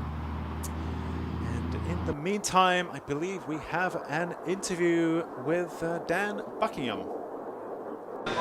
So I'm grabbing a quick couple of minutes with Dan Buckingham. So good afternoon, Dan. How are you doing? I'm great, Susie. I'm great. It makes a change to come to Snetterton, and it's actually sunny and dry and not Wetterton, as we all know in Time Attack land. It's weird, isn't it? It is. Usually we're here in October doing a 200 circuit, and like we just said, it's usually torrential rain and whatever else. So it's coming here around warm weather, dry tarmac. It's everyone's confused. Definitely. And they're doing the 300 circuit as opposed to the 200 circuit as well. I've never done the 300 before, so yeah, I'm learning as I go today. Oh, so you've never driven it before? Never. How are you finding it? Different, very different. It certainly gets a lot of getting used to. Obviously 200 exactly the same, but 100 infield, different braking points, just try and find my way around. Hopefully this afternoon go a little bit faster. Yeah, so it changes it up quite a bit, because you've got obviously very long, fast straights, but then the infield is quite technical, isn't it? Yes, a lot more what the Civic is used to, more technical and stuff. High speed is not where it's designed to be, not where it is anyway in the clubman class. So you think that should suit the Civic then? So a bit more time to come this afternoon, you hope? All being well, yes. Put my foot down, yeah. And obviously in the championship it's really getting close now, isn't it? I think there's 1 point between you and Andy. At the moment, yes. Come 6 o'clock this evening, it'll be a completely different. I'm expecting Annie will be championship leader and much deserved. She's come on leaps and bounds this year. So yeah, it's certainly heating up, but hopefully my local track at Alton Park next time, so hopefully it'll get me on back. And it's really good having a close battle as well, right? Isn't it? It pushes both of the drivers on. Definitely. It's what drivers want to do. It's also as well what you guys at home want to see as well. So it's great to watch. Yeah, and you won the championship last year, right? So I did, yes, reigning champion last year. Annie said to me over winter, I'm coming for your crown, and she's definitely bringing the challenge. So, and there's also as well Clive as well. Clive's got a new car, changed from the Scirocco. He's took a couple of rounds getting used to the Golf, and Clive isn't a million miles behind Annie, and I'm currently sitting in P3 in class today. So I certainly need to pull my finger out this afternoon and get my foot down. So tell us a little bit about the car. So you got the FK8 Civic, but it's pretty stock. You're in Clubman, or? Yeah, so club and class. So from an aero point of view, very stock standard. Obviously, it's got livery on there. Doesn't look stock, but yeah, it's stock. Other than brakes, suspension, remap. Got the remap redone by Paul West last week. A little bit of extra horsepower, but all throughout the rev range. Again, that's taken a little bit getting used to. But yeah, it's pretty well set up, and again, it is probably a track day, very good track day, club sports spec car that you see. What sort of power are you running? Running 400 horsepower. Do you ever, is it cooling issues, or? Yes, so the FK8s are renowned for having cooling issues. So one thing I want to do is do vented bonnets, which what Nick and Dave in Club 2-Wheel Drive have got. So I want to do that, but obviously I'll be moving class then. So plan for winter is a lot of aero, cooling and whatever else, and step up to Club 2-Wheel Drive next year. So, it's Club 2-Wheel Drive next year? Yes. Interesting, but never-ending list with the car, right? Never-ending list, it's growing and growing and growing, and yeah, the wife has said it's going to cost me quite a lot of shoes and handbags, I think. Well, fantastic. We look forward to the battle between you and Annie then. We'll keep an eye on that this season. Good luck out there this afternoon. Thank you very much. Thanks, then. Cheers. Great stuff. Thank you, Susie. Well, I mean, you're right here. So how'd you manage that? You were here the whole time, and yet you were also interviewing... Magic. Magic. I'm not telling anybody. I will patent it. And pretty good timing on that, actually, because as that interview finished, Bosch, the session has gone live.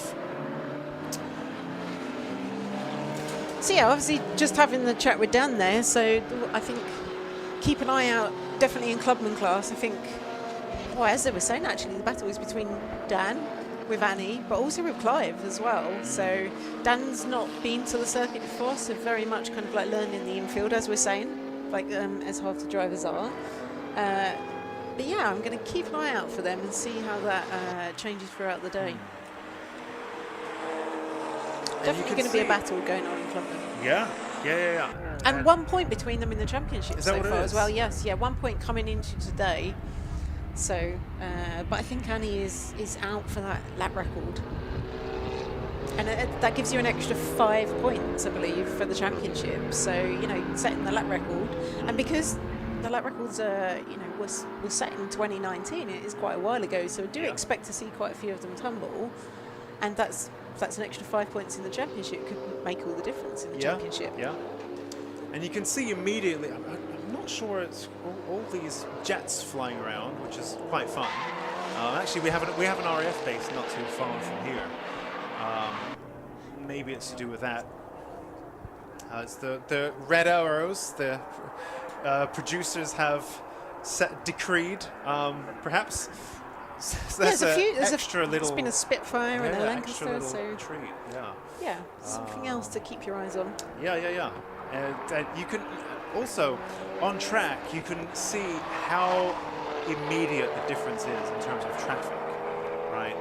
This is actually quite a busy session. Yes, going from, what do we say, 9 cars? From 9 now to... into 21. Is that what it is? Yeah, 21 out there at the moment. Difference. So, yeah, definitely more of an issue about finding that clear lap in traffic. Yeah. And this is what we're saying. If it doesn't go according to plan, the time in which you have to kind of like line up again for that perfect lap, there's a long time between those. So, yeah, really, I think there's quite a lot.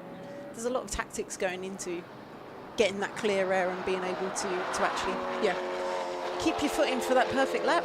Yeah, you can see Annie there just letting Clive come through, and I think in the less populated sessions, let's say if your lap is ruined for whatever reason, and you lose a lot of time, then perhaps you only have yourself to blame for that. But here, there's so much traffic, and even if you do everything right, you move off track, you let the other car come through, sometimes you can still cause a little bit of a delay there.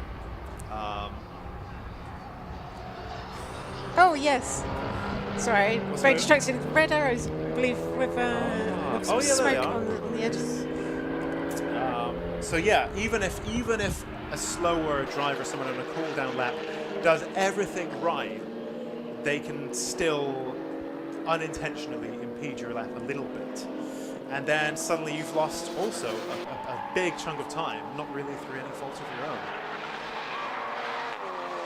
Annie Thompson in that very angry-looking Exige. Well, this is another car I think is a brilliant example of not too much power, an amazing chassis, so brilliant handling characteristics, and again I think in a similar kind of vein to the Porsche. It is, which is why we don't see many of them here. Like not, I don't think people modify them hugely. We did see one. We used to have a Lotus a long time ago, but yeah, not had one in the championship for a little while. But I think a perfect clubman car. Yes, and I'm sure there are great reasons, but I'm not entirely clear on why the Cayman GT4 RS is in Club 2-wheel drive and the Exige is in Clubman. Because, like you're saying, in my head they occupy a very similar space. But in terms of being a car, I think the Exige is a far worse road car than a Cayman is, than the Cayman GT4. In terms of headroom and space inside the cabin. Oh, they are not glamorous to get into or get out but of. the Cayman GT4 RS really takes a lot of boxes. Really impressive feat of car building. Interesting to see Dean Riley's VX220 and that Exige, because these cars are distant cousins. One being powered by supercharged Toyota V6, the other big flame out the big back. flames. Looks really cool. But Dean was saying he feels he's really down on power, and I think when we're comparing to, like, as we see Annie following him there menacingly in his rearview mirror. But Dean is a brilliant driver, so he's going to be great on the infield. But I think his car is going to be down on power, and we'll see what happens when these two get onto the straight. I love that on these mics you can hear lots of supercharged somethings whirring around. I guess it's the Exige, but of course the various minis and so on as well. But the shot was of the Lotus, and I guess it's also doing lots of supercharger noises. There you go. You can just hear that now. I'm just loving the flames from Dean's VX220 on every gear change. Do you know? Is this because he had an engine that caught fire, didn't he? Is this still the backup engine, which is why he's down on power? I am trying to remember. Also, these planes are very loud.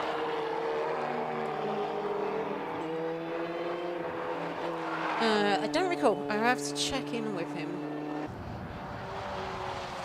But at the moment, and obviously that was the kind of first flying lap, so Dean was the fastest car. So as we come round, and we're seeing Annie there behind him, so it'll be interesting to see these two go over the line, see if anything changes.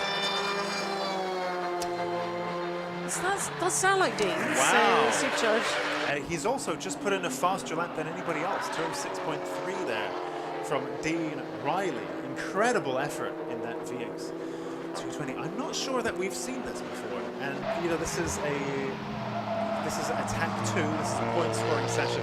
You can see he's just pulled off to the side to cool off straight away. He's put in a phenomenal lap and thought, okay, I'm going to cool stuff off now.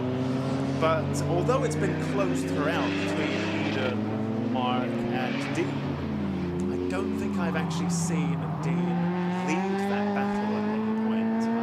But not only is he leading, he's also faster than anyone else right now. It would be interesting to see what Eden might have to say in that fight, but I think he's had drive shaft. He has troubles. sheer drive shaft, so we're not going to see Sheared? him. Yes. Whoa.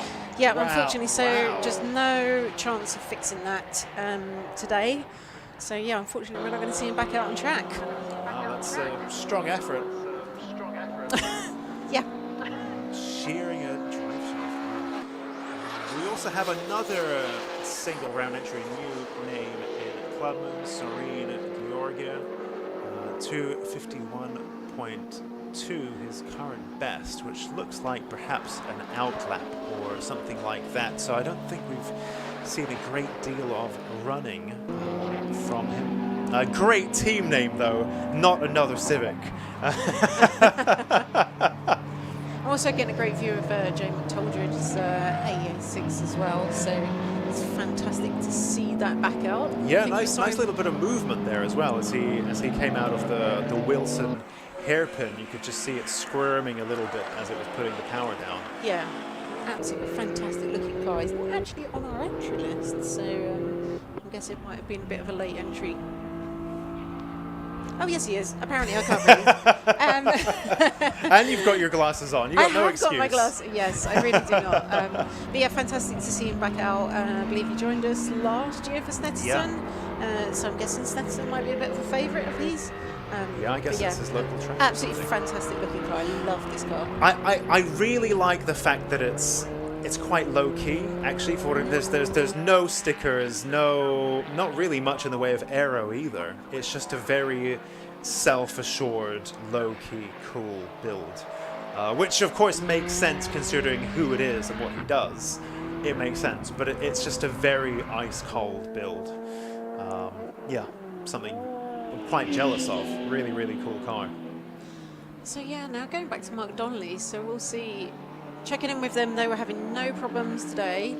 And it'd be interesting to see if Mark can close that gap to Dean Riley. So Quite a big currently gap. sitting on a 209.907. So yeah, this is it. It's hard to tell. It's like maybe that wasn't a flyer. Maybe that he wasn't like really kind of like pushing that and feeling the track out. Because yeah, Dean's lap is actually it's fantastic, fastest lap of any car on track at the moment.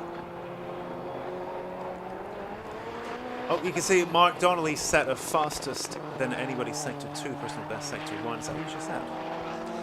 I didn't see the sector time, but that's why I'm looking. Yeah. I'm keeping my eye on him to see if he comes round and sets a. He's going for a flying lap this time. So. I mean, he's got a big gap to close, right? He's got 3 and a bit seconds, but you know, he's just making his way through now. Let's see what he can do. 2 cars. Let's see on the timing screen. 2:08. Oh, so okay, he takes a second out of that gap, but he's still got quite a long way to go. He's still 2 seconds adrift, but faster as Sector 2 than anyone. Yeah, so it's really interesting. As Dean was saying that he was down on power, but that hasn't affected his lap times here. So he's obviously been, and I think he was another person that was saying he's never driven the 300 before. Okay. So again, he's obviously finding his way around that infield brilliantly. Just looking down at the battle going on in Clubman. So for Annie Thompson is currently leading Clive Hopwell and Dan Buckingham. It's about 2 seconds between them, which, you know, on a circuit like Brands Hatch is quite a big difference, but obviously it takes so much longer to do a lap around Snetterton then we are seeing actually seconds of difference, whereas some of the cars that we're seeing at Brands Hatch were like within 0.1 of a second of each other. Right? So I think it's interesting. We had a few shots there of Mark Robert. We've got Stephen House on screen now in that 350 wheel horsepower Mini. But we had a few shots there of Mark Roberts in the 213, little bits of locking up there from Stephen House. And that 213 Clio, hot on the heels of Jay's A86. 2 cars that probably actually weigh quite a similar amount. So Mark's Clio, sub 900 kilos, so 950 kilos with driver. and one of the few Clios we have that is still running a Clio engine. The F4R is still in the car of Mark Roberts. We have quite a few. So Steve Wilco's Clio, for example, K-swapped. Mark Blackburn's car still has the F4R, and Mark Roberts still has the F4R as well. But yeah, sub 900 kilos. There's Mark Blackburn now on your screen, the number 130 197 Clio. Apparently a massive weight difference between the 172 and 192 Clio. These two Clio driving Marks often share a garage, and they were explaining to me the difference. And there's something like 150 kilos difference between these earlier Clios and the later Clios. It's the same engine. Yeah, it really is huge. But huge difference. And Stephen Wilson was actually saying earlier that he's been suffering from understeer in the first 3 rounds. And he's been battling that, and he's actually had his top mounts machined out, so he's been able to put a lot more camber on the front. And so I think he said he's gone from about 2.2 degrees to like 3.5. Wow. Which is a huge difference. Yeah. It's another 50% again. And he said it's made an absolute world of difference. He said he's got virtually no understeer. Nice. But now he's having to relearn the car again because it's got so much grip in the corners. So I mean, fantastic. We're going to see his lap times improvements again. But it's good to see how the cars are evolving over the season as well.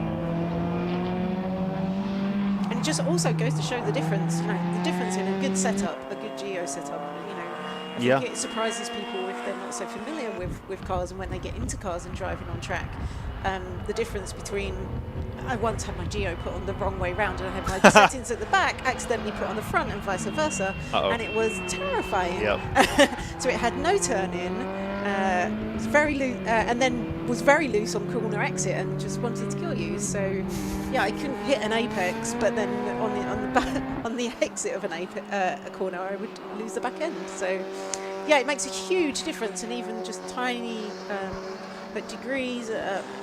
Degrees a huge difference there. But like minutes, as we're talking with people today, talking about changes that they're making in terms of like Toad, Jay Biss, who's on the screen at the moment, was stringing up the car to... Oh, was he? Yeah, so this morning to... I really want to learn to do that. That seems like such a useful thing to do. Yeah, it really is. And we see a lot of our drivers doing that in the paddock. And obviously, where they're out and pounding over the curbs and really kind of like running these cars hard, it can alter throughout the day as well. True. So being able to check you're still within the tolerances and still in the geometry setup you want is really important on the day.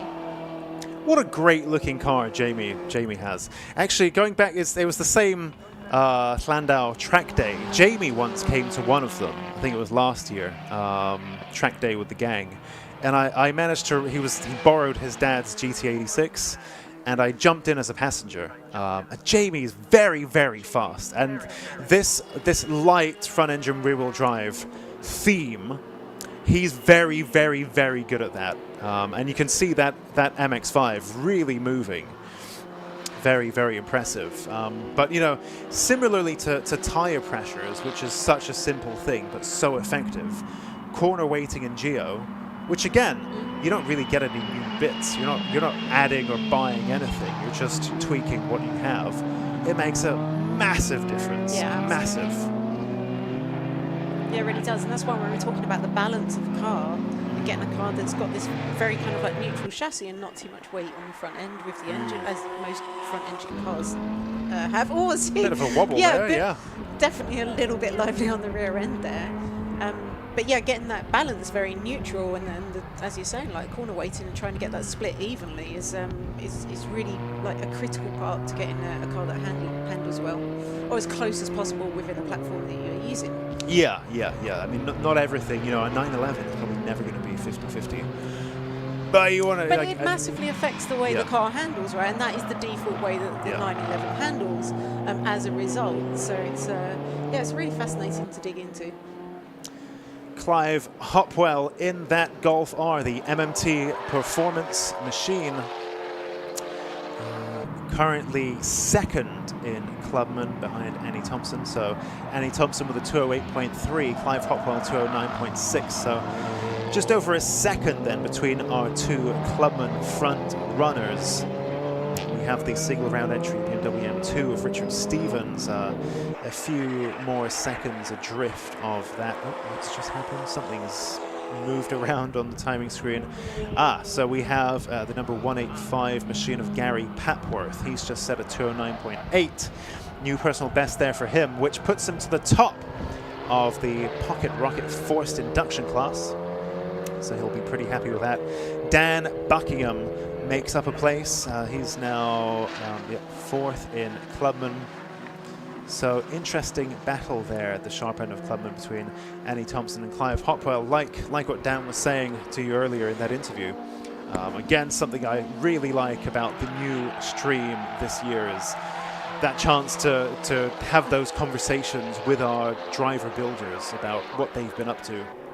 Really, really fascinating stuff. Just really hearing the tyre squeal there from Clive Hopwell, just really kind of like pushing that.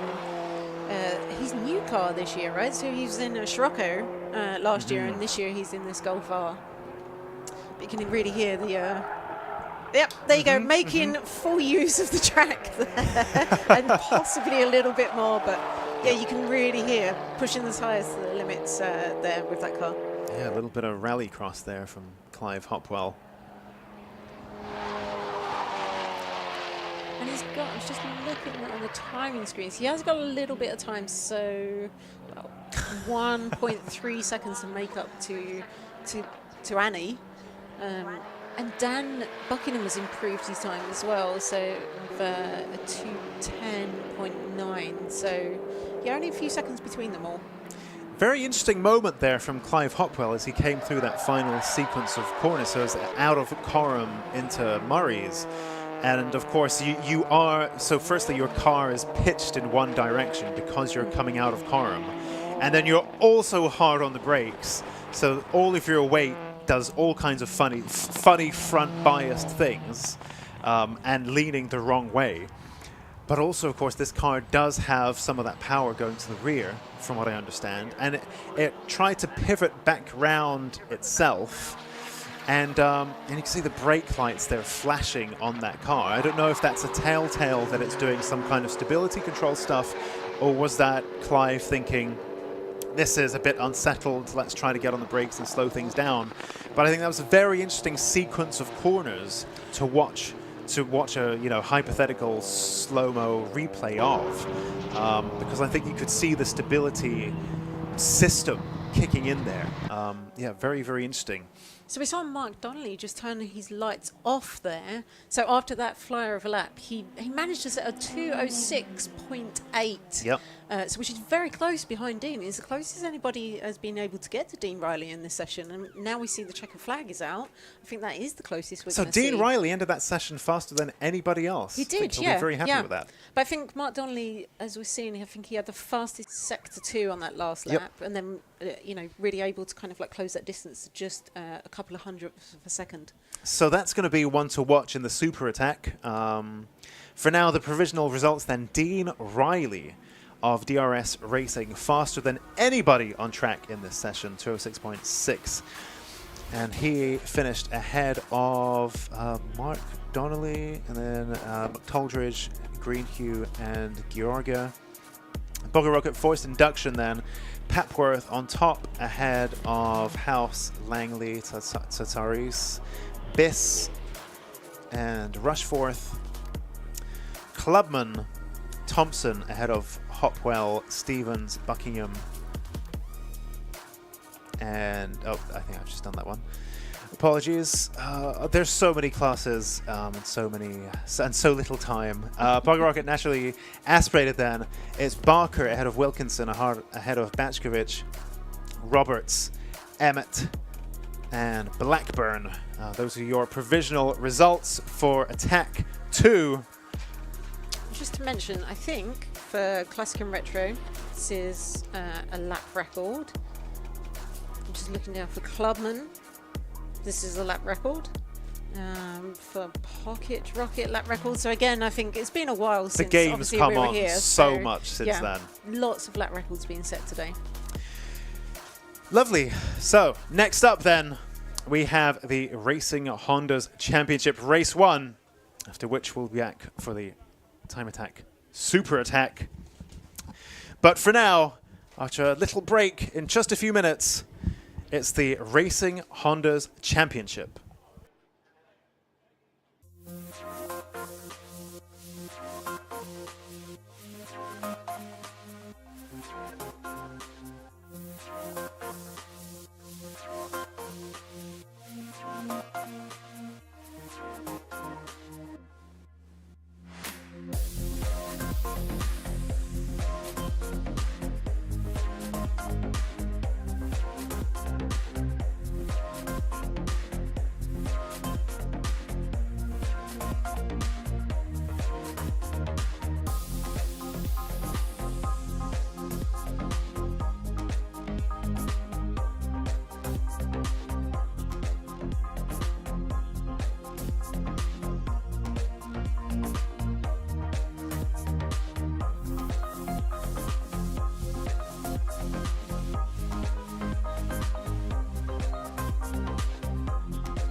Alrighty, folks, from Attack 2 for Time Attack onto some racing action. Our first racing action of the day, and it is Race 1, Round 7 of the 2025 Racing Hondas Championship. And as you can see, they're all lined up present and correct in the assembly area, ready to go. You just saw the front row pair of Will Self and Phil Wright. You've just seen there the most of Liam Collins' Honda Integra. There is Tommy Knight's EK9 Honda Civic. Dan Brown, good to have him back. He's the reigning Class A champion, only here for a one-off cameo appearance, and looks as though they managed to get that car fixed despite it pulling up midway through qualifying. I suspect it was a similar issue to that which he suffered in practice that saw him having to replace the drive shaft.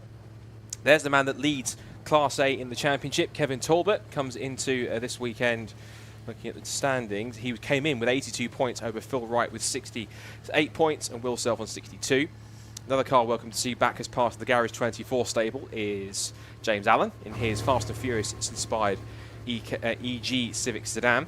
Here's Dave Buki, head of Kinetic Motorsport. He is in the number 51, that beautiful looking white EK Civic. And we've got two of the EGs, our two kilted K-Squaps drivers all the way from Scotland, Bob Barron and Fraser McNeil. A little flash of the headlights in there too as well. Now this is a present sight as well. We saw him pull up in qualifying. Dan Thackeray has made it onto the grid, so the car will start 11th and in Class B pole position. Here's one of the cars next to him is going to be James Kiff. He was one of the sensations when he debuted at Brands Hatch. Excellent starting for him. He got a 7th and a 5th overall, which is really impressive. James Alford in his another EK Honda Civic, if I can get my words out. Good to see him on the grid. He is looking to start in 13th on the grid, lucky for some. And he will be trying to make his way up the orders. The cars now get the green flag to make their way onto the grid for a 15-minute race. I guess the big talking point is going to be, as we see Ryan Cunningham and co also make their way out, is looking at the skies overhead. Are we going to get some precipitation? It's held off all day, but as I was walking to the commentary box a couple of moments ago, right at the end of that last Attack 2 session, it was looking rather grey and overcast and had the feeling like it might just want to start sprinkling a few bits of rain. I guess the question's got to be if it's going to rain. If it is, how severe is it going to be, and for how long is it going to rain? Because most of these drivers, I'm certain, would have gone out there with pretty much dry setups unless they're anticipating the weather. Well, before we get racing underway and before we get the formation lap underway to go through the grid, our roving reporter Charlie Harman was in the paddock earlier on, and she was also talking to a few more drivers. Here's an interview from one of them earlier on this morning. Right, I'm here with Will. Now, Will, you're one of our Class A drivers. Going into Snet, how are you feeling? Not sure. So it was here Thursday testing, and the weather was nothing like it is today. Yeah, it wasn't ideal, was it? No, it was pretty biblical. They shut the track at sort of 11 o'clock. It was raining so heavily, so it was an interesting day, but learned nothing as far as helping today. So going into sort of practice and qualifying, having not driven the car around here in the dry, so not really sure. It's a long lap. I know, like Phil's done a lot of laps around there. It's his local circuit. Yeah, he has. Yeah. So trying to get up to speed as quickly as possible. So that we can have a fight at the front. Yeah, no, definitely. Obviously, a few mechanical issues at the last round, all sorted? I think so. It was a fuel supply issue. One of the fuel pumps failed, so effectively what I've done is put the whole fuel system in the bin and start again. Okay. So hopefully that's all good now. Got a bit of a worry about the gearbox this morning. Oh no! It's making some funny noises, so I'm hoping that lasts today, because I could really do with not having more issues and starting from the back of the grid. Yeah, definitely. I was going to say, you were a bit unstoppable in the beginning. Obviously, a few mechanical issues let you down, but fingers crossed. Yeah, I think it might be interesting to see what I can do when I'm not starting from 10th on the grid. Yes, yeah, definitely. No, 100%. Oh, perfect. Thank you so much. Good luck today. Thank you. Thank you, Charlie. Good to hear from our pole sitter, Will Self. That was prior to qualifying, as the 1 minute board goes up. And we're getting set for our first of two 15-minute races today. It seems quite odd that we're going racing for the first time today, only at what's roughly 22:03, which is a bit ahead of time, given that we have made up a bit of time from today's activities and swiftly worked through the timetable. So thanks to all of our officials for working so diligently to get this race meeting going forward as quickly as possible. So they're all getting set to head around the essentially 3-mile circuit. 2.969 miles is the official length, 4.779 kilometres. And Will Self looking to try and capitalise on that scorching pole position time, which also set the new lap record. In fact, everyone that set class pole positions got new lap records, because this is the first time on this particular layout at Snetterton that the Racing Hondas have raced. The previous 2 years, 2023 and 2024, were on the shorter, more original 200 layout, where they came through off of the Montreal hairpin, then just flick left onto the Bentley straight. Whereas here they're utilising the full 300 circuit in its entirety. So the green flag flies, and Will Self will lead them off onto the formation lap. And once we've done that, we will take you through the grid of how they line up. So Will Self on pole by 1.5 seconds. He will head them off from pole position. We Phil right alongside him, the 2023 champion, on second position. Liam Collins and Tommy Knight on the second row of the grid together, Integra and Civic EK. Then Dan Brown, good to have our 2024 Class A champion back in fifth on the grid, alongside the points leader in Class A, Kevin Talbot. James Allen, for his second appearance of the season after he debuted at Cadwell Park, his new Fast and Furious style Civic starts 7th, and Dave Buki, boss of Kinetic Motorsport, in his EK Civic will round off the 4th row of the grid in 8th. Back to the bottom of the top 10, we find an all-kilted K-Swaps EG row with Bob Barron ahead of Fraser McNeil. Then Dan Thackeray, despite the drive shaft problems he had in warm-up and qualifying, has got out to start from Class B pole position alongside James Kiff and his Honda Integra in Class A. James Alford's Honda Civic EK9 comes next in 13th on the 7th row, alongside defending overall champion Ryan Cunningham in Class B, Carnival 1. Then Lewis Barker for Europa Crash Centre, and Sam Linster for Ben Sharp Racing makes up row 8. Row 9 is where we find our other Kinetic Motorsport car, which is Sammy Milo alongside Spencer Fortag in his FN2, then Duncan Holloway in the Souls EP3 Civic for Honda Motorsport, who are also running Kevin Talbot from this weekend onwards. He starts alongside Luke Crassus-Medi to round off the top 20, and then it's Class C pole sitter Matt Rowling, who's alongside Callum Houchin on the 11th row of the grid, with Anthony Allett starting from the back of the grid in his Honda EP3 Civic running in Class A. So 23 runners ready to go for 15 minutes of racing Honda's action here at Snetterton in Norfolk. The Snetterton circuit has been in operation for quite a long time. It started out being at RAF Snetterton Heath, which was a World War II US Air Force air base that opened in 1943. closed in 5 years later. Started racing here in 1951 on the airfield layout, and managed to convince them. And they used an original 2.71 mile layout. In fact, they used to have a very long straight. Where the Bentley straight was, it then turned off to the left, and then was what was the long Norwich straight. And according to some facts I put here, it had a tight hairpin that was marked out with oil drums and Christmas trees, incredibly.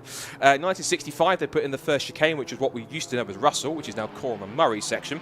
There was a shorter circuit, which was in 1974. That eventually phased out the older circuit until 1980. That same year, they also ran the first ever 24-hour race in the UK, the Will Hire 24 Hours. That ran for 14 years until 1994. Also ran the first ever Formula Ford Festival here for 4 races from 1972 to 1975. And then Jonathan Palmer took on Snetterton Circuit in 2004, changed the layout in 2011, and these days it hasn't hosted any international events yet, but it still runs championships such as BTCC, British GT, and British Superbikes amongst its headline championships. So the cars make their way around onto the formation. That 3 classes, classes A, B and C, all separated by power to weight ratio. You also get points for the top 5 positions in qualifying, which means that Will Self would have scored himself 5 bonus points for qualifying in pole position. It would have then been Kevin Talbot, Phil Wright getting 4 points for second, and Collins, Knight and Dan Brown. Well, Dan Brown, yes, he would have got points registered. So 3-2-1 for them. It would have also been 5 class points for Class B for Dan Thackeray, who starts 11th, and also 5 class points for Matt Rowling as well, being on top on Class C. It's the field making their way around. As you can see, if you're first time watching racing Hondas, there's a real variety of cars here. It's not just a single spec of car, it's not just a single spec of Honda Civic or in particular Honda. There's lots of different specifications. You've got the older, the new, the more contemporary, the future cars as well. You've also got in there not just Civics, but Integras in there as well, both DC2 and DC5. And we'd love to see more different models. We'd love to see Honda Jazzes, CRXs, others on top of that, even NSX. I'd love to see someone like a Honda Beat or a Jazz turn up, or something like that, a Prelude, something different in the championship. We've got a great variety of Civics and Integras, and it really does make it one of the most popular championships for a single make in the country, and it is the best Honda championship in the country if you love variety and good, close, competitive, multi-class club racing over a single make. So Will Self then, with his brand new qualifying lap record, lines up on the front row of the grid on pole position. He is the red Honda Civic EG on the left with the black bonnet. Watch for Phil Wright in the silver and yellow EP3 Honda Civic alongside him. Second row to watch out for, it's the practically all black DC2 Integra of Liam Collins, and then the almost touring car-esque looking blue EK9 of Tommy Knight. Third row is the all black EG Civic of Dan Brown, and then you've got the almost Jordan 191-esque tribute liveried Integra DC5 of Kevin Talbot, and also watch for the likes of the 2 Kilty K-Swaps cars, the silver and yellow EG Civics respectively. Last couple of cars just getting into place at the back of the field, watching for the green flag, and when the red lights go on, as you know, it's all calm and quiet until the VTEC kicks in, and it will do in a few moments' time. Green flag at the back then. Stand by for action then. It is round 7 of the 2025 Racing Hondas Championship. Will Self on pole position. Can he translate the qualifying form into his second race win of the season? The red lights go on. Red lights go at any second now, and we are racing. Clean start from the first couple of rows. Good getaway from Dan Brown from row 3. He's challenging both Liam Collins and Tommy Knight to the outside, down towards Richie's corner, but it's from pole position on the inside line. Will Self will hold on. It's almost 3 abreast of the pack for third place as they turn into Richie's for the first time. There goes Talbot round the outside of Collins. So Collins has got a horrible start. He's back down from 4th to 6th already. He's been passed by both Dan Brown and Kevin Talbot as they go into Montreal for the first time. It's 180-degree hairpin, named after the same hairpin that is in the Circuit Gilles Villeneuve in Canada, which the Formula 1 circus uses. Everyone's got through the first couple of corners nice and clean. It's what we love to see. Side by side now for 4th as there goes up the inside. That was Kevin Talbot getting past Dan Brown. So the championship leader not wasting any time after a less than satisfactory qualifying. Dan Brown comes back at him on the inside, has a little peek. But now look at that, there for third place. So Kevin Talbot is not wasting any time at all. He's passed, off the start, he has passed Liam Collins into turn 1. He's then passed, that was Dan Brown into Palmer's and into Agostini. He tried to get past Tommy Knight. Knight tried to fight back on the inside through Hamilton but couldn't make it stick. And now they come back towards Oggies, the double apex right-hander. There's a big scuffle going on for third, down to about 7th, 8th, 9th, 10th position, full of Class A cars, which is fantastic to see. Lots of different shapes and sizes, but they're all pretty evenly matched. Top 2 are breaking away though. I can see that Will Self and Phil Wright are making the most of this start from the front row of the field. It's all the action backwards for third position. down the back straight, down the Bentley straight for the first time, under the bridge into the Brundon-Nelson complex, side by side for third is Self and Wright take the top 2 positions. Kevin Talbot's car wiggling around under brakes as it squirms to get it stopped for the left-hander, flicks right through Nelson, now back on the power again. So it's in third place, I can see it's Talbot, 4th is Knight, 5th is Brown, 6th is Collins by the look of it in the Integra, yes. 7th has gone Bob Barrett. He's up what was 2 places from where he started. It's now 8th for James Allen, 9th for Dave Bucke, who's lost a place, and in the top 10 is Fraser McNeil in the second of the Kilted K-Swaps cars. We'll check. That's big sideways moment for Tommy Knight. He's lost it. Round goes Tommy Knight. They were saying after practice, I overheard him say the car was bouncing and skipping around. That might be a consequence of that, but Tommy Knight has had the worst possible end to his first lap. Big sideways moment, round he goes, and he's back to last and 23rd position, with it all to do with 12.5 minutes to go. End of lap number 1 as they come across the line to end the first racing lap. And it is Self who leads the way by 1.5 seconds. It's second place for Wright, third for Talbot, fourth for Brown. It's now side by side as Collins under threat from James Allen. We've got Dave Bucke swarming around. This will be for 6th, 7th and 8th position as Bucke tries to get up the inside of Allen, who then gets the power on and tries to put himself level. A spit of flame on the upshift.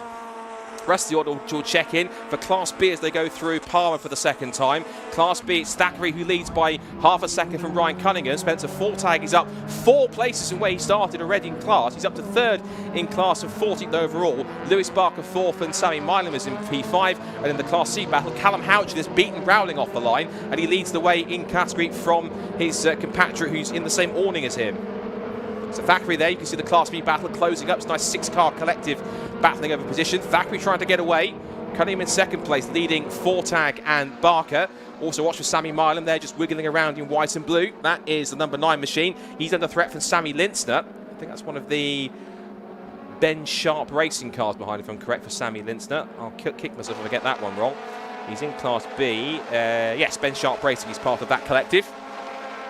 Out of the right-hander at Williams they go onto the Bentley straight. There go the Class A leaders in front of us, which is keeping a bit of focus on Class B. Still nose to tail between Collins, Allen and Bucke, and keeping close attention there was Fraser McNeil in the second of the 2 Kilted K-Swaps Honda Civic EGs. Here's our Class B battle. Nice and close together. Just in the background there is Duncan Holloway in the sole EP3 being run by Honor Motorsport. No James Kembury this weekend, but they are also running for the first time from this weekend Kevin Talbot, and it's certainly showing. End of lap number 2, leaders come across the line, so we continue to watch the Class B battle. If anything, Dan Thackeray is catching the cars in front.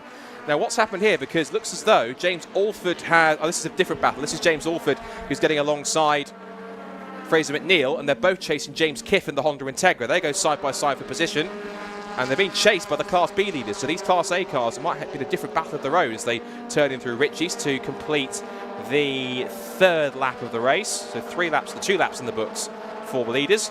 And Dan Brown set the fastest lap of the race, 2 minutes 5.229.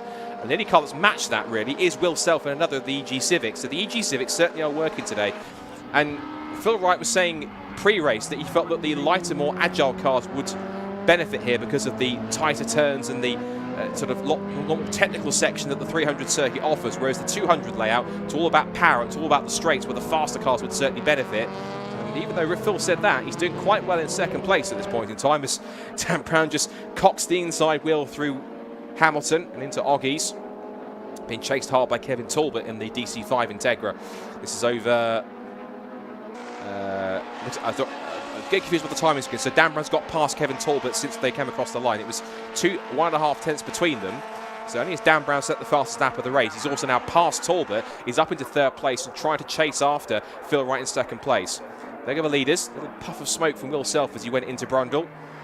Phil Wright giving chase. Then it's Brown in 3rd position, Talbot 4th. And Bob Barron has moved his way up to 5th position. So good effort from Bob. He's put himself ahead of James Allen, with Liam Collins in there too. There's Tommy Knight, who had the spin up at Murray's at the end of lap number 1, and he has come across the line now. Where's he sitting at the moment? He is down in 20th place.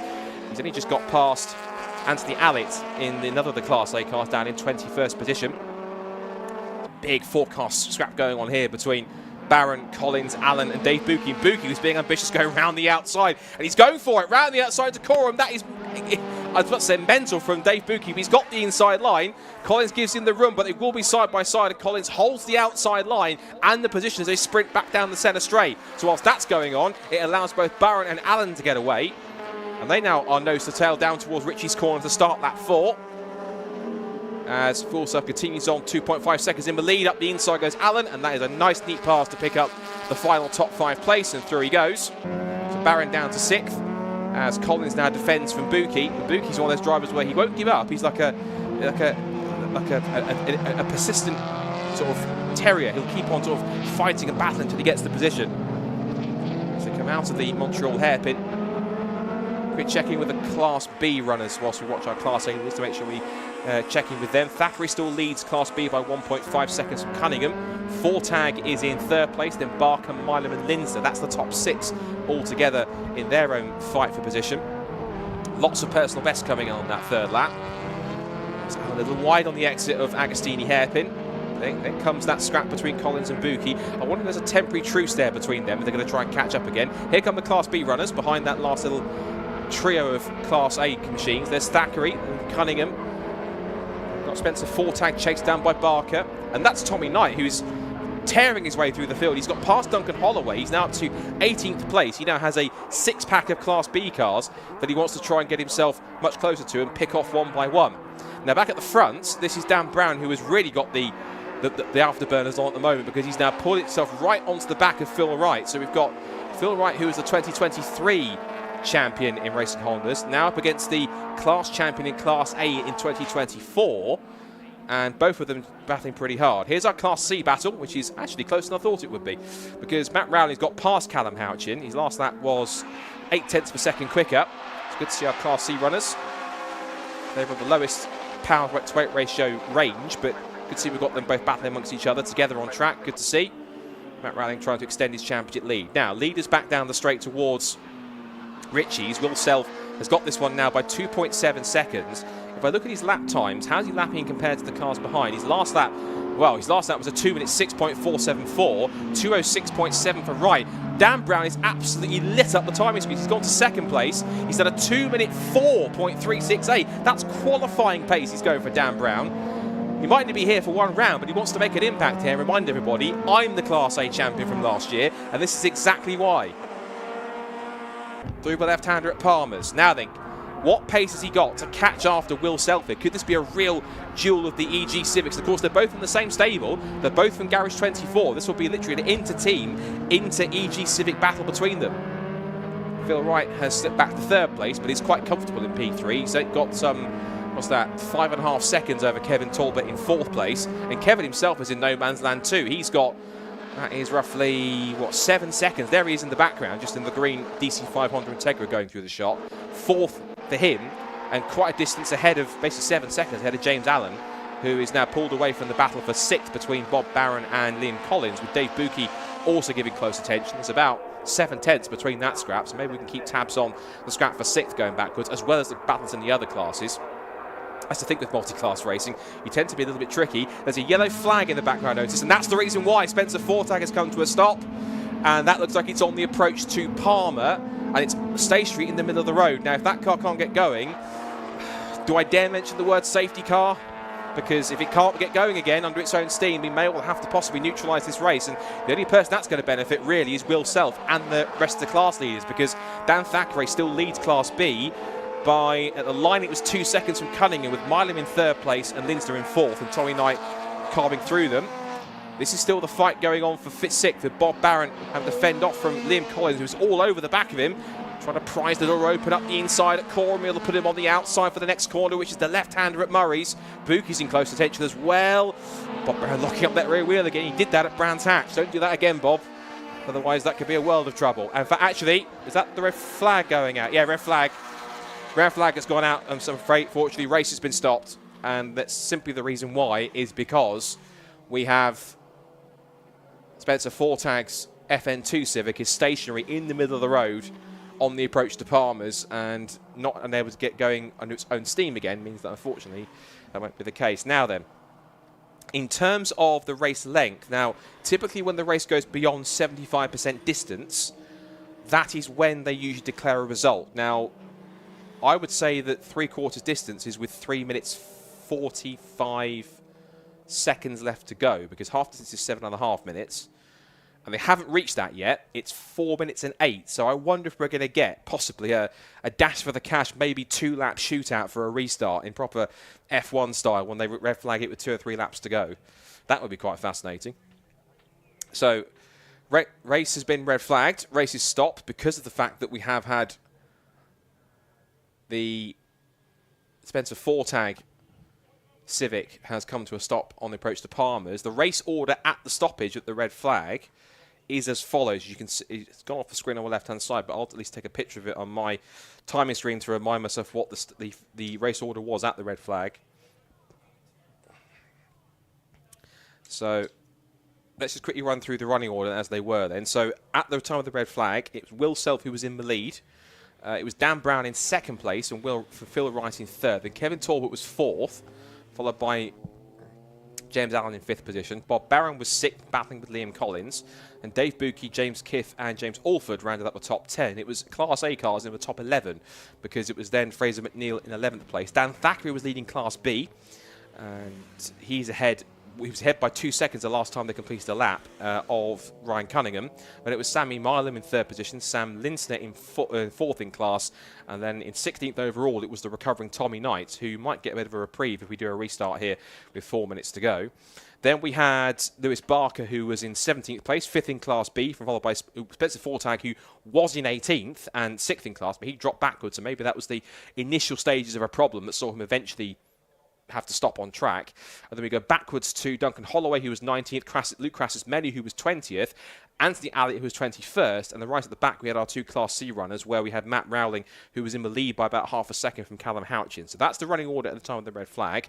We're going to figure this one out whilst we do that for the next couple of minutes. Earlier on, Charlie also had a chat to another of our class contenders. In fact, it was none other than the championship leader. So let's quickly chat to Dan Thackeray, who spoke to Charlie earlier on this morning in the paddock.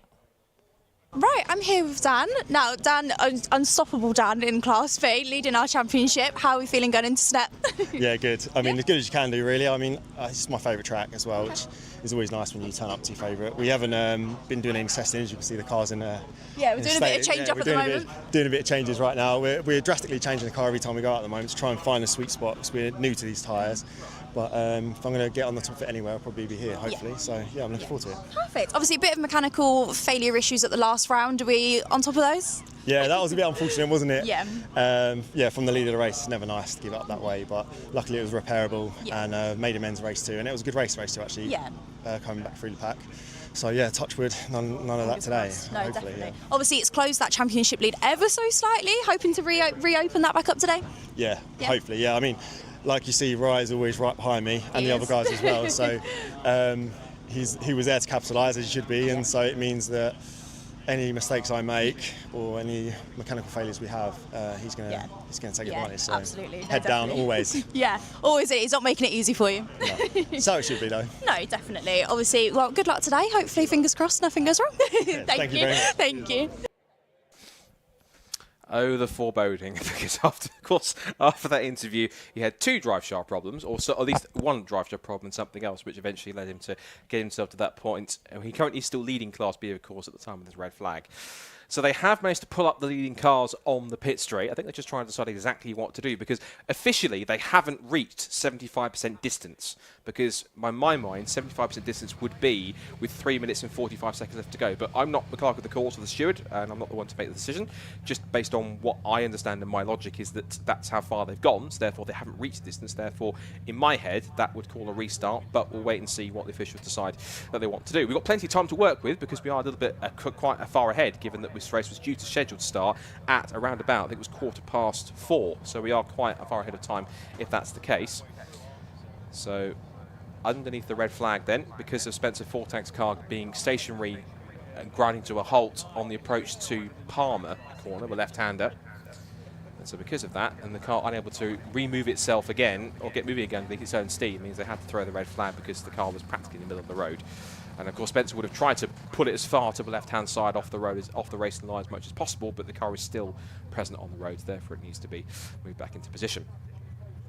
So just having a quick scroll through the field on the grid, you see there Lee Collins Liam Collins, and Dave Buki nose to tail. Done that once before in this race so far. And again, you get to see, at least with the Class A cars, just the different approaches to drivers who are modifying these Civics. We call it essentially like a prototype class, because these are not obviously factory spec and not even what you call Group N spec cars. They're modified to make them as fast as possible within the written rule, the regulations. See here, that was James Orford and James Kiff's car side by side. Little thumbs up from James. He seems pretty relaxed. You can see some of these cars. The common theme with most of the Class A cars is fit a rear wing and a spoiler on it and put some more into the engine and suspension. You can see there, that's Fraser McNeil's unmissable bright yellow EG Civic for Kilted K-swaps. I think we're due to get a third car out. I think it's Michael Barron, I think it is meant to come out at a black Honda Civic EG sedan, not too dissimilar to that of James Allen's car. So we're going to get a third one. I think he's coming out, I think, for Knock Hill, if I'm correct. That's in a couple of rounds' time. And there's our Class B and overall championship leader, Dan Thackeray. I think he would have extended his lead a little further, given that he got the 5 bonus points in qualifying. There's our defending champion, Brian Cunningham, sporting the Kemp Models logo, proudly on the side of the car. Big thank you to them and all the championship sponsors and partners who are involved in the championship. There's Tommy Knight, who was on his charge through the field after his lap 1 spin at Murray's Corner. Again, that car's had some really nice work on it done by Europa Crash Centre, and he was very appreciative of that on social media, of all the hard work they've done to get that car sorted, and everyone involved in that. So good to see Tommy. He's back on the grid, and in a car that looks is genuinely not meant to have favourites, but it's one of my favourite looking cars on the grid. It just looks like a proper little Civic touring car, which is excellent. Just seen there Sammy Lintzner and Sammy Milam. That's the other Kinetic Motorsport car. We were supposed to have Owen Diver, but he's not here this weekend, sadly. So just the one EP3 Civic for Kinetic alongside Dave Buki's EK. There's Lewis Barker for Europa Crash Centre. And they've got an experience in a few other championships. I think they've also been starting doing some racing, I think, in the Civic Cup as well.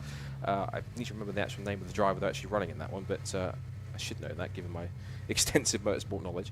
Duncan Holloway, who's trying to keep cool by waving the door of the number 77 on a Motorsport Honda Civic, doing well in Class B. And there's Luke Crassus-Medu, who has got a car as pink as the hair on one of our training scrutineers. So good to see that's almost colour matching. For Luke, who is more regularly a drifter in the past, but he's now turned to circuit racing. He's one of many drivers with the yellow square with the black cross on it to signify that he's a rookie. Now then, whilst I'm talking here, I can tell you they are starting to re-grid the field back up onto the front of the field in order when they finish the red flag. So Will Self then is going to line up on pole position again with Phil Wright. So essentially it's an unchanged front row from where we had on the first start. Staying 2 drivers. It is now, it should be in 3rd place.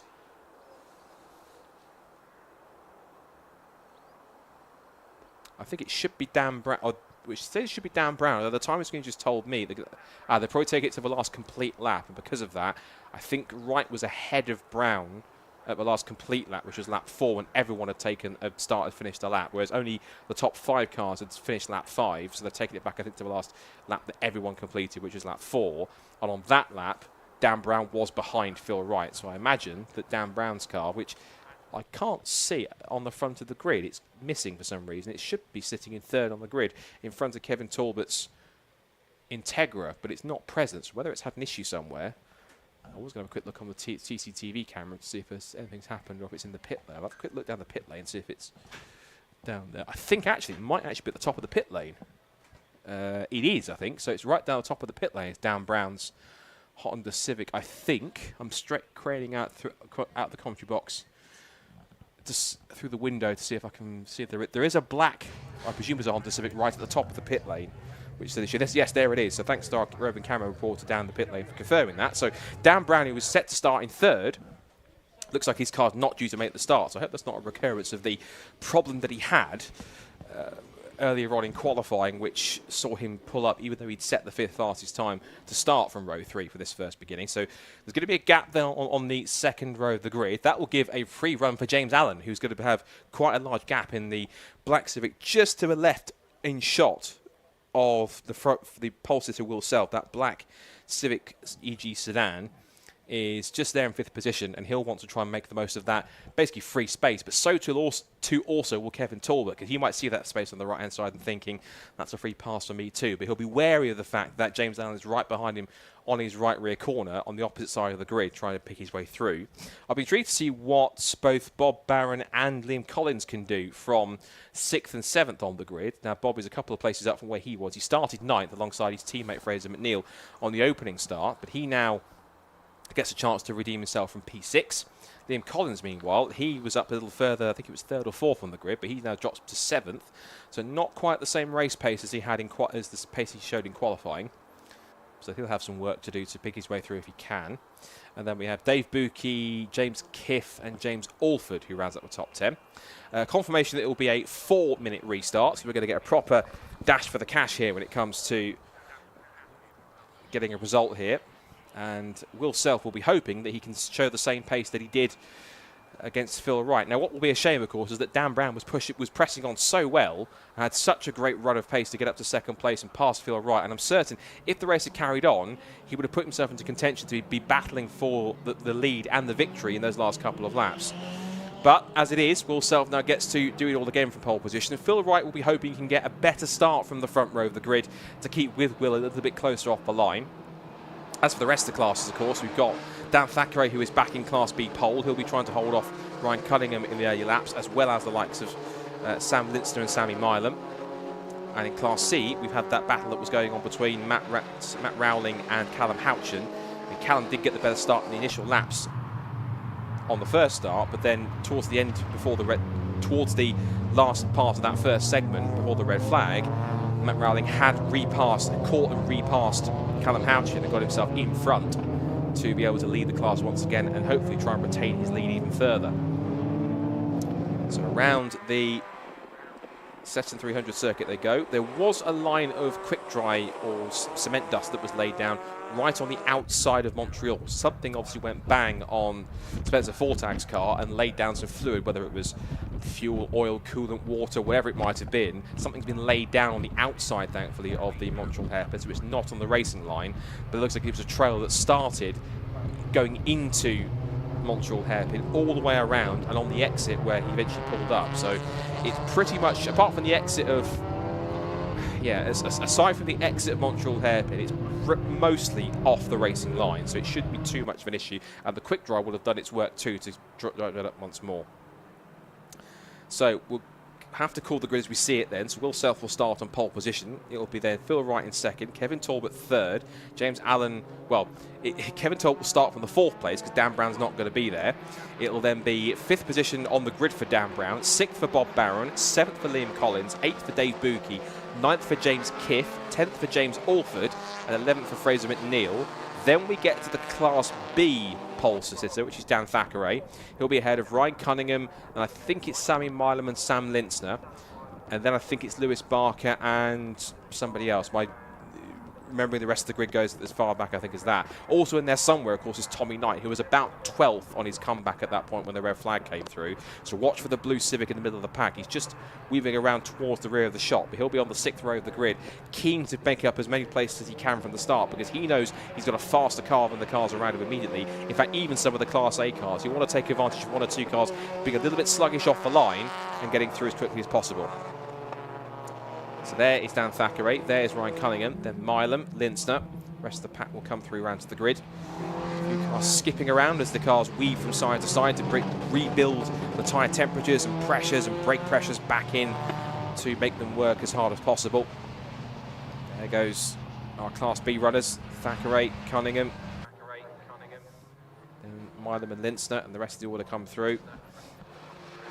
Now, it is sunny out here at Snetterton, but if you look overhead, there are some very ominous and rather dark clouds. There's a bit of a contrast. There's lighter clouds and lots of sunshine coming through, but very dark clouds, particularly one that's hovering a lot over, I'd say, Brundle Nelson to around about Coram Murray way, and another one that's hovering over sort of Ritchie's, Montreal, Palmer area, that side of things. But even the sun's flying is out at the moment. I'm going to stick my neck out and say that it might not, don't think it will rain in the next 4 minutes to really spice things up even further, even though we'd like it to, in a way. But it should be fascinating to see how they work it. So, Will Self then, pole position once more. Phil Wright alongside him on the front row of the grid. There's no one on the second row. Well, no one in the inside part of the second row because Dan Brown will not take the start after he was running so hard and well in race 1. So Kevin Talbot will be alongside him there too. As the watch for the green flag at the back, which it does. And let's try this again then. So, round 7, take 2 with a 4-minute shootout to decide who takes victory in round 7 of Racing Honda's 2025. The 5-second board goes up. The red lights go on. Can Self do it again from pole position? The answer is initially yes. It's a good start. And Talbot from the third row of the grid to ignore exactly what James Allen was going to do. He immediately shot to the inside line to block off the avenue for Allen, who now put him under threat from Bob Barron down towards Ritchie's for the first time on the restart. In fact, Talbot was challenging Phil Wright for second place, but once again, as it was on the first start, Will Self is unchallenged through Ritchie's corner. Down to Montreal hairpin, it's Self, Wright, Talbot, then it's Allen in 4th position, Barron's up to 5th, past Collins in 6th, then it's Buki. Someone's taken out one of the floppy markers on the exit of Ritchie's corner, still fresh and rolling around after being assaulted. The Class B battle looking pretty tasty. That's both James Orford and Tommy Knight getting amongst the top 2 in Class B as they pull their way through the left-hander at Palmer's for the first time. And you can see already, both on their toes, Orford and Knight not wanting to be stuck in the mire of getting through the leaders in Class B. Up the inside there for 4th goes Bob Barron, diving up the inside. He was very close. How did he miss the back of Kevin Talbot's car? I've absolutely no idea, but he did get it anchored up, and he is still in 4th position. So an incredible late dive. I saw him lock it inside front and thinking surely he's not going to make the corner, but he did get it anchored up in time, and he's up to 4th position. So, he's done it again! Sideways again, Bob Barron. Either he's pushing too hard, or he set the rear brake bias all the way to the rear, because that rear end under brakes, he's done it so many times so far this season. I hope he's learned his lesson, but he has done it again. Now it's side by side with Allen, who I think checked up to avoid a slide from Barron. This now puts Collins to his outside on the approach to Brundle and Nelson. Lights are blazed for Phil Wright as he chases after Will Self under the bridge at Brundle and Nelson. Self leads, Wright in 2nd, Talbot 3rd. Then it's Barron in 4th position. James Allen holds on to 5th, but only just. From a charging Liam Collins, and Allen runs wide, has spoken too soon. He's off onto the grass, keeps his foot in, but Collins has the track position up the inside into the bomb hole at the compression, and he's off! James Allen off sideways, got the big snap on again. Over the grass he goes, keeps his foot in. Granted, he keeps his power his way through, gets in front back onto the track in front of a rather bemused Class B battle. That was Dan Thacker getting past, with Ryan Cunningham just behind him too. Leaders out of Murray's for the first time. They're only going to get 2 laps here because the final lap board's going to go out. So it's only 2 laps around the Snetterton 300 circuit to decide who wins this. And Will Self, on that opening lap from a standing start, is nearly 2 seconds ahead of Phil Wright at the end of that first lap. So one more time around the Snetterton 300 circuit here. I'm actually quite glad we got a restart because we can get a proper racing finish to the end. Down towards the hairpin. Here goes Buki, putting himself into Collins' mirrors. Down towards the Montreal hairpin. Buki weaving this way and that. James Kiff is in there. This is now James Orford up the inside of Fraser McNeil. Edges him out wide. And there goes Tommy Knight thinking, thank you very much. 2 for the price of 1. And that's 2 positions gained. That was Tommy Knight up from 10th up to 8th. So despite his spin on the opening lap in the first start, he's up to P8. He might not be done yet because he's charging along. If the cars in front keep on squabbling, which are the likes of Kiff, Buki, Collins and Barron, he might pick up at least one more place. Through Agostini. Quick check in on the rest of the classes. Still, it is Thackeray who leads Class B from Cunningham in 2nd, Lindster, Barker and Mile in the top 5, and Rowling still ahead of Houchin in Class C. So that's the order as they're on to this final lap of the race. Checker flag is in hand on the pit straight, so it is going to be checker flag this time by 35 seconds on the clock as they turn out of Williams onto the Bentley straight for the final time. Talbot looks secure in 3rd place. This battle for 4th could be on though. Down the back straight for the final time. Liam Collins senses an opportunity, but how hard is Barron going to defend? There goes Self and Wright. They look secure in 1st and 2nd. So too does Talbot in 3rd place, but he's weaving to the inside to try and possibly defend. Is that Talbot? No, Talbot's got a problem.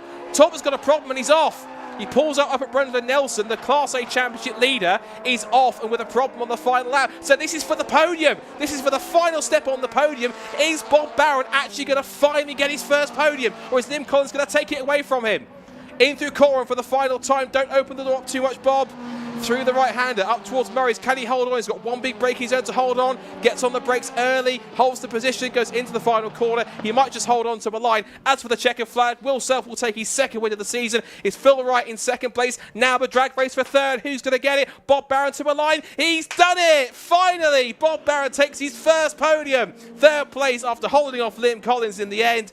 Brilliant stuff. It's a real shame and heartbreak for Kevin Talbot with the issue on the last lap of the race when he pulled up at Brundle and Nelson. But as a silver lining, a brand new podium finisher in Racing Hondas, Bob Barron has done it at last. Fourth for Liam Collins, fifth for Dave Buki. That's a great result for Dave as well to get himself P5. James Kiff was sixth in the end as well. And Tommy Knight, who was in 23rd and last at one point, gets himself up on the restart to 7th place. He got past James Alford. McNeil was now 9th. And then it's James Allen in P10 after his off onto the grass. As for Class B, Dan Thackeray takes another class victory by 1.1 seconds from Ryan Cunningham in second in class. Then it's Lewis Barker in the class podium in third, followed by Sammy Linster in fourth position, and then Sammy Milam in the top 5. And in Class C, it is going to be another victory again for Matt Rowling, who is ahead of Callum Houcher by 2.4 seconds in the end. I really wish we could talk to all the podium finishes, because I would love to get an interview with Bob Barron after that victory. That was that third place. That was an excellent work drive for him. He will be over the moon with that, because he's come so close more than once. He's been one of those really super impressive drivers who's still a rookie mind with that rookie cross on the back, finding that first podium.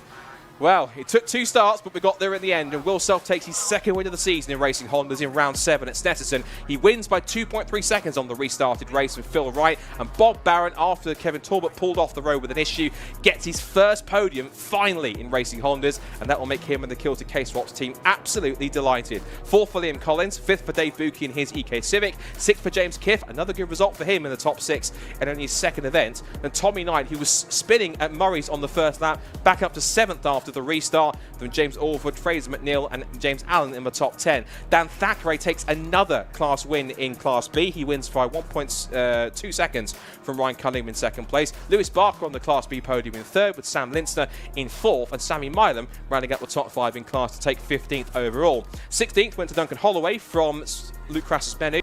And then it was Anthony Allett, and Matt Rowling takes another Class C victory from Callum Houchin by 2.4 seconds in the end. We lost Liam Talbot. I think he might still be classified in 21st, even though he was retired on the last lap of the race. And we lost from the race Dan Brown with an issue, who didn't take the restart, even though he in the red flag at the point he was in second, having just passed Phil Wright. And Spencer Fortag, who brought out the red flag after his car seemingly expired and dropped some fluid at the Montreal hairpin, stopped on the exit towards Palmer's and had to bring out the red flag with 4 minutes to go.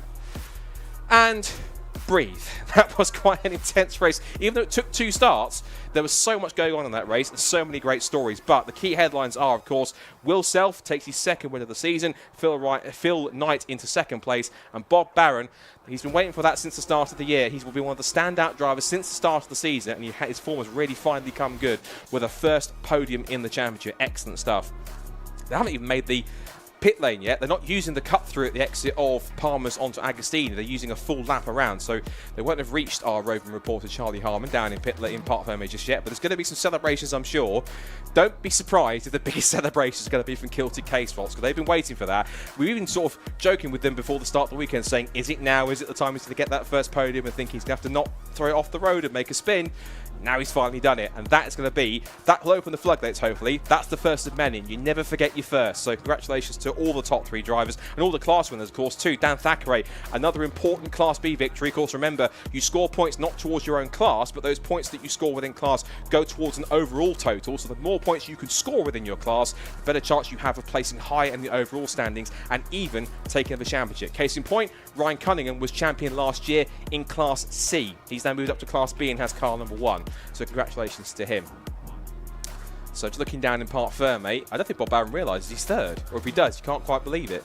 But yeah, just confirmation of class winners and podiums again. Dan Thackeray won from Ryan Cunningham and Lewis Barker in Class B, and it's another class win for Rowling and Houchin.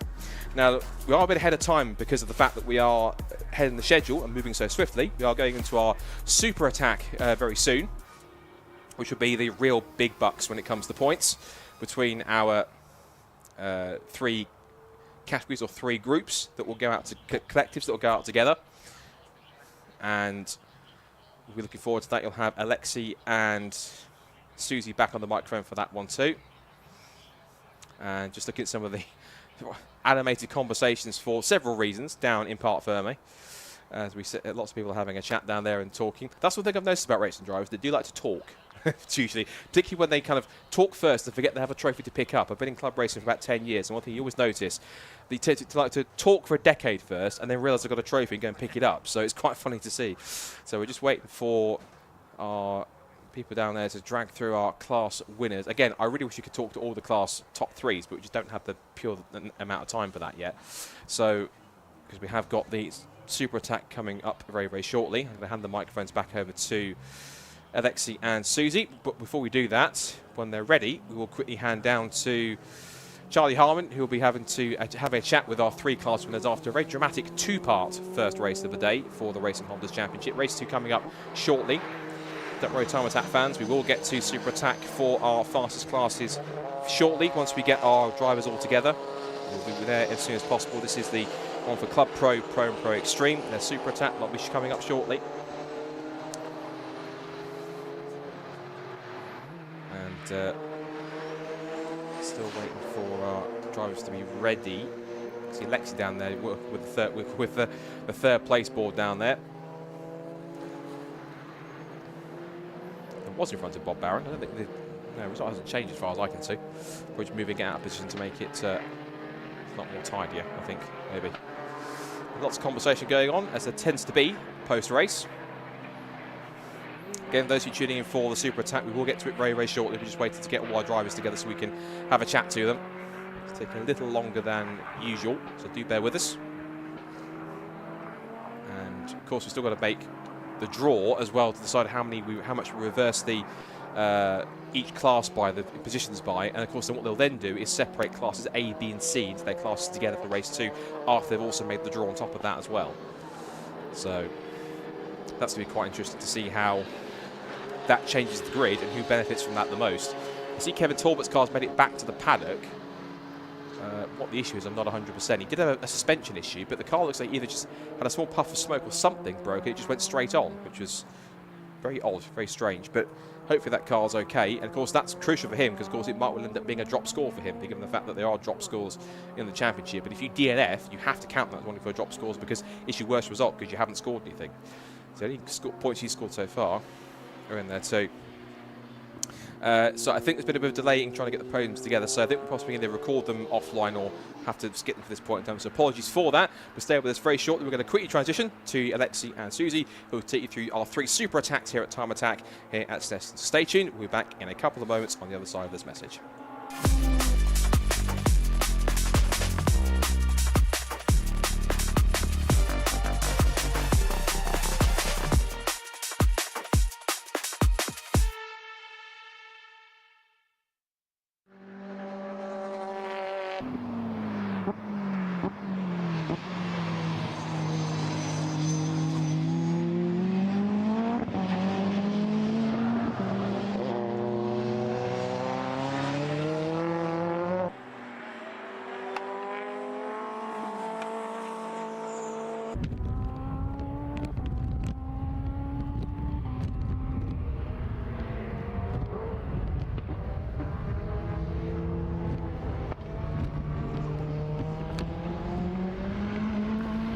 So just like that, we're going to jump straight into our Super Attack, our fastest cars, their Superest Attack.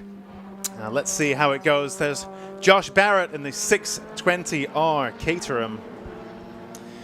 This is the session that counts. We discussed earlier that Attack 1 and Attack 2 do score points for our drivers, but the one that awards the biggest points is the Super Attack at the end of the day. This is what determines the winner. If you're fastest in the Super Attack, then you are deemed today's winner. I'd just say Josh Barrett and is going through in the garages today. One of the chillest garages when I come round, and they were watching the Formula 1. Oh, okay. So on their phone. So no issues for Josh today. I think we've seen that despite, as I say, people are either having 0 issues or lots of issues. There doesn't seem to be much middle ground today. But yeah, Josh, one of the lucky ones, so he seems to be out there early in his Caterham. And as we were saying, perhaps a little bit down on the power, especially where he's added the extra aero onto this Caterham. So, but I think having much more fun through the infield there. Yeah, I mean, the drag is going to be absolutely horrific on this car. Yeah, so on the Bentley straight, that's going to do it no favors. Another car we've actually seen return back out onto track is Darren Spooner. So I was saying, first 2 sessions very eventful for Darren. Luckily, last session we did have no issues. So again, very thankful for. He said he's turned it down on power. He said actually it's much more fun to drive. He said it's brilliant. It's nice. just he said great. You can just absolutely wring its neck, and you can do it all day. So fingers crossed. Yeah, he has a good fun session out in Super Attack. At the end of the day, we're just here to have a nice time. I think he was very happy to get through one session without something snapping and having to be replaced. He managed to have a little bit of downtime, and it wasn't a lot of time actually between those between Attack 2 and Super Attack. So if any cars did have problems out there, not a lot of time to get around to making fixes for any of them. Yeah. Josh Barrett, in the meantime, absolutely flying. So faster sector 1 than anyone, faster sector 2 than anyone. Hence the purple colouring there. Of course, it is early days. There are not too many cars on the track right now. Well, I do wonder what we're going to see as well. So I caught up with Brad Johns. So unfortunately, that's rear diff issues he's having. So I do see he's out on track. So I don't know if I think they were having to swap over to another diff. And again, they had what 15 minutes to get that done. So wow. I'm very surprised to see them back out. I thought maybe he might turn a lap towards the end of the session. But on my timing balls, it does look like he has set a lap. So we'll keep an eye out for him. Oh, Martin Henry's stopped again. Right, yeah, so Martin, he's saying very frustrating, the issues with it cutting out.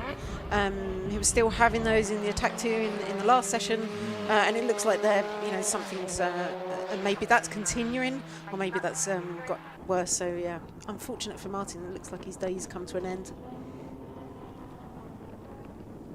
Luke Senjakovsky there in the Tegua NSX flicks his lights on, which can only mean one thing. It can mean two things. He could have done that by accident. But if that's deliberate, then that means that he is about to begin a hot lap. Luke Senjakovsky not yet having set a flying lap. And I think he's just coming round perhaps to finish his out lap now.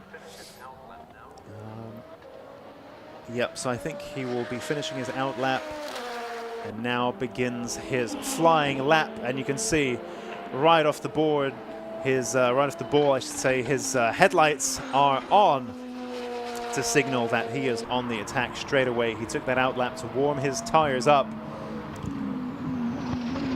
I think they're having some issues with the gear selector earlier, so I think they missed the Attack 1 session, but all being resolved now, and we're just going to keep an eye on those sector times as Luke goes out for flying.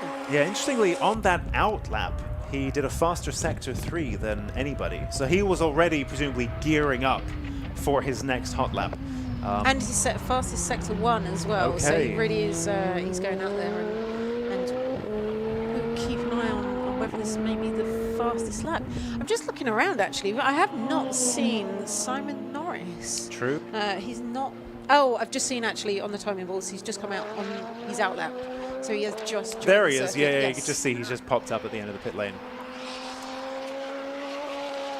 750 horsepower from that Honda NSX, no longer running that V6 that it came with. And of course it's been K-swapped. Yep, and then fastest sector 2 as well. So yeah, Luke absolutely on a flyer. And if he can string together this fastest sector 3 as well, that will take him to the top of our times. in this session. I mean, it looks very fast, doesn't it? Yeah, I mean, it's an incredible car. I know they've had a few kind of like issues here and there, but yeah, you know, absolutely flying when they're onto a good lap. So let's see as he goes across the line. And it's so small, isn't it, compared to a lot of other Yes. cars? This is, you know, the NSX is really quite petite. Fastest sectors 1 and 2 than anybody. He did just come across. Yeah, I'm just waiting for the time to pop up. There, Yeah. there it goes. Right to the top. There you go, 1:49.2. Wow. Putting Luke. That's a lot faster than anyone else. A lot faster. Is that too fast?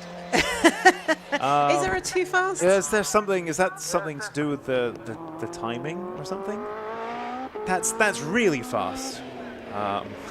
Well, I guess if they were having some issues earlier, maybe we just weren't seeing the true potential of the NSX.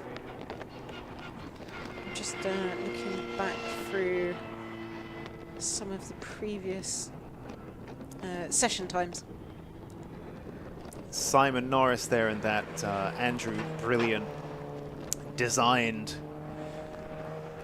aero-equipped Mitsubishi Evo, short wheelbase, twin-charged, 1,700 kilos plus of downforce. Such an interesting car and such an interesting story behind it. And you interviewed Simon in one of the previous rounds, and it was so interesting to hear from him. It's one of my favorite. I keep saying it, but I enjoy these interviews so much as part of the Lucas Oil live stream, where we can hear the story straight from the drivers themselves. I think it's really, really fascinating stuff. I think as Neil Wren was saying earlier, I believe it was Neil Wren and Simon Norris are two the OGs that were there 20 years ago when Time Attack UK started. And yet Simon hasn't run the Snetterton 300 layout, which I think is really strange. Yeah. Because it wasn't just one now. year that we did it, I think, but he has now. He has now, true. Ilya Krylov, they're briefly hopping up onto 3 wheels in the Haltech Clio. Lots of custom home-built composites on that car, composite panels. If I remember correctly, that whole front clip of what's going on there? I just see these lights going on, these new lights that he's installed for this round. I think no mistaking when he's on a hot lap there. Yeah, that's it. I think it was a bit confusing in the past, but it's very clear now.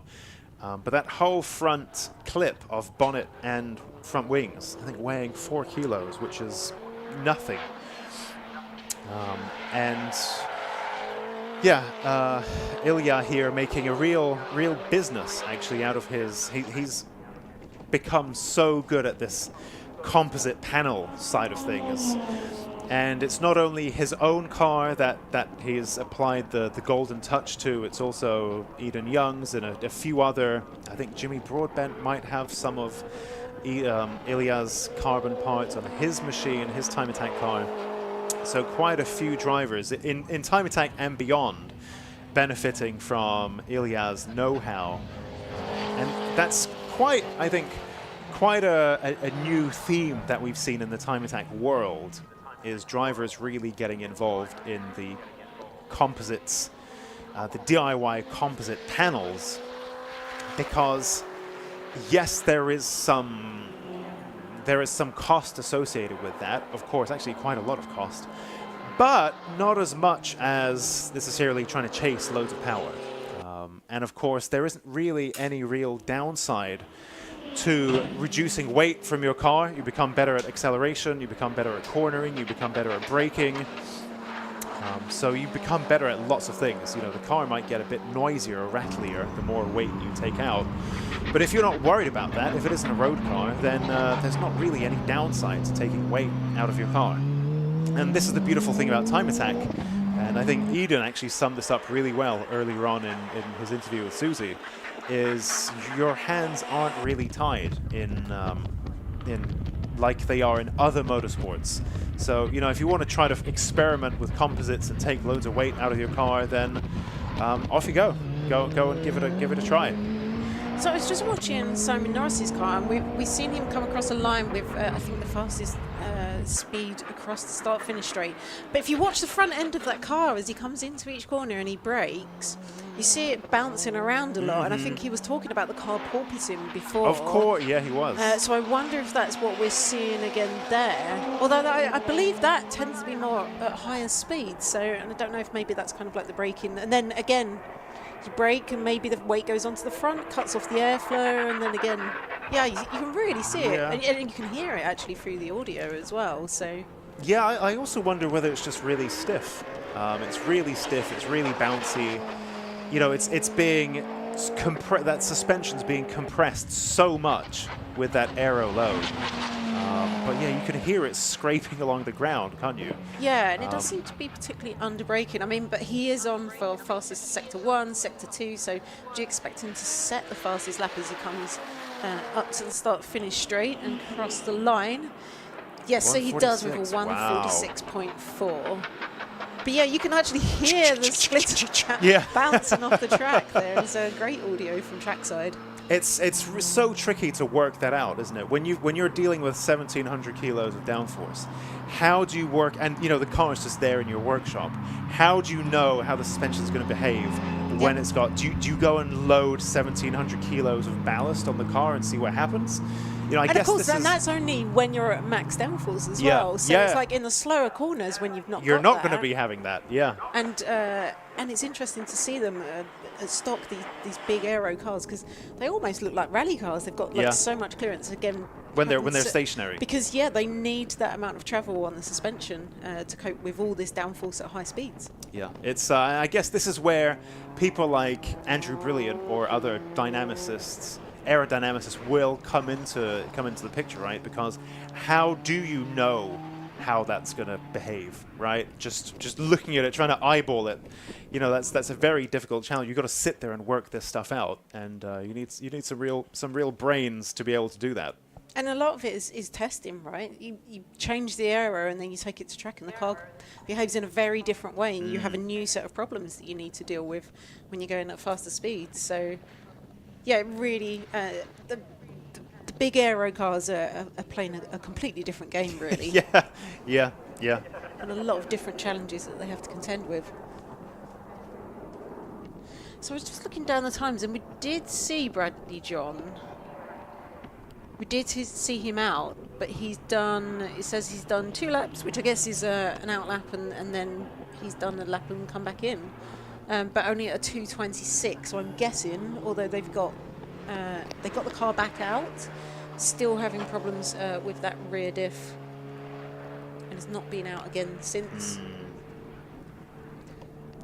Yeah, I've got to say it's a relatively quiet session, isn't it? There's not a great deal of cars on track. But I don't know, and I don't know what's happened here. Eric Holmes, we've got him on the board, but we've not seen him turn a lap either, and so that means in Club Pro. So we've got Darren Spooner, Ilya Krylov, and Mike Osborne as well. Mike Osborne, so yeah, with a 2:32. So I wonder if Mike is experiencing issues.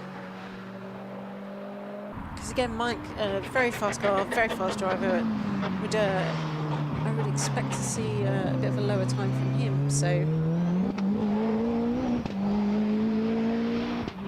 interesting that interrupt that audio there. Interesting that Ilya's on course for a provisional win at the moment. He's at the top of Club Pro. Yep. Which I think he'll be very happy about. Well, let's see. He's got a minute and a half left, but all 3 of those cars are in the pits.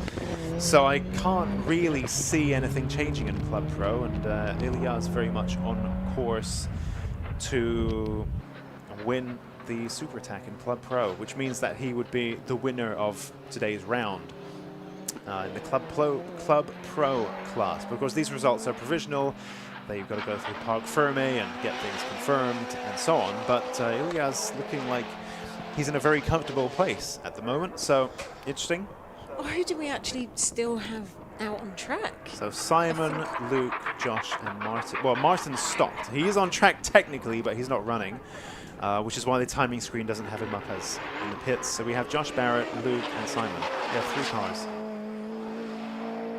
Yeah, we see Josh just going round, and I think you can't deny the reliability Josh has had. He just goes round, and as we've seen before, touch wood. he just sets lap after lap and just stays out there, and every lap is a hot lap for Josh. Yeah.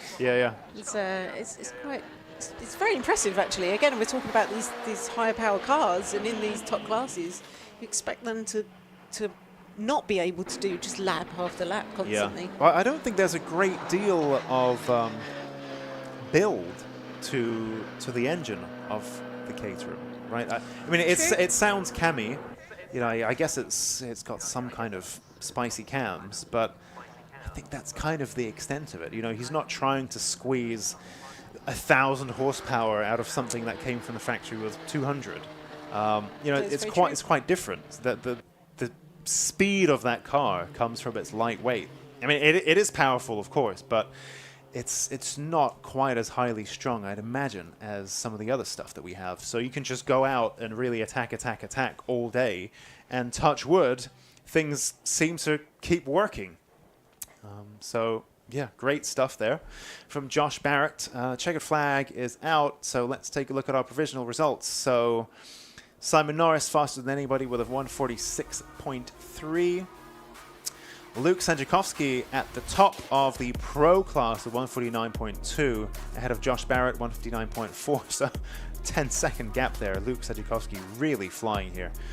Ahead of Martin Henry, 207, and Bradley John, 226.3.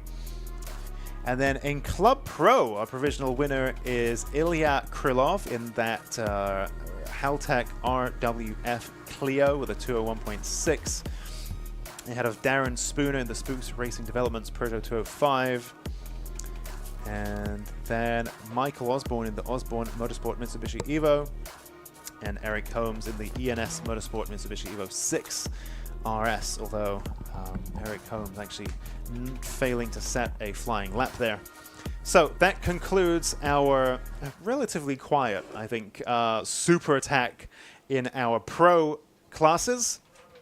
And we will be getting our club classes super attack underway in just a few minutes.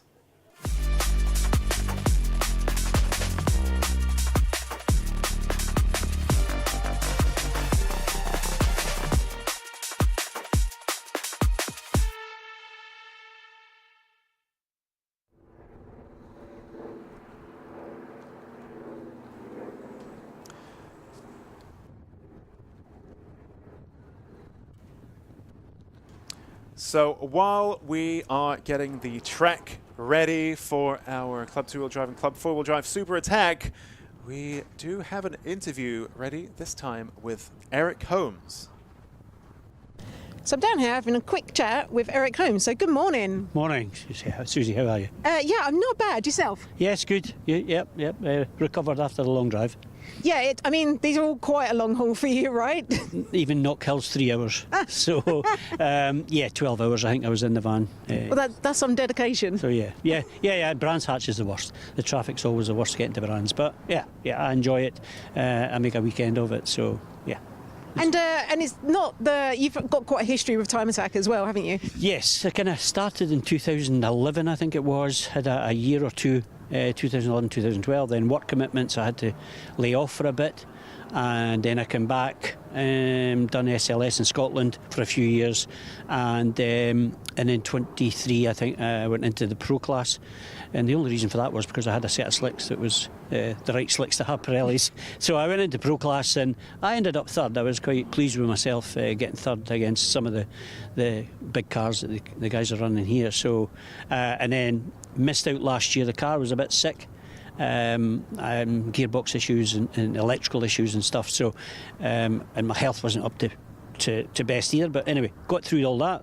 And this year I decided to make a full season. So tell us a bit about your car for people who may not know. So it's an Evo 6, 6RS, being modified obviously. It's probably running about 7 to 750 horsepower on full boost. And I've had it for 10 years, this particular car. It was a race car before that. It belonged to a chap that's one of the owners at MB Garage Services in Aberdeenshire.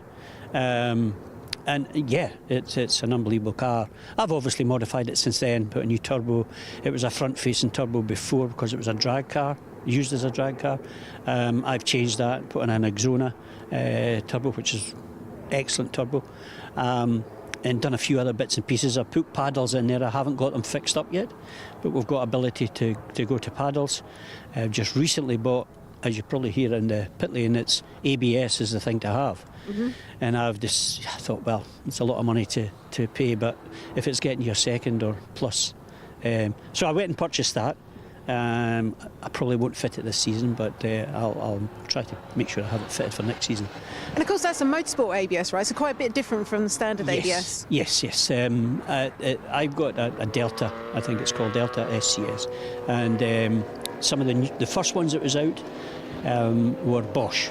Very expensive when they come out, and you had to get them fitted and tested and run in. So it's a bit of a challenge getting all set up properly, but there's a few guys I think in the pit lane here that have done a few of the bigger cars, so I'll probably be calling on some of them to set it up at some point. So yeah, I'll try and fit it myself and my friend. We'll get it fitted, and I just need to buy some other bits and pieces to go with it. So. Always an endless shopping list. Evos. Yes. Evos. Yeah. And talking about Evos, they're such a popular platform, and obviously there's so many Evos in the pro classes. But why do you think that is? It's a difficult question. I think, you compare it to a Subaru, I think you still have to spend a lot of money on the Evo to get it to where it is right now. And you would do the same with a Subaru. My feeling is you might have to spend a bit more on the Subaru to get it reliable. I mean, my car, as I say, has been pretty reliable. A few niggles, as you know, through the years, but nothing major, Tim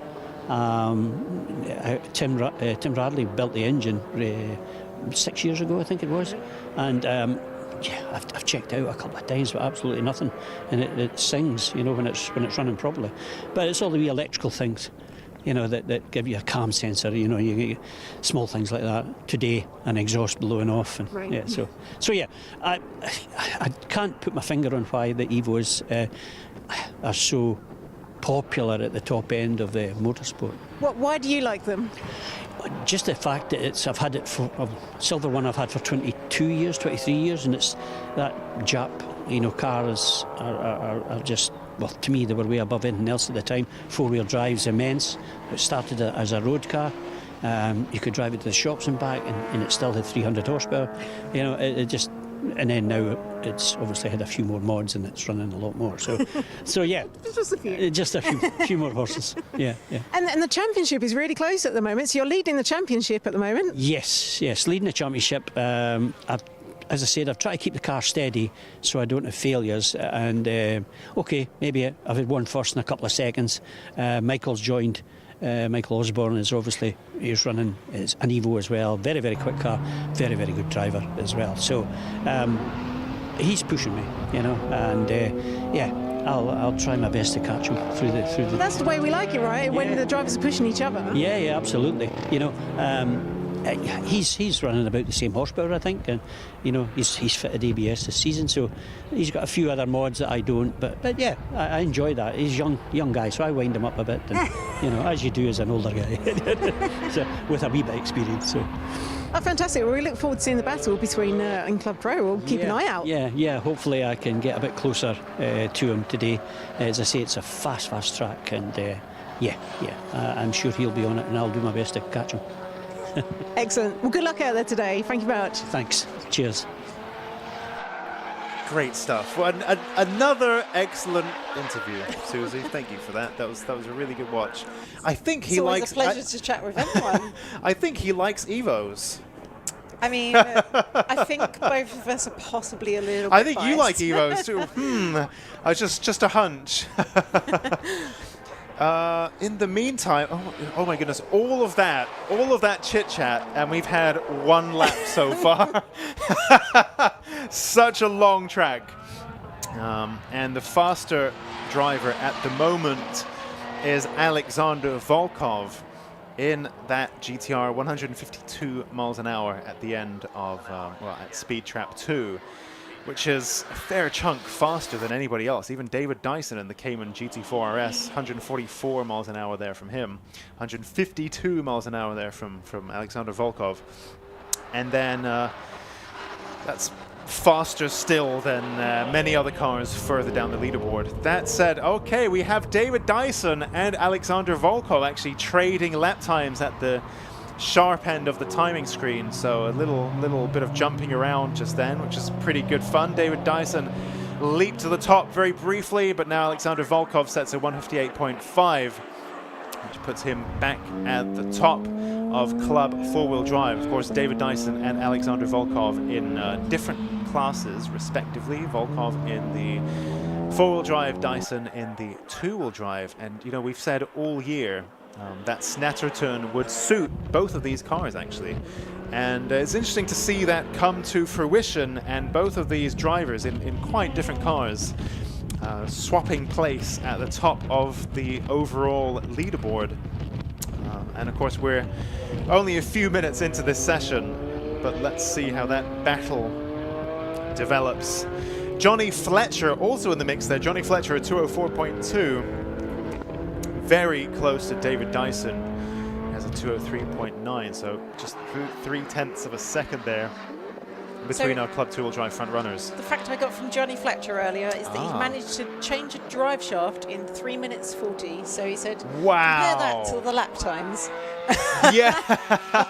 So he can get a drive shaft change in less than 2 laps. Yeah, if he has a bad lap, then he will do a drive shaft quicker than a lap. Like a cool down lap with a bit of traffic thrown in, he can swap a drive shaft faster. I mean, he's incredible. quite used to swapping them now. His car does seem to be quite prone to that. But I think, again, the front-wheel drive cars where they're putting so much power through these front wheels, it does seem to be quite a common thing to go. Yeah, because they're trying to steer them as well and do lots of other things. So. And talking of, I guess, front ends failing on front-wheel drive cars, and one car we are missing now is Luke Capelon. Saw him come off the track. So what happened there? So his lower suspension arm has snapped. So unfortunately, we will not be seeing him back out on track in this session. So, which is a shame because again, I think his car was going really well. He told me. I mean, he felt very fighty, didn't he? Yes, I think he comes into every round, I think, hoping to win. But he seemed very fighty this time. Yeah, so that's a shame we won't see him out in the final session of today. Neil Robson in that 135i, which maybe he borrowed and then bought, or maybe he just bought from the very beginning. Yeah, we'll need to clarify that one with the genuine BMW 1M body stuff, the steel front wings, front bumper, and so on. And talking of Johnny Fletcher, sorry, going back to Johnny Fletcher, I was just looking, his last lap time is 204.28, so that puts him just 0.3 of a second behind David Dyson. So this is that is the battle I'm going to watch in Club 2-wheel drive. I think Club 2-wheel drive often gives us quite a fun battle. I think we're quite lucky in that sense. But Johnny Fletcher and David Dyson drive such different cars. Yeah, absolutely. And again, where would you see these two cars facing off against each other, apart from in Time Attack? And again, well, actually, I mean, you look at if you just read off the cars that are in Club 2-wheel drive, we've got the Porsche Cayman GT4 RS, and then Johnny Fletcher in the Vauxhall Astra, and then Mike Butler in the supercharged M3, and then Andrew Kymans in Citroen Saxo, the K-swapped Saxo, and Stuart Summers in the supercharged Saxo. So again, just every car I read up this, they're all so different. Even when we have two Saxos, they're very different setups on them. Yep. So it's like I could keep going, literally the whole field. Yeah, lots of. It's like Gran Turismo or Forza or something. You know, in real life, it's such a wacky mixture of crazy creations, unlike anything you'll see anywhere else. Dean Taylor had a little sniff at a lap time, but then went back into the pits. Oh, that's a shame. So when I spoke to them, they basically said he's going so fast now that too much downforce, and then basically the front of the bumper's fallen off. So that was what was dragging on the floor, and then the splitter was then dragging. So. Okay. But I was very much hoping they got that fixed. They had. I mean, he's tried to go out. Yeah, well, they had all of the cable ties ready, which is the essential mechanics toolbox. Famous load-bearing, aerodynamic bearing cable ties. But yeah, we've seen him go back into the pits, so maybe more cable ties. Maybe more cable ties are needed. That's the answer. It's cable ties, duct tape, and a hammer. Yeah. It's Be surprised the amount of times I've seen people hitting things with a hammer. Yeah. In the pit lane. It's very effective, as it turns out, at most things. Stu Summers there in that slightly newer shape of the two Saxos that we have. 179 race and retro cars. Citroen Saxo. Supercharged, this particular one. Still on the Citroen engine. So Andrew Kime's one is K-swapped, and Stu Summers there still on the original Citroen engine, but supercharged. You can just hear the tyres. Round column, so really you're pushing the car right on the limits of grip, and it's such a long corner. But then, as you say, you've got this really tricky transition just before Murray's. It's just the fully opposite, isn't it? It's like super slow and the other way. Yeah, so you're fully loaded up on one side, and then all of a sudden you flick it back. Yeah. So it's really got to have a good setup for that, not to massively unsettle the car. Yeah, and of course you're offline as well, right? You want to wash out to put yourself in the wrong place for Murray's. It's a really tricky one. Yeah, it really is. And I think that's also kind of where the pit lane entrance is as well. So then you might have people that are like hovering around waiting to go into the pits who are maybe slowing down. And so you're going to be coming through there full pelt, a little bit off balance as well. And then you'll have a car there going really slowly right on the line because they want to come off and go into the pits. So that's a really tricky one. Neil Wren, good to see him, of course. So, yep, put the Jubilees back on his intercooler, presumably, and back he goes. Very nice sounding car as well, and it's great to see someone, they get that idea in their head, and fate keeps trying to put them off. And someone like Neil Wren is like, no, I know this is going to work. I'm just going to keep trying until I succeed. Where others might perhaps give up or change platform or change engine or do a K-swap. Neil keeps trying to make that formula work. Alexander Volkov there setting a personal best Sector 1, but no improvement in Sectors 2 or 3. Alexander Volkov, I believe, still at the top of the leaderboard. There he is with a 158.5.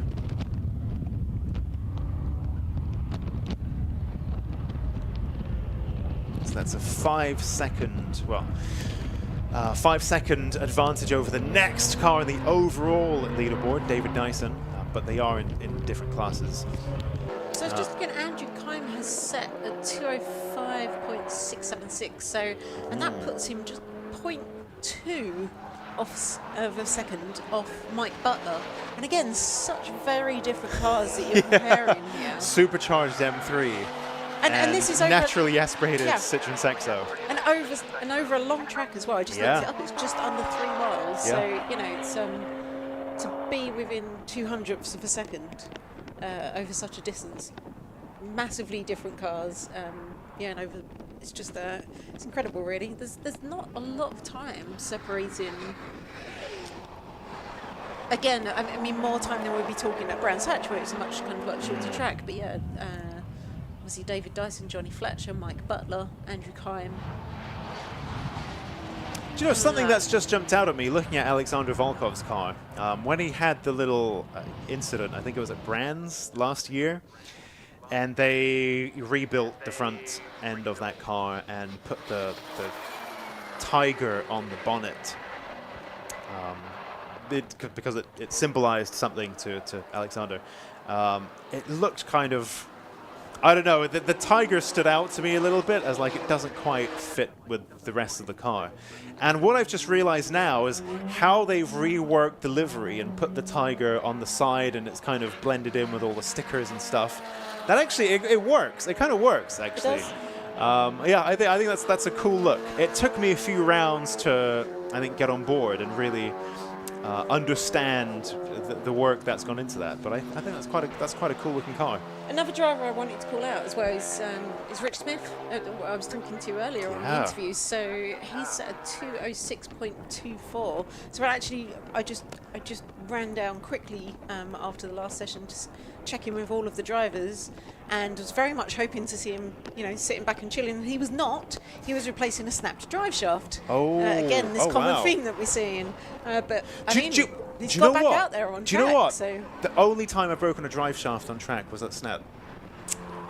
I just remembered that, just like a little time warp back to 2016.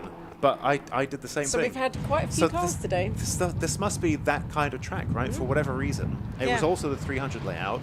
And again, a front-wheel drive car. And it was a front-wheel drive car. Of course. It was that was a Clio. And that was the only track I've ever broken a drive shaft. So there's something about this layout. That penny literally just dropped. That's really interesting. But I mean, all kudos to Rich Smith. Like I say, he had 15 minutes to get that kind of change. So between, I guess he's also got the other sessions, but obviously racing Hondas was 15-minute sessions. So and not a lot of time to get that changed at all. Fixed back out on track and to set that 206.2.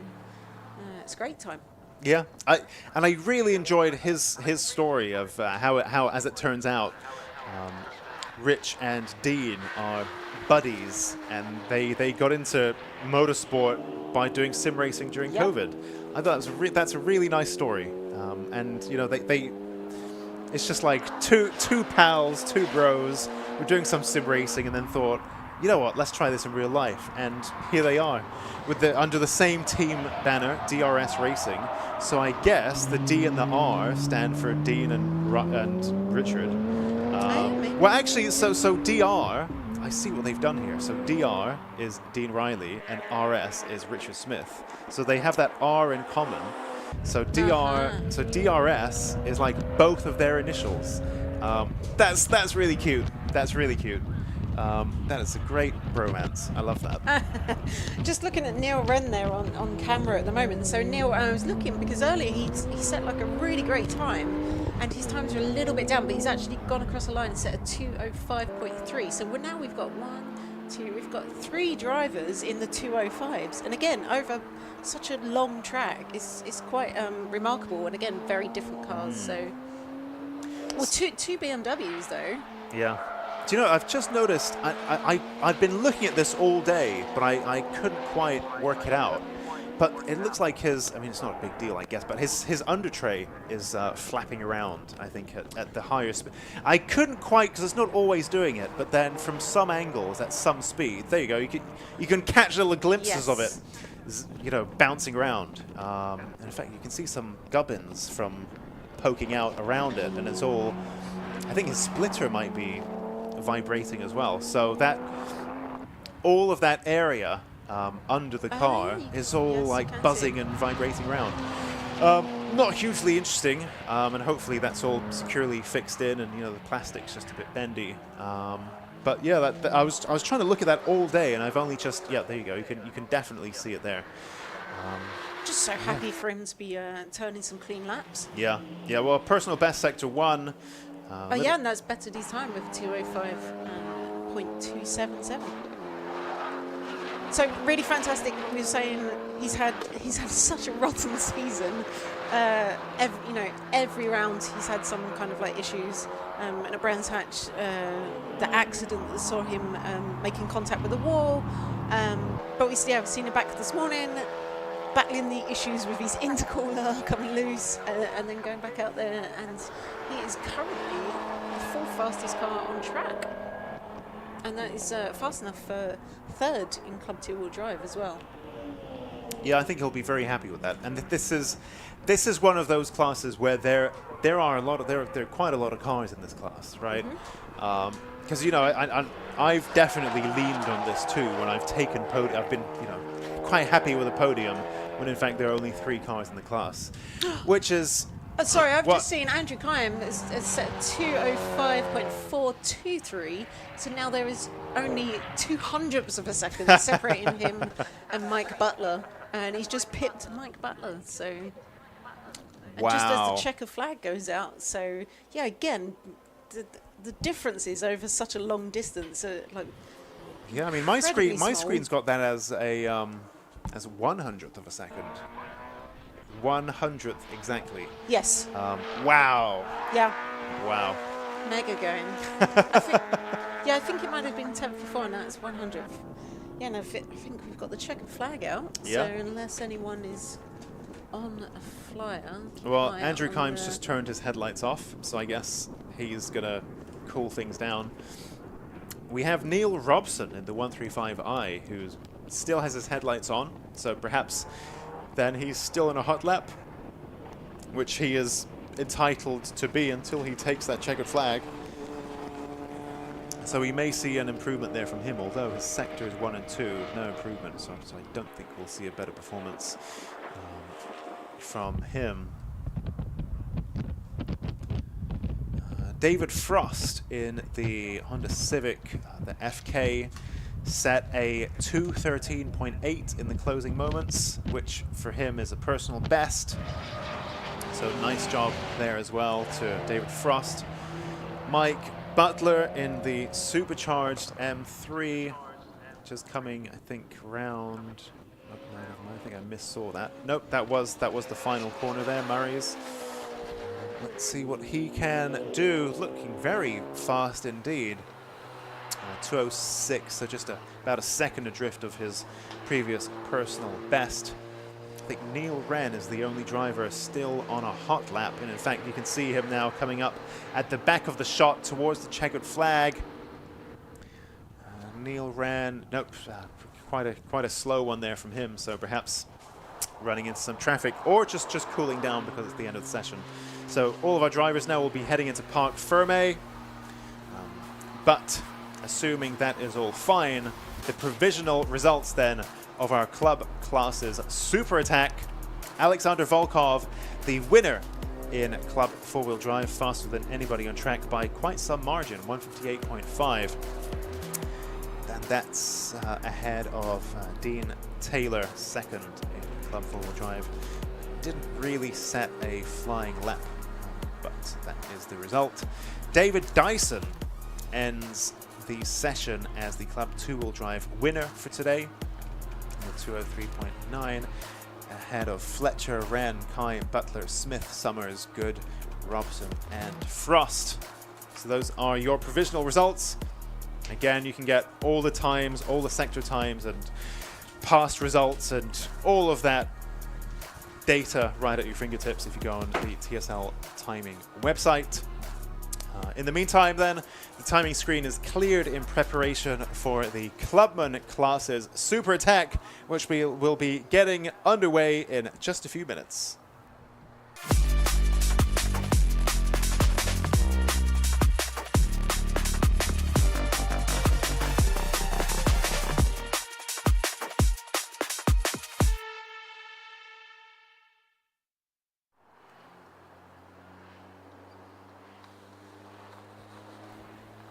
So Susie there was keeping one eye on the standing lap records, and it seems like we've had quite a few fall today, but things have moved on so much since 2019, where I think every car basically has at least 400 horsepower, everything's got super wide tires, everything's turbocharged, loads of stuff have got sequential gearboxes or DSGs. the tire technology has come on leaps and bounds too, and we have the new Control Yokohama Advan AO52 tire this year, which probably plays a big role in that as well. It was very interesting. One of the German car magazines, Auto Bild or someone like that, took a Carrera GT, which is one of the top supercars from 20 years ago. They took that around the Nordschleife, and all they changed was they put on some modern, top-of-the-range track day tires, and it was like lapping what would be pretty much modern supercar performance. So all it took was new modern tires. Like, the technology has moved on so much, and so I imagine that also these brand new Yokohamas, which I think have only recently arrived to the market, will probably be. They probably are responsible for some of that leap since 2019. But yeah, cars these days are getting very, very fast indeed. We've been very fortunate with the weather as well today, right? It has actually been a really good day. Not too hot. It is a little bit warm, but not too hot. Not as hot as we saw at Brands Hatch. So, and I know we're obviously, if it gets too hot, that's also a problem. You're going to struggle with engine temperatures and intake temperatures, and also the tyres and having to keep those cool. So there's a little bit of a breeze, and we've got one session left, so I will stop talking about the weather, because otherwise everybody will be the commentators. Yeah, come on, let's have a shower now. Let's have a rain shower. Let's do it. Torrential downpour. I think actually mix it up. In this class, a lot of people will be very happy if it rains, because I think it really is a big equaliser. And then because again, when you've got these big straights, it really does kind of favour the kind of higher power cars. But yeah, so we'll see. We'll see. We've got 20 minutes on the clock. So I'm not particularly seeing any rain clouds, but we'll see. Never say never. It's Snetterton, also which commonly was known as Wetterton, because I've not heard that one. How have you not heard that one? I haven't. Because it does very. We're normally at Snetterton at the end of the season, and it is normally torrential rain to go alongside it. We've had lots of rivers of water running down the pit lane before, so it's very nice to be here in nicer weather. Yeah. Look at the difference. How many cars are on track now? We talk about traffic quite a lot, because that's a big part of the time attack puzzle, is being able to negotiate that traffic. But it's really visibly different in this group of classes compared to, say, the pro classes, where I think we had 9 cars on track, and now, like you said, we've got 21 or so. And that really shows. I think at a track like Snetterton 300 layout, that isn't too big of a deal, but there will be definitely moments within the session, like right now, where actually there's a lot of traffic. So let's see how that one pans out. So I'm interested to see if Dean Riley's going to go out and set the fastest time again. So I believe Mark Donnelly has got a few issues, got a slight slipping clutch, on and off, intermittent. Okay. So we'll see if that continues to be an issue. And keep an eye on those two in Classic and Retro. Yeah, I think we've been really lucky to have a great battle in Classic and Retro throughout all of the rounds so far. I think in some of the other classes, perhaps some players kind of drop in and out of the battle depending on the track and the weather and what suits what car and whatever. Whereas the battle in Classic and Retro has been ongoing since the very beginning of the year, every single round. I think Mark Donnelly's had the advantage most of the time in the 1983 Ford Escort, which is really great. I love that. And not only has he been at the top of the Classic and Retro class, he's also been faster than all of the other classes that you see on track right now, Exeges and S2000s and Golf Rs and all this other stuff. Mark Donnelly is faster than all of that in the Escort, which is really great to see. As Eden was saying, at Brands Hatch, he managed to set the lap record for 15 seconds before Mark. He had 15 seconds of joy, and then, okay, here's Mark. Never mind, Mark Donnelly's back. Okay, he is, fastest But than it was anyone. so close at Brands Hatch. It was really, really fantastic racing. That's what we like to see. Mark Roberts in that little F4R powered Clios, one of the few Clios still running that Renault engine. 950 kilos with driver, which is incredibly light, especially these days. I mean, if we look at the Saxos as well, I think they're 800 and something with driver. Mark was saying earlier, though, he doesn't really have any brakes today. Okay. So he said he actually had to use the handbrake on one of the corners. So, and I again quickly checked in with him before we headed into Super Track, and I said, "Have you got any more brakes?" And he was like, "Not really."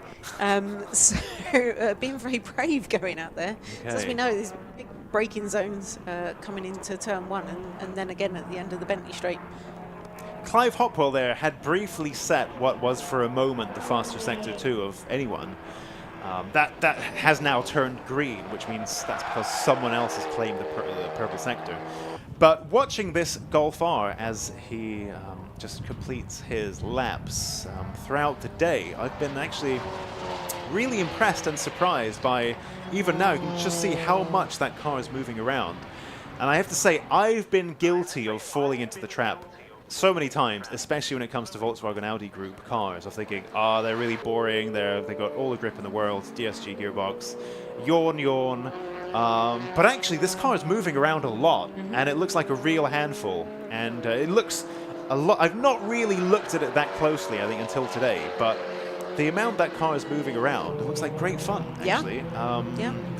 Maybe I'm beginning to see it. Maybe I'm beginning to see the appeal. It looks like great fun. What was quite surprising to me is Clive was saying, and I think this is the case with all modern cars, is the extra weight that they're carrying. So we're seeing the more modern cars start to join Time Attack, and obviously it's quite easy to extract a lot more power with like a simple map than it is like some of the older cars. But they're all carrying so much more weight. So I think Clive was saying, it was like now stripped, it's like 1,350 kilos. Wow. So, and that's after you've stripped it. So yeah, it's and that's without him in it as well. So yeah, it's again. Cars are getting very big. Yeah, and as you say, when you're comparing that to something like the Saxos or the kind of like smaller cars, when they're kind of like under a ton, it makes a huge difference out there. Yeah, I mean, under a ton is like unthinkable for modern cars. Yeah, we've got I think we've got the I think the MX-5 is probably the only basic car, this side of a Elise or Exige, that is sub-ton. It's just unheard of in this day and age. I think that some of there was one trim level of ND MX-5 which weighs less than a ton, I think, but like that's probably the only car in the market that weighs so little, at least for reasonable money. Performance cars these days are so heavy. So we have seen Dean Riley go straight out and set, and again I think so. Dean Riley, Clive Hopwell, Annie Thompson go straight out and set some very quick times. But Dean Riley again in with another 206.7. So, and I'm pretty sure, because I have spoken to a lot of people today, and it's been about 50-50 about who's actually driven the 300. I'm pretty sure Dean said he's never driven the 300 before. So if he has, or he hasn't, and he's set that 206, he's just gone out there and put that straight in on his first hot lap. Wow. And again, that rivals from his fastest lap in the last session was a 206.6. So literally straight out there and within a tenth of his best times. Very which consistent. is again, and at the moment, kind of like running 3 seconds faster than anyone else out on track. I think while we're on the topic of classic and retro, James Cook on the YouTube live stream, the Lucas Oil live stream, put in a really, really fun comment, I think. So he's just got a car that he is thinking to enter into classic and retro as a single round entry. It's a 1982 E21 BMW. Which, I just want to call that out and encourage James, the Captain Cook there. And just say, lots has been happening in these sessions, so sorry for not getting around to your comment earlier, but, don't want to leave you unseen. Definitely bring that to Time Attack. I think that would be a really cool addition to the classic and retro class. So yeah, hopefully we'll see it at one of our upcoming Time Attack rounds. Mark Donnelly there in that XR3i Escort. Fastest sector 2 as well. Oh yeah, look at that. fastest sector 2 and fastest speed trap, first speed trap time. So I'm keeping an eye on this. Yeah, I don't think he doesn't seem to have set a particularly serious lap yet. So 2:36 is, you know, I think a out lap or something like that. So he would be looking at around Dean Riley's lap time. So, you know, nearly half a minute faster. So let's see what he can do here. Faster sector 2 of than anybody else. Oh, there we go. A 2:06.632. So he's just pipped Dean Riley. So they were saying perhaps slipping clutch, perhaps some issues with gearing, but everything's strung together perfectly on that lap for Mark Donnelly. Wow, and you can see he's smashed on the cool down light. And that's enough. And he's done a good job here. I've just looked up. If you compare that to Dean Riley's fastest time in the last session, which is the fastest time I think we've seen today for Classic and Retro, which was a 2:06.637. Mark Donnelly's just done a 2:06.632, so 5,000ths of a second quicker, and you cannot get closer than that. That is unbelievable. Over 3 miles. Yeah. Wow. That is amazing going. Oh, well, I mean, the challenge is out to Dean Riley then. Can he better his time? So this is an interesting machine. This is the 313 car of Thomas Langley. So this is going to confuse you, right? So this is the same car that we saw at Brands Hatch. Is it? It's the same one? It is the same car. Because that's what, when I saw them, I was like, oh, you've got a new car. And they're like, no, same car. Wow. Different body kit, running wider wheels. It's so boxy. I keep thinking it's a GR Yaris because of how extreme the arches are. Yep. But no, same car. So now a little bit of a body kit on it. So running wider wheels. Little bit of a body. A little bit of a body kit. Wider body kit on it. Running, enabling him to, I think, go from 7.5 inch wheels to 9. So yeah, that extra width and the extra grip. Yeah, it's a big difference. And then complete different look as well with the wrap, which is why I thought it was a completely different car, but it is not. It's the same car. Yeah, at the corner of my eye, I kept thinking that was a GR Yaris all day, and I meant to come round to that. Like, it does. That's the same? It does look like it. It's how the arches poke out, especially around the back. It looks like a GR Yaris, like the same silhouette. Yeah, wow, how interesting. And of course, the front end doesn't really look that Fiesta-ish anymore with a massive front grille. No. Wow, what a transformation. So, yeah, wow. I think that's one of the most fun bits you can do to a car, right, is transform the look of it, because it makes such a difference to the presence and to the race carness of your car. So, yeah, he's probably going to be absolutely over the moon with that transformation. Dean Riley there in the VX 220, setting up faster sector 1 than anybody. That includes Mark Donnelly. So Michael Greenhue in that PD130 powered Corsa B, making his way past Jay McToldridge up the leaderboard. So Jay McToldridge now in the E86, bumped down to 4th in the Classic and Retro class. So it's great to see Mike Greenhue back, because we've not seen him for the last couple of rounds. Dean Riley there finds 0.4 of a second. Big improvement there. I made the mistake of, we have so many entries, I had to scroll down and I missed that coming in. I had the same, yeah, when we were on the big screen, all of the lower end of the timings board was like off the screen. We got so many of them in these classes, yeah. So that was really interesting, because he had a fastest sector 1, fastest sector 3, but not sector 2. Yeah, so he's got more time. Yep. He's got even more time to find. So if he could, and again, if he could find that, so sector 2 is where he needs to find a little bit more time to pip Mark, but overall, a faster lap. Yeah, I mean, I think the term optimal lap has really become in vogue lately, where so many people are running these various lap timers, the Garmin little gadget. You know, this individual sector time. What if you were to combine the best of all of your sector times into one perfect lap? You know, what would that be?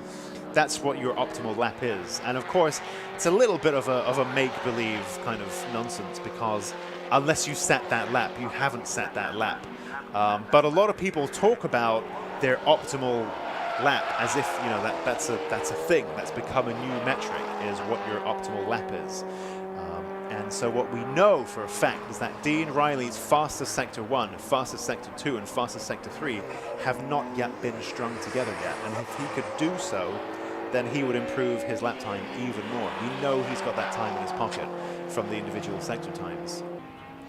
So what we've just seen is Richard Stevens actually go through, find my way back to my screen, set the fastest clubman time in that single round entry BMW M2. And actually, I believe... Yeah, there he is. Yeah. Oh, it's just refreshed all my times. But I'm pretty sure they had the fastest terminal velocity speed. Okay. Actually, where's V1? Where's that speed trap? Is that... I'm not actually sure. I mean, I'm not sure if that's around the back or on our start-finish straight. But yeah, and again, we're talking... There we go. We see this the new M2. So speaking of them, the That's car... an interesting colour, isn't it? The car is, they say, relatively stock. Okay. Just, I think, a map and some coilovers. But as we know, with the newer cars, I think the map, huge amounts of power that they're getting out of this. Yeah. I think they said potentially kind of like 600 or north of 600. That's incredible. Which is, you know, that was like crazy. supercar. That was like hypercar power not that long ago. But I think they're saying, you know, it needs some more mods to be doing that kind of speed around the track. Okay. So I think it's showing the limitations of the rest of the car when you're pushing it that hard. But, you know, I've gone out there and set a 2:08.113, so great time there. Yeah, as a single round entry, he won't qualify for championship points. So if the results were to stay as they are, he'd be scored separately to everyone else in terms of he wouldn't score any points. So Annie Thompson would actually inherit that class win as far as the championship's concerned. And I mean, talking of clubmen as well, and we were saying that there's going to be a battle between these three, but so Annie Thompson, Clive Hopwell, Dan Buckingham, between the three of them, Annie Thompson with a time 2:09.6, Clive with a time of 2:10.1, Dan with a time of 2:10.2. So all three cars within, is that like 0.6 of a second? Wow. And again, I think Clive Hopwell and Dan Buckingham setting their fastest times on that last lap. So again, seeing the times improving as we're going through the session. Yeah, I think maybe a little. I don't think we've discussed Gary Papworth much today, but I think definitely deserves a shout out. Great effort there from him as well. I can only assume that this single round entry is a local boy, given that the team is Norfolk Mini. But Gary Papworth there with a current best of 2:11.1, although he has just set a personal best speed trap 2. So let's see, perhaps there's more time in that Mini yet as he comes across the start-finish straight. Let's see what he can do. Number 130, Mark Blackburn, has just had a lap time disallowed because of track limits. Gary Papworth, meanwhile, yep, no improvement there from him. But look, you know, 3 minutes left, so he's got another, well, perhaps 2 flying laps up in him. It's just lots of dust there behind that BMW M2 just now, so I wonder whether he might have dipped a wheel off the track, and in fact he's slowed right down, indicating to the side, let's let everyone pass. You know, maybe the red mist got to him and starting pushing a bit too hard and dipped a wheel on the grass. We should talk about Pocket Rocket actually, and so you were saying Gary Papworth, but then leading, so Stephen House and then Rafael Salsares. So, and that is very much the mini class, isn't it? So we have quite a few minis in there, but again, they're all running very closely together. So yeah, from a 2:11.1 to a 2:12.0. So yeah, less than a second separating them. Wow. So it's, yeah, incredible. And then we've also got Pocket Rocket NA, where the class has been separated into forced induction and NA classes this year. And You've got Ryan Barker leading the class there in the Civic, up with again a 2:11.1. It's a great time, and I was talking to Ryan a bit earlier, and so his brother is racing in racing Hondas. Okay. So they've got very similar spec really cars. nice. So they're basically, and this is one of his many cars, but he's using the car this year, so he doesn't have a lot of track time experience, and he's building up the experience, and then he may go Dodge or racing in Hondas, but he wants to see if he can get to the same kind of times that they're running in the Racing Hondas Championship. Meanwhile, on the Lucas Oil live stream, you had a comment here from 13 Reclassify, hoping to be Pocket Rocket NA next year once my Corsa is built. So, yep, absolutely. Please do join us next year. I think you'll have a great time. I strongly encourage that. Yeah, you know, I've done it for a few years, and I absolutely loved it. So the only reason I don't do it anymore is because I wrecked that particular car and I haven't built a new one yet. But I'd love to do it again. So definitely, I strongly recommend it. Annie Thompson here in the Exige 410. Currently second in Clubman. Well, at least in terms of overall lap time. She would inherit that class win in terms of championship standings if this result were to stay as it currently is, because the current front runner Richard Stevens isn't a full championship entry, so he doesn't qualify for championship points. But Annie Thompson there, her current best, a 2:08.8.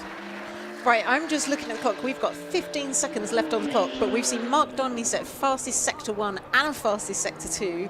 Can he take off, what is that, the 0.4 of a second that he needs to rival Dean Riley just right at the end of the last session of the last day? So close. Keep an eye on Mark as he's going around. Fingers crossed he doesn't have those clutch slipping issues he was mentioning earlier, and we will see how that actually translates. Yep, here he goes. Lap time as he comes. Is that coming up the start finish? That's yes, it, coming that's up it. the Here we start go. finish now. So keep an eye on that time. Mark Donnelly in the Escort. Oh, he does. I mean, he does improve to a 2:06.3, but not enough to take that from Dean with a 2:06.2. Wow. So, I mean, what a great last lap to finish out that session with. Incredible. Oh, Stephen House had some kind of issue there, it would seem. But he got so out of the way that we didn't even realize that happened. Wow, that was great fun. So Dean Riley faster than anybody in this session, which I don't think has happened before. Amazing driving. He'll be over the moon with that. Wow, that was great fun. That was great fun. What a way to end the day. So let's take a look at our provisional results then. The winner in Classic Retro is Dean Riley, ahead of Mark Donnelly, Michael Greenhue, and Jay McToldridge. Our provisional Clubman winner is Richard Stevens, ahead of Annie Thompson, Clive Hopwell, Dan Buckingham, and the first initial there, Soreen Georgi. In Pocket Rocket Voice Induction, it's Gary Papworth ahead of Rafael Sartaris, Stephen House, Thomas Langley, and Jamie Biss. And Pocket Rocket Naturally Aspirated, our provisional winner then is Ryan Barker, ahead of Mark Roberts, Stephen Wilkinson, Duncan Emmett, and Martin Batchkovich. Usually a podium finisher, but I think some issues there for him. Wow, that was great fun. Yes, lots of lap records. What a great track. Yes. I wonder why we haven't really done it is. more. This is really great. But it's been pretty hard on cars. We've seen quite a lot of attrition throughout the day, but it is we've seen some fantastic racing out here. And again, I think we've just seen all of the lap records being smashed. So just looking down, yes, I mean absolutely by miles. We were talking Pocket Rocket. Lap record before was a 2:20. So yeah, just gives you an indication of how much things have moved on. Clubman was a 2:14. And again, we're looking kind of like, what, 2:08? 2:6s, 2:8s. So yes, lap record's going. Wow. A lap record for everybody today. Yeah. It's like I mean, what a way to end the day. Like you get a lap record, you get a lap record, you get a lap record. Exactly. Wow, that was great fun. Yeah. And the fun isn't even over, because we're gonna jump straight into, well, there'll be a little let's not oversell it. They need to like clear the cars and park for a minute, get the Hondas out, green flag, all this stuff. But we're pretty much going to jump right into the Racing Hondas Championship Race 2 of the day. So don't go anywhere yet, because we will be bringing you that in just a few minutes. But for now, yeah, that's it from Time Attack. Yeah, thank you, Susie. We'll see you back in 4 weeks for for Alton Park. 4 weeks thereabouts at Alton Park. Yeah, but don't go anywhere yet, because we're going to jump right into the Racing Hondas Championship Race 2 in just a few minutes.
So, welcome back everybody. One more piece of track action left to go, and it is, as Alexi rightfully said, the second race of the day for the Racing Hondas Championship. It is a partially reversed grid for all three classes.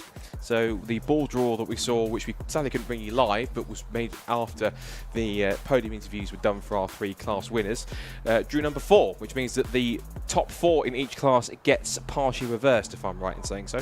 That means that we have a front row of Liam Collins and Bob Barron on the front of the grid. That should be quite interesting. See how that plays out when racing gets underway. Bob Barron, of course, has just taken his first podium in the championship after scoring 3rd on the 2-lap restart for race number 1. As for our race winner, Will Self, he will go off, naturally, if he'll go from 4th on the grid. So because of the top 4 reversing those positions, it now means that things are looking a little more interesting all round on that side. We are getting set to go very, very shortly. And this is going to be, I think, an interesting contest. Usually the partial reverse grids tend to be quite interesting, because you get some drivers a little bit out of position, and it means it makes it just a little bit more intriguing for the cars that are further back, that have been pushed back for the partial reverse grid a little further backwards. To confirm also, pole sitters in other classes as well. Sam Lintzner will be on pole for Class B. We'll go through the full grid in a second, which is on the screen now. And Class C pole sitters Callum Houchin. For that grid, which sees classes A, B and C all segmented into their own grids with an exact rows gap between them, it is Liam Collins who will start on pole position with Bob Barron alongside him on the front row of the grid, Integra and EG Civic. Phil Wright starts in 3rd place. Got a couple of stories about him, and a couple of other cars had some dramas, which we'll talk about in a second. Will Self, race 1 winner, getting for his 3rd of the season, have to do it from the 2nd row of the grid. Dave Buckley starts 5th, ahead of James Kiff in 6th. And Tommy Knight should do better this time from 7th, and will try not to spin on the first lap, I'm sure. He's alongside the fellow EK racer of James Alford. 9th place on the grid is Fraser McNeil in the 2nd of the Kilted K-Swaps EG Civics, followed in the top 10 by James Allen, our single round entry scoring no points, and Anthony Allett, Kevin Talbot, which we'll talk about in a second, who retired on the final lap of the restarted race, and Dan Brown, who didn't take the restart, but when he did, when the red flag came out, he just passed Phil Wright for 2nd place and was on qualifying pace out in front. Then there's a rows gap, then we go back to our Class B runners, again top 4 reversed, so Sam Lintzner starts on that pole position from Lewis Barker, then Ryan Cunningham, and points leader overall and in class Dan Thackeray, followed by then Sammy Milam and Duncan Holloway from Luke Crassus Menu and Spencer Fortag. And then it's another rows gap, and then Callum Houchin and Matt Rowling go backwards as well. So the 30-second board is up, so we'll be heading off onto the formation lap very, very shortly around the full 3-mile Snetterton 300 circuit here based in Norfolk. Couple of notes from Championship Coordinator Carl McKellar in terms of some of the notes that were happening earlier on from 1 or 2 issues. Now, 2 cars that we saw had problems were Dan Brown and Kevin Talbot. I also had apparently the issue that we had with Spencer Fortag was a clutch problem, which is the reason why he stopped just before Palmer. In terms of the other cars had issues, Dan Brown had to have a rapid drive shaft rebuild and swap onto his car, so he should be on the grid, which he is not. So, unless he is, he got away a little bit slow, but he is down on the grid. I was looking outside the comp box window, and I saw Kevin Talbot go past, but not Dan Brown for a split second. So Dan Brown is back out there with a rebuilt and sourced, swapped over drive shaft. As for Phil Wright, apparently he has a mystery light in the dash giving him some concern, so watch out for him to see if he can last the race in 3rd on the grid. And Kevin Talbot, who is on the grid, you might have seen the bright green DC5 Integra. It's just coming into the top of the shot on the screen if you're watching on my live stream, just weaving from side to side. They hopes they've fixed the issue. He's apparently had some left front suspension problems all day long. We understand that potentially the issue that he had was related possibly to that. It was getting worse and worse, and then he pulled off. So that could be something that could be an issue if it continues to develop further and causes him a problem in race number 2. For the Class B victory, well, Sam Lintzner might have a good chance here to get a good start, but we know how quick both Ryan Cunningham and Dan Thackeray are. They've been the 2 pace setters in the championship in Class B for the entire season so far, really. So, and Dan's only failed to win 1 race all season, so I wouldn't put it past Dan to pick his way through from 4th on the Class B grid. One driver I also want to watch out for as well is Tommy Knight. I think he's got enough pace to get himself up there to potentially challenge for a podium. He had that spin, if you didn't watch earlier on or weren't watching around the circuit, or another part of the circuit around here when you didn't at the start of the first race, end of the first lap.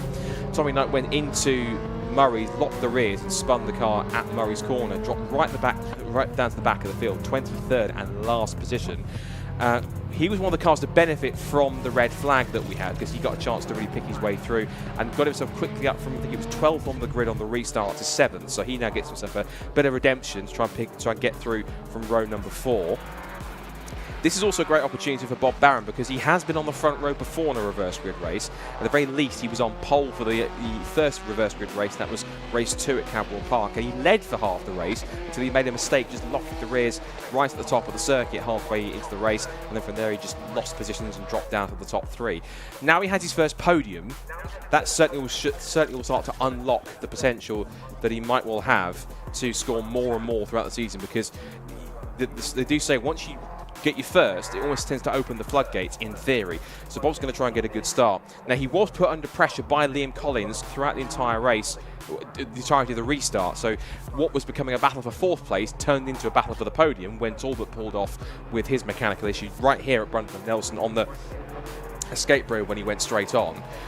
So whether Bob can get a better start, he is not necessarily on the racing line when you see restart, because pole position is on driver's right to the inside of the wall. Now, yes, racing line would dictate that you're on the left-hand side because the first corner is a right-hander at Ritchie's, but some drivers like to hug the pit wall to get the shortest possible run to the line at the end of a lap, which tends to be, particularly with Time Attack here, lots of rubber being laid down more to the inside rather than the outside of the circuit, because you're getting that tighter run, the shortest possible route to the line to get yourself a better lap time. So I wonder if Liam Collins might benefit from better rubber down on the right-hand side of the circuit, and I wonder if he might get a better start because of that. However, if Bob Barron can just grab the bite point of that clutch a little bit quicker and get himself off the line, I wouldn't put it past him trying to win a drag race down towards Ritchie's corner if he can manage it. Of course, the 2 cars behind are going to be ones that are a threat. Phil Wright in 3rd place, though he has a mystery warning light, which could be an issue. And Will Self from the outside of row 2 is also going to be a threat, as always. He was lapping a lightning getaway on both starts and even led the both of them by at least about 1.5 seconds. So watch him pick his way through if he doesn't get stuck behind the 3 cars in front of him. Other cars to keep an eye on, just in front of Tommy Knight, the 2 white cars in 5th and 6th position, and all white cars for 3rd row, which is Dave Buke, who's doing really decent things in that number 51 EK Civic, and then James Kiff, who's only in his 2nd ever car meeting in his Honda Integra DC2. He's been really impressive, scoring all finishes inside the top 7. His best came at Brands Hatch Race 2 with a 5th position. Last couple of cars just coming into place in Class B towards the back, and also 2 cars to watch for obviously are going to be maybe 3 cars towards the back. Going to be James Allen starting 10th, Kevin Talbot starting 12th, and Dan Brown starting 13th. Dan Brown was on qualifying pace towards the end of the first part of that race. We'll see if he's got enough of that to continue. So remember, it's all calm and quiet until the VTEC kicks in. It's about to do so right now. 5-second board is up, and round 8 of the Racing Hondas Championship for 2025 at a much brighter Snetterton is all set to get underway. Is it going to be Collins or Barron who wins the sprint down towards turn 1? It's a clean start from the front row pair, but as expected, the second row pair get an even better launch. They're going to make it 3 abreast for second down towards Ritchie's. It's Collins to the inside line, but look at it, 3 wide. It's right on the inside. Barron in the middle now. It's 3 wide for the lead. They're going. Barron's caught in the middle and somehow gets squeezed out of it. He drops to 4th. He takes the safe option, slots in behind Self and Wright as they get down towards the Wilson hairpin, not Montreal for the first time, and it is Collins that leads. It's right in 2nd place, side by side for 3rd as Barron bumps his way through and elbows Will Self out wide to take 3rd place back again. It is Buki in 5th position who's held his place. Tommy Knight's got a decent start too. He's chasing after both Kiff and, in fact, no, he's 6th, in fact, round the outside with Fraser McNeil to his inside. Not a great start for James Kiff. He's down to about 6th position. And also with great starts, is that James Allen up to about 8th or 9th already. So from the back of the Class A grid, James Allen picking his way through quickly. In there too is somewhere James Orford. There's a lock-up mid-pack somewhere as well. I think that's from Lewis Barker in the Class B ranks. We'll see if we can take a look at what's happening in Class B off the start. It looks like as they pour their way through, is it Thackeray in the lead? No, I think it's still Sam Lintz. There's a lock-up from Barron into Oggies for 2nd place, but holds on to the position and remains 3rd. And now Will Self, who hasn't made the most of the start he was hoping for, back in 4th position and chasing after Bob Barron, who's a fellow EG Civic driver. We've got EKs at play in 5th position with Buki under threat from Tommy Knight. And now the Hondas charge down the back straight, the Bentley straight for the first time. DC2 Integra leads EP3 Civic, leads EG Civics 3rd and 4th. And it's the EK Civics 5th and 6th position. Out through Brundle, out through Nelson. Huge thump of the curve from Bob Barron. He is pushing on this opening lap to try and keep up with the leaders here. He wants another podium if he can manage it, but he knows the cars around him are very valuable. He looks like he got a bit of a shaky exit out of the bomb hole. Now this gives him a really tough task to try and defend from Will Self, who had a momentary look up the inside through into the entrance of Coram as he goes side by side for the lead. Right up the inside into Murray's corner, picks off the pass, goes round the outside at Coram, and into the lead he goes. Now Hass's backed up Liam Collins because he's lost a bit of pace. He might have lost the gear. Bob Barron has passing second place. Will Self might get third. Top four together as they cross the line. It's side by side for third as Self goes to the outside. Collins holds the inside line. Who's brave enough under brakes and turning in? It's Self round the outside and takes third place. So in the space of literally 2 corners, Collins has lost 3 places. Self sideways over the dirt being thrown up on the exit of Richie's corner, but he's chasing after the top 2. In the background, James Allen goes wheel to wheel with Kiff and Kevin Talbot down the outside. It then becomes from 3 wide to 2 by 2 into the hairpin at Wilson hairpin. And actually, in fact, it's Dan Brown, in fact. Brown's got past James Kiff, and he's also got past Fraser McNeil on the exit of Wilson hairpin on top of that, because James Allen is chasing after the 2 EK Civics in 6th and 7th place. Leaders down towards the Agostini hairpin for the second time. Another little lock up on the inside front from Barron. Should keep tabs with our Class B and C leaders. It is in Class B at the end of lap number 1. It is a lead for Sammy Linsner.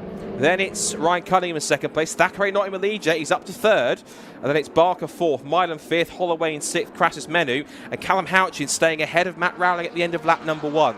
So no real changes in leaders when it comes to, well, apart from the front runners in Class A, but no change in lead for Classes B and C from the grid. But it is now Phil Wright in the lead now in pole position. Little flick of the curb from Tommy Knight. He chases after Dave Buki. Now they make the sprint down the back straight. One couple of cars moving around to try and find Mateau somewhere.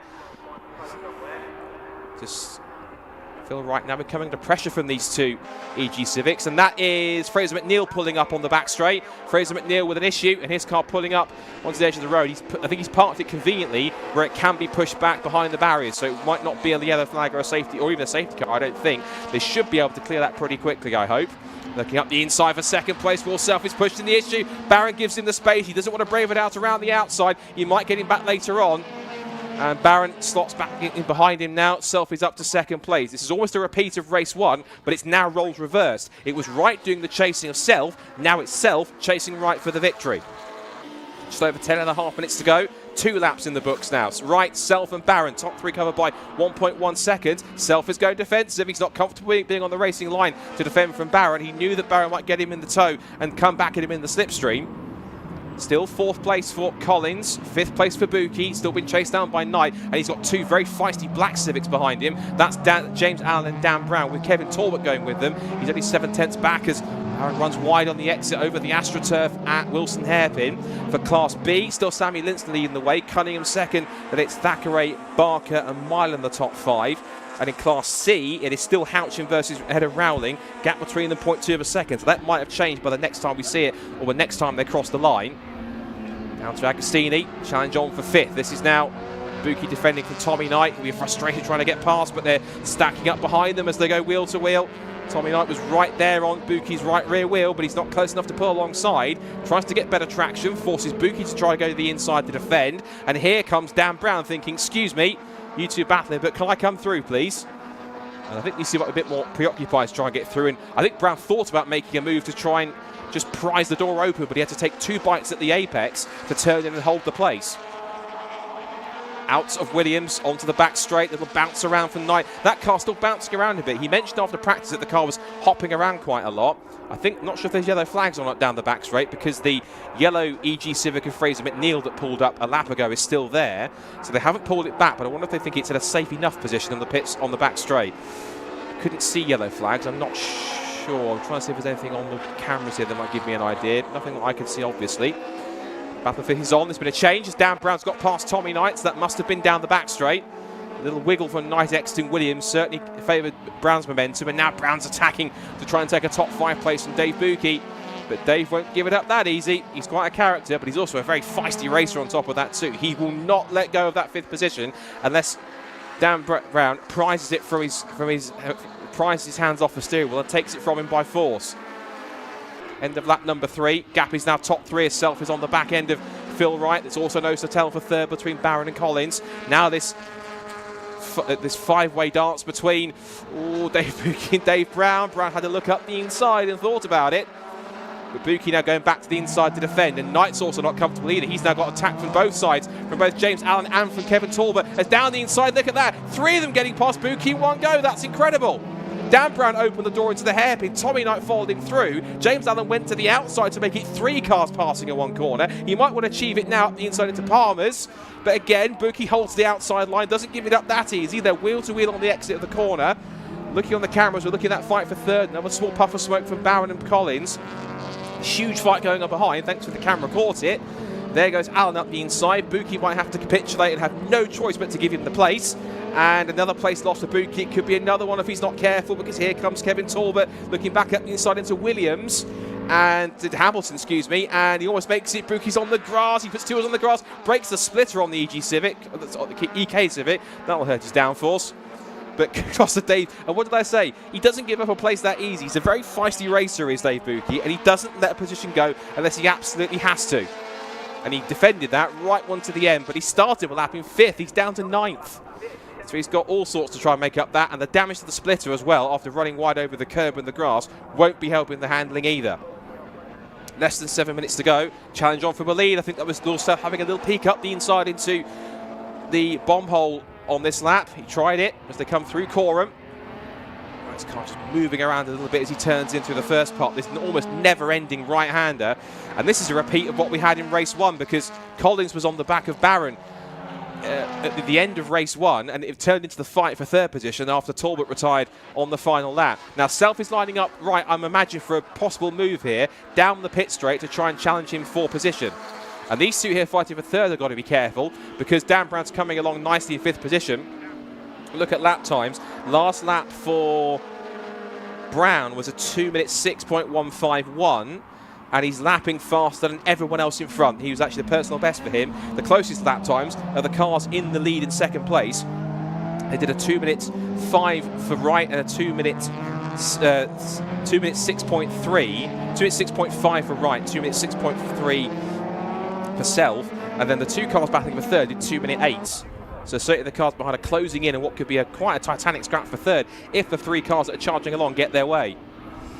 Down to Agostini, less than 6 minutes to go. Self is filling the mirrors of field right here, not giving him any space to relax whatsoever, using all the curb on the exit, all the road that's available to him, and Self is pushing like crazy. And there's 2 cars that have come together at the hairpin. One is Anthony Allett, the other one is Sammy Milam, and Milam gets away. Allett tried to, and it does eventually, but he's dropped behind a few of the Class B cars. There was a tangle between 2 of them then.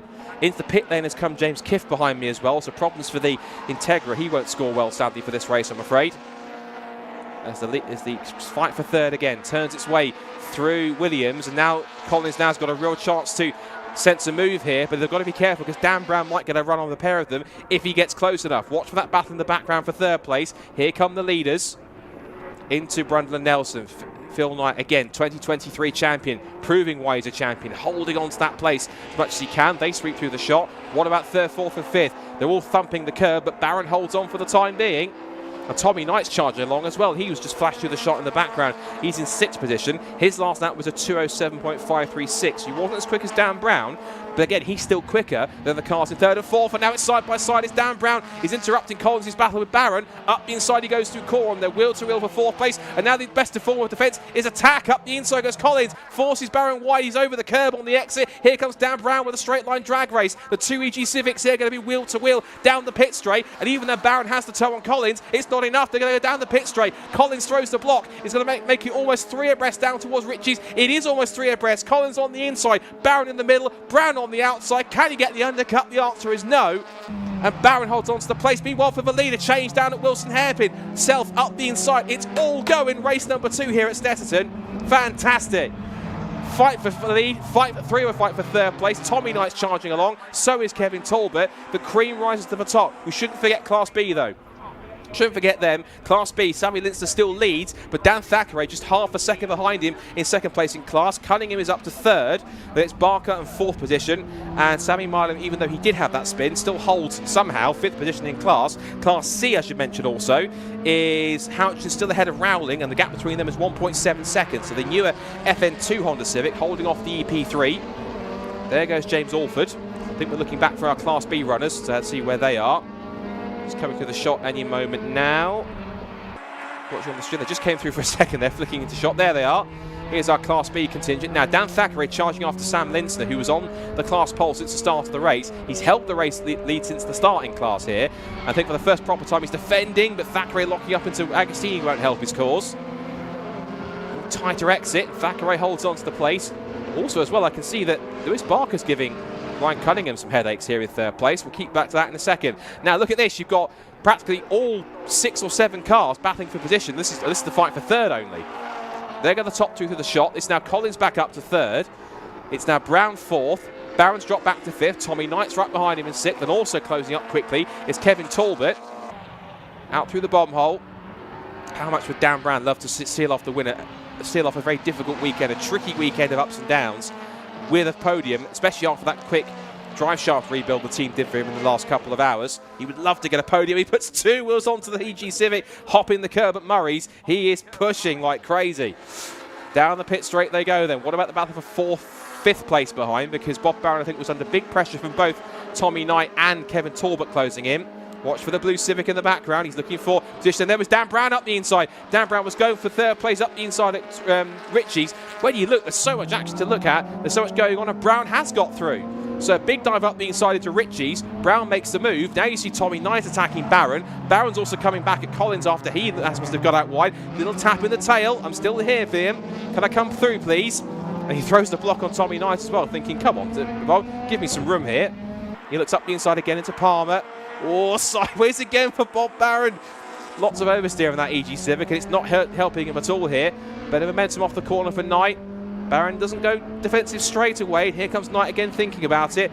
Another lock up all the way into the apex. The corner goes out deep. The car's bouncing around on the exit. Again, 3 wheels. And here comes Knight on the exit now. Is it a drag race? And if there is a drag race, Barron wins it, but only just holds on. Now, I think with lap time left, are we going to get just about 1 more lap? We might well do. We'll have to wait and see. They crossed the line with, what, 2 minutes, 15 seconds to go. I think they're going to get 1 more lap, because a lap time, the top lap times here are 2:05s and 2:06s. So I think we're going to see 1 more as Barron gets very sideways again. He almost loses it. How did he catch that? Tommy Knight had to lift out, and it's 2 places with the price of 1 for Kevin Talbot. That's the easiest overtake he's made all weekend. Barron got very sideways. Knight had to back out of it to not make contact, and Talbot said, cheers, boys. I'm charging straight past. Fantastic.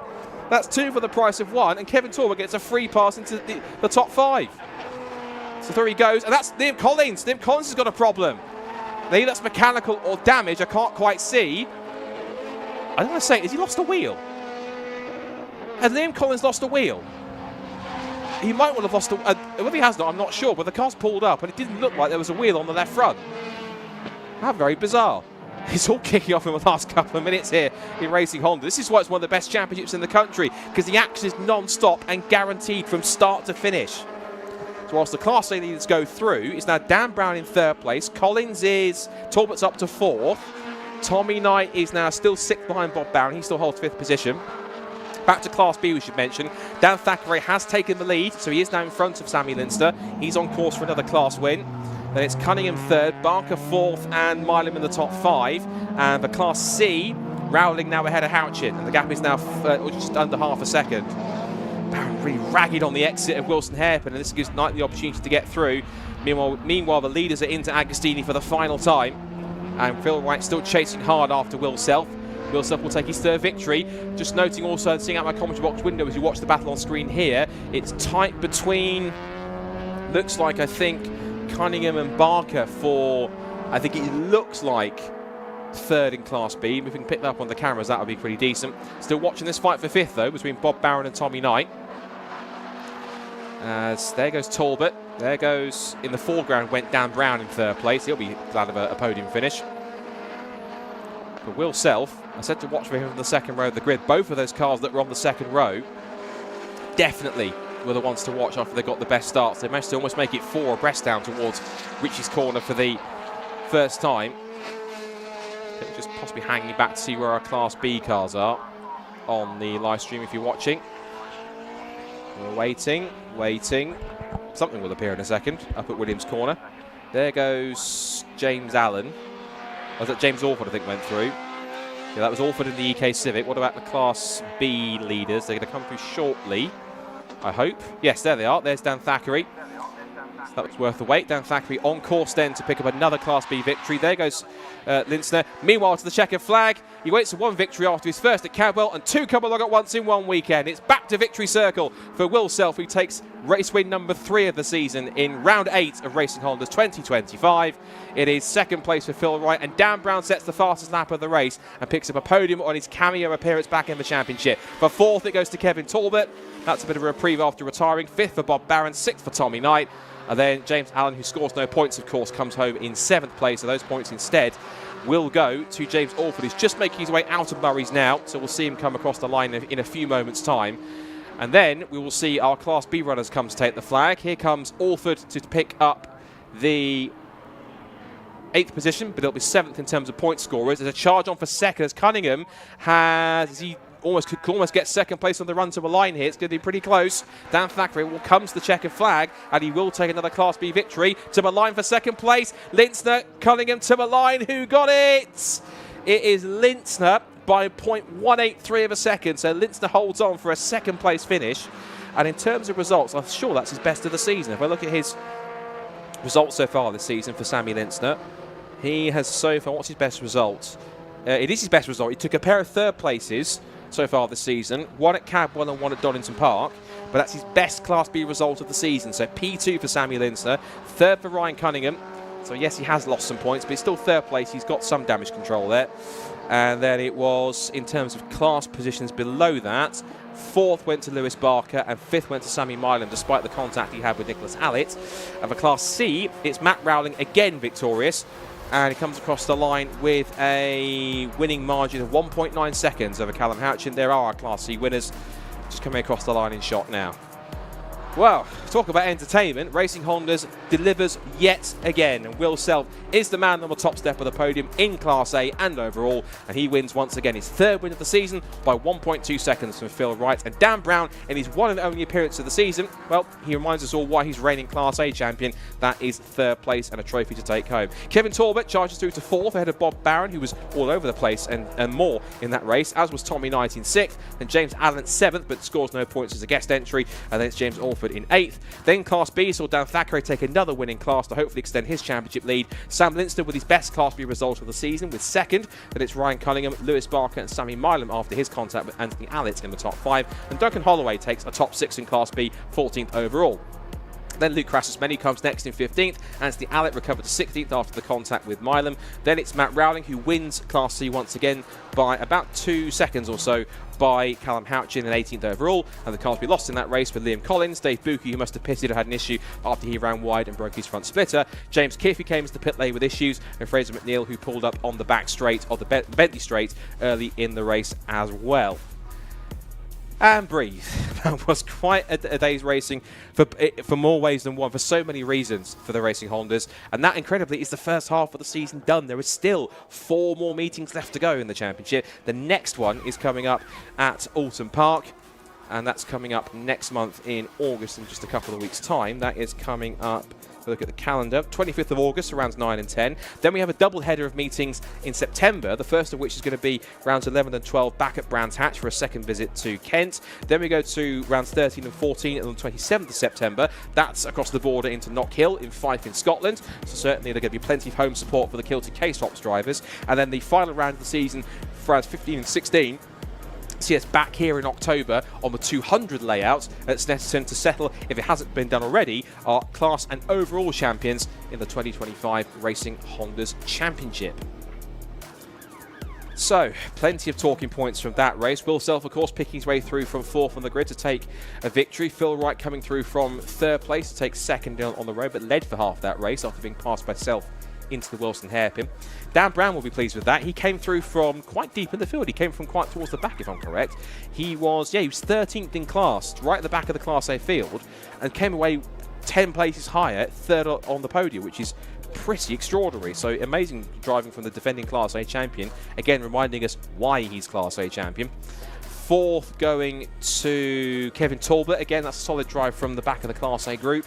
Then it was Bob Barron in 5th. He was on the front row start and was in the mix of the lead, but had to kind of settle for a P5 after his car got a little tail happy more than once throughout that race yet again.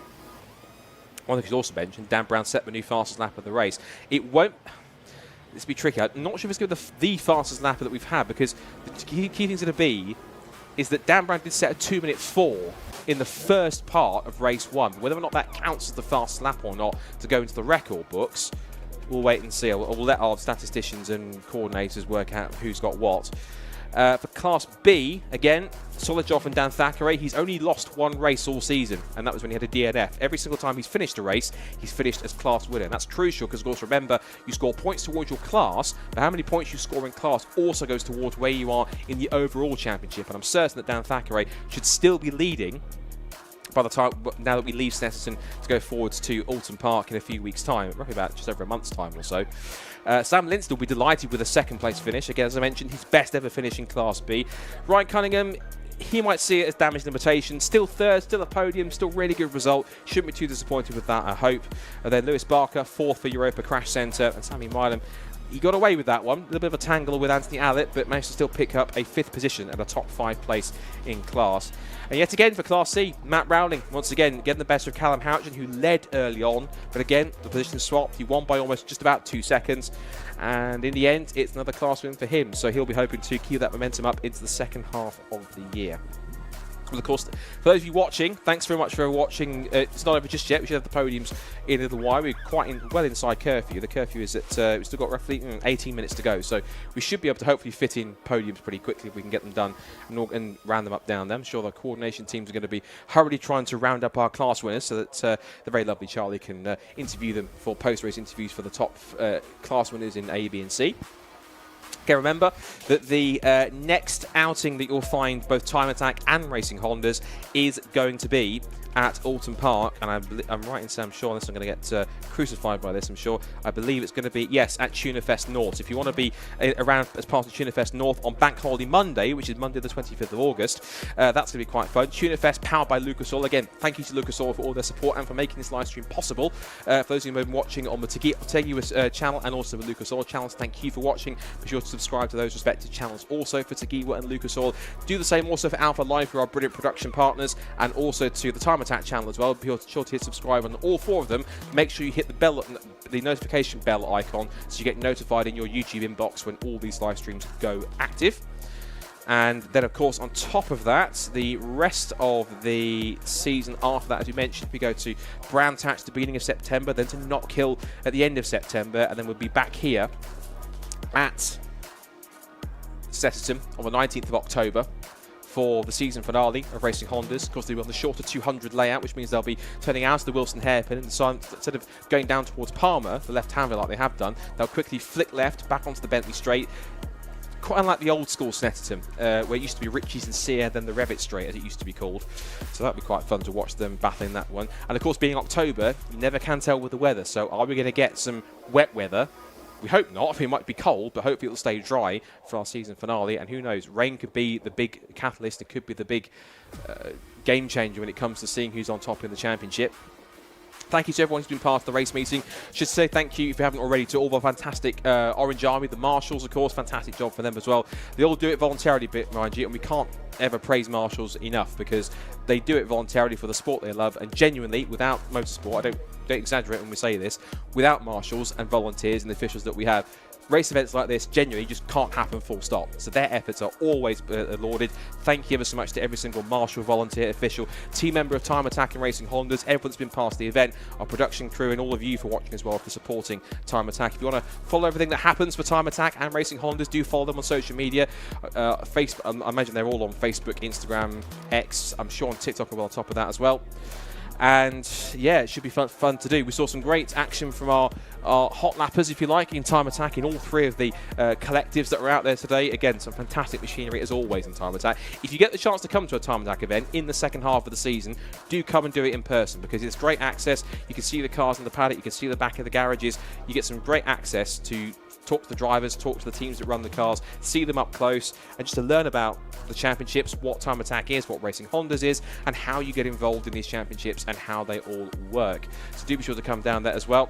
So we can find out more about that on the websites, but what we can find out more about now is how our class winners found race number 2. Let's head down to Charlie Harmon down in Park Furby with our class winners for round 8 of Racing Hondas 2025. Hello, right, we are back fresh off of race 2 and I'm here with Will. Clean sweep today, well done. Yeah, quite pleased with that. Sort of how it should have been a couple of times earlier on in the season probably. But yeah, it was nice to get it done today. Quite difficult really to follow some of those other cars. Phil's car's so big, you're sort of following him and you think this is about where you turn in normally, and you turn in and you miss the apex by a car width, and then you have to get back on the throttle and you just run out of track. And then I got track limits for that, so I had to sort of rein it in a bit. Yeah, of course. Yeah, but got the job done. Yeah, definitely. And I think Phil held on for quite a while. He definitely made you work for it. Yeah, he did. I was trying to find out sort of where I had the biggest advantage over him and where it was sort of most likely to come off and stick. But yeah, we got it done in the end. Oh, amazing. And once you were past him, that was it, you were gone? Yeah, once I was past him, sort of got my head down, was able to sort of stay within track limits and push on. Perfect. Wow, amazing. Fantastic race. Well done. Congratulations. Thank you. Right, we'll get Dan over. Dan is our Class B winner here. Over he comes. It's all right. Congratulations. Well done. How was that? Yeah, that was tough. We worked for that one. Yeah, I thought it would be because when I got an okay start, but I didn't really make any progress. And then with Ryan in front, he's never going to be easy to pass. And I think I got a bit lucky. Nice run on the outside of him. But yeah, we had an A-class car stuck in between us, which was a bit of a nightmare because obviously they're just much quicker down the straight. But luckily I did a do-or-die lunge on him and got up behind Sam. Sometimes it's got to be done. Something had to give. Yeah. But Sam was really quick around the infield, so I wasn't quite sure how I was going to get it done because I was a bit quicker through the faster stuff. But yeah, he just outbraked himself a little bit, and we both did, to be honest. But I got a bit more lucky, I'd say. No, definitely. Well, it was a clean sweep today. Yeah, I didn't expect that, to be fair, but after the mishaps this morning. Yeah, but still holding on to the championship lead. Perfect. Perfect. Amazing. Good. Well, congratulations. Thank you so much. Right, we'll grab Matt over now. Matt's our Class A. 3 for 3. Congratulations. Thank you very much. Yeah, not a bad day in the office. No, definitely not. How was that? Yeah, really good fun. Really close racing with Callum. So yeah, that was literally caught him on a couple of laps from the end. So yeah, that's just it's what we come He definitely held on to that as much as he could. He made me work hard for that. I tell you, it was great fun. No, perfect. Obviously, heading into the next round at Alton Park, how are we feeling? Yeah, I love Alton Park. Yeah. It's my absolute favourite track. So although I've never been there with a Civic, so we'll see how it goes. Yeah, absolutely. Yeah, we'll just go for it. Amazing. Well, hopefully hold on to the championship lead. Let's try. Fingers crossed. Well, amazing. Thank you so much. Well done for today. Thank you very much. Thank you. Right, that's everything for us today here at Snetterton. Thank you so much, as always, to Lucas Oil for powering the live stream. Make sure you tune in next time with us at Alton Park.